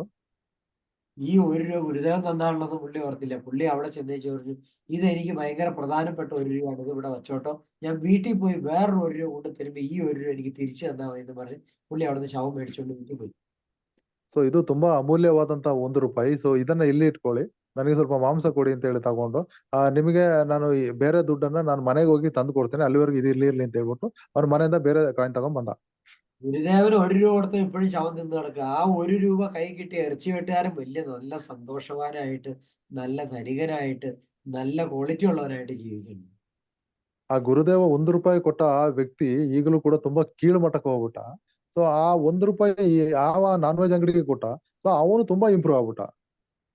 അതുപോലെ തന്നെ ഈ മെഡിറ്റേഷൻ, ഇത് ഓടിക്കേറി വരും എനിക്ക് മെഡിറ്റേഷൻ എല്ലാം വേണമെന്ന് പറഞ്ഞു, എന്ത് കിട്ടിയിട്ട് ഒരു കാര്യമില്ല. അത് ಸೊ ಅದೇ ರೀತಿ എന്താ കാര്യമുള്ള. ಮೆಡಿಟೇಷನ್ ಕೂಡ ಸೊ ನಮಗೆ ಏನು ಅರ್ಜೆಂಟ್ ಮಾಡ್ಕೊಂಡ್ ಬಂದ್ಬಿಟ್ಟು ಇಲ್ಲಿ ಏನು ಸಿಗಲ್ಲ, ಅದರಿಂದ ಪ್ರಯೋಜನ ಆಗಲ್ಲ. ചില കുടുംബങ്ങൾ അങ്ങനെയുണ്ട്, മെഡിറ്റേഷൻ ഒക്കെ ചെയ്ത് നല്ല അനുഭവം കിട്ടും. അത് കഴിഞ്ഞ് കഴിയുമ്പോൾ അവരുടെ ചില പ്രശ്നങ്ങൾ കാണുമ്പോൾ അവർ അടുത്ത ഷോർട്ട് കട്ടിലേക്ക് പോകും. ಸೊ ಕೆಲವೊಬ್ರು ಕುಟುಂಬಗಳು ಏನ್ ಮಾಡುತ್ತೆ ಅಂತ ಹೇಳಿದ್ರೆ ಮೆಡಿಟೇಷನ್ ಎಲ್ಲ ಮಾಡಿ ತುಂಬಾ ಒಳ್ಳೆ ಅನುಭವಗಳು ಸಿಕ್ಕಿರುತ್ತೆ. ಸೊ ಅಲ್ಲಿ ಮನೇಲಿ ಏನಾದ್ರು ಸಣ್ಣ ಪುಟ್ಟ ಪ್ರಾಬ್ಲಮ್ ಬಂತು ಅಂತ ಹೇಳಿದ್ರೆ ಸೊ ಇದನ್ನೆಲ್ಲ ಬಿಟ್ಬಿಟ್ಟು ಅವ್ರು ಅದರಿಂದ ಓಡ್ತಾರೆ.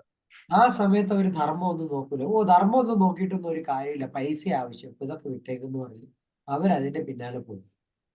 ಸೊ ಆ ಟೈಮಲ್ಲಿ ಅವರು ಧರ್ಮದ ಬಗ್ಗೆ ಎಲ್ಲ ಚಿಂತೆ ಮಾಡಲ್ಲ. ಸೊ ಧರ್ಮ ಎಲ್ಲ ಯಾರಿಗ್ ಬೇಕು, ನಮಗೆ ದುಡ್ಡು ಮೇನ್ ಬೇಕು ಅಂತ ಹೇಳ್ಬಿಟ್ಟು ಅದ್ರ ಹಿಂದೆ ಓಡ್ತಾರೆ. എന്തിനും 2 തരത്തിലുള്ള ഗ്രോത്ത് ഉണ്ട്. ഒന്നൊരു ഓർഗാനിക് ഗ്രോത്ത് ഉണ്ട്, അല്ലാതെ ഒന്ന് മാനിപ്പുലേഷൻ ചെയ്തിട്ട് പെട്ടെന്നുണ്ടാവണം വേറൊരു ഗ്രോത്ത് ഉണ്ട്. ಸೊ 2 ರೀತಿಯ ಗ್ರೋತ್ಗಳಿದೆ. ಒಂದು ಆರ್ಗಾನಿಕ್ ಗ್ರೋತ್, ಇನ್ನೊಂದು ಮ್ಯಾನಿಪುಲೇಟ್ ಮಾಡ್ಕೊಂಡು ಅಂದ್ರೆ ಸಡನ್ ಆಗಿ ಅವ್ರಿಗೆ ಗ್ರೋತ್ ಆಗ್ಬೇಕು, ಬೆಳವಣಿಗೆ ಆಗ್ಬೇಕು ಅಂತ ಹೇಳಿ ಥಿಂಕ್ ಮಾಡುತ್ತಾರೆ. ഓർഗാനിക് ഗ്രോത്ത് എന്ന് പറയുന്നത് പ്രപഞ്ചം അനുശാസിക്കുന്ന ഒരു വളർച്ച രീതിയാണ്. ಸೊ ಆರ್ಗಾನಿಕ್ ಗ್ರೋತ್ ಅಂತ ಹೇಳಿದ್ರೆ ಅದು ಬ್ರಹ್ಮಾಂಡ ನೀಡ್ತಾ ಇರುವಂತಹ ಒಂದು ಬೆಳವಣಿಗೆ. നമുക്ക് എത്ര അത്യാവശ്യമാണ്, സമയം ഇല്ല എന്ന് പറഞ്ഞാലും നമ്മുടെ ഭാര്യ ഗർഭിണിയായിട്ട് ഒരു 1.5 മാസം കൊണ്ട് ഒരു കൊച്ചിനെ തരാൻ പറ്റുമോ? ಸೊ ನಮಗೆ ತುಂಬಾ ಅರ್ಜೆಂಟ್ ಇದೆ, ನಮಗೆ ಬೇಗ ಬೇಕು ಅಂತ ಹೇಳ್ಬಿಟ್ಟು ಪತ್ನಿಯಾದವಳು 1.5 ತಿಂಗಳಲ್ಲೇ ಒಂದು ಮಗುನ ಕೊಡ್ಲಿಕ್ಕೆ ಆಗುತ್ತಾ? അതിനാ പ്രപഞ്ചം അനുശാസിക്കുന്ന ആ സമയം തന്നെ വേണം. ಸೊ ಬ್ರಹ್ಮಾಂಡ ಏನು ಫಿಕ್ಸ್ ಮಾಡಿದೆ ಆ ಒಂದು ಟೈಮ್ ಅದಕ್ಕೆ ಬೇಕಾಗುತ್ತೆ.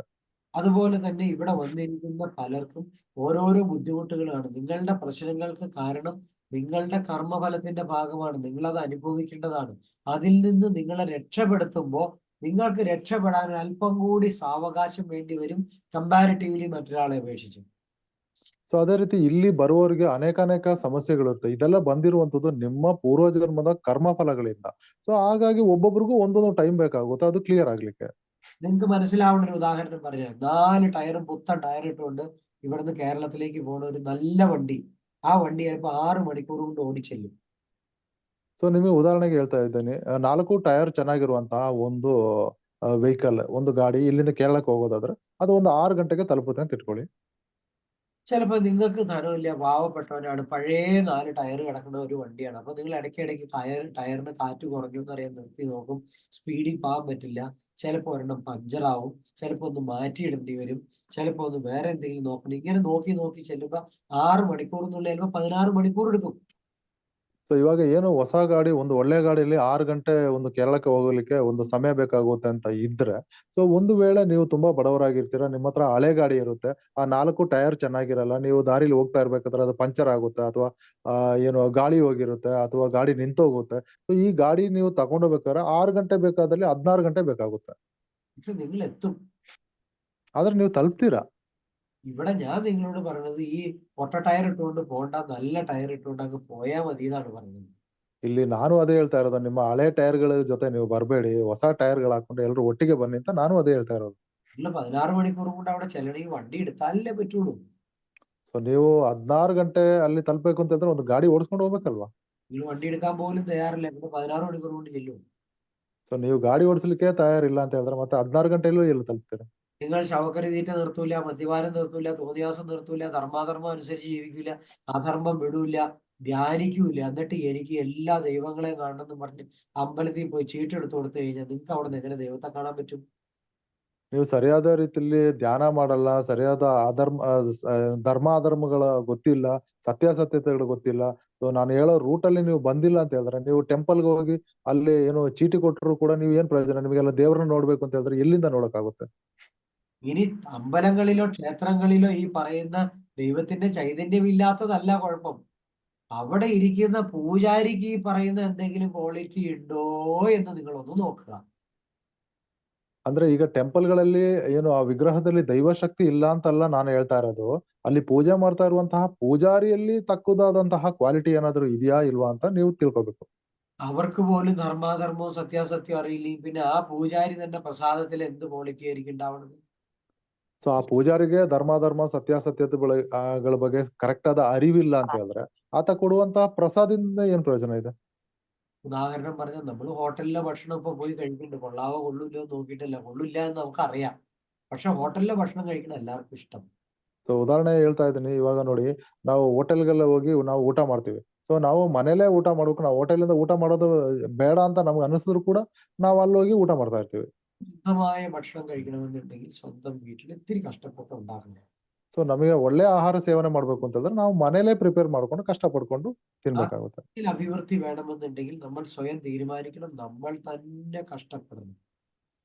ಆಧ್ಯಾತ್ಮದಲ್ಲಿ ನಿಮಗೆ ಅಭಿವೃದ್ಧಿ ಬೇಕು ಅಂತಂದ್ರೆ ನಾವೇ ಕಷ್ಟಪಟ್ರೆ ಮಾತ್ರ ನಮಗೆ ಇದರಲ್ಲಿ ಅಭಿವೃದ್ಧಿ ಉಂಟಾಗುತ್ತೆ.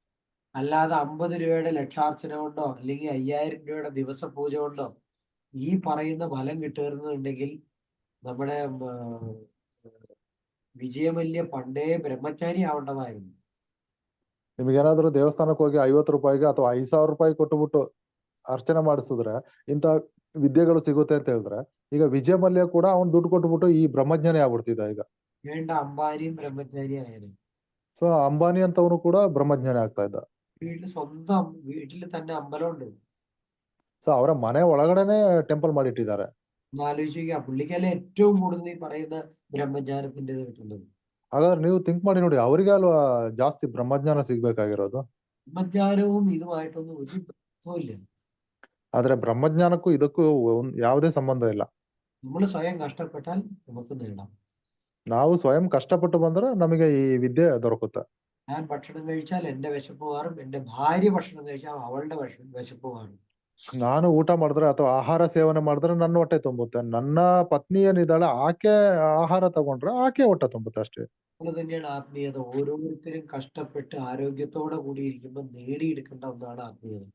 ಸೊ ಅದೇ ರೀತಿ ಆಧ್ಯಾತ್ಮ ಅಂದ್ರೆ ಒಬ್ಬೊಬ್ರು ಕಷ್ಟಪಟ್ಟು ಅವರು ಗೆಲ್ಬೇಕು, ಅವರು ಸಂಪಾದನೆ ಮಾಡ್ಬೇಕಾಗಿರೋದು ಈ ಬ್ರಹ್ಮಜ್ಞಾನ ಅನ್ನುವಂಥದ್ದು. ആരോഗ്യമുള്ളപ്പോ നേടേണ്ടതാണ്. എല്ലാം കഴിഞ്ഞ് ആശുപത്രിയിൽ പാൻ കറങ്ങണ കണ്ടുകൊണ്ട് കിടക്കുമ്പോ പ്രാർത്ഥിച്ചാലൊന്നും ദൈവം വരില്ല.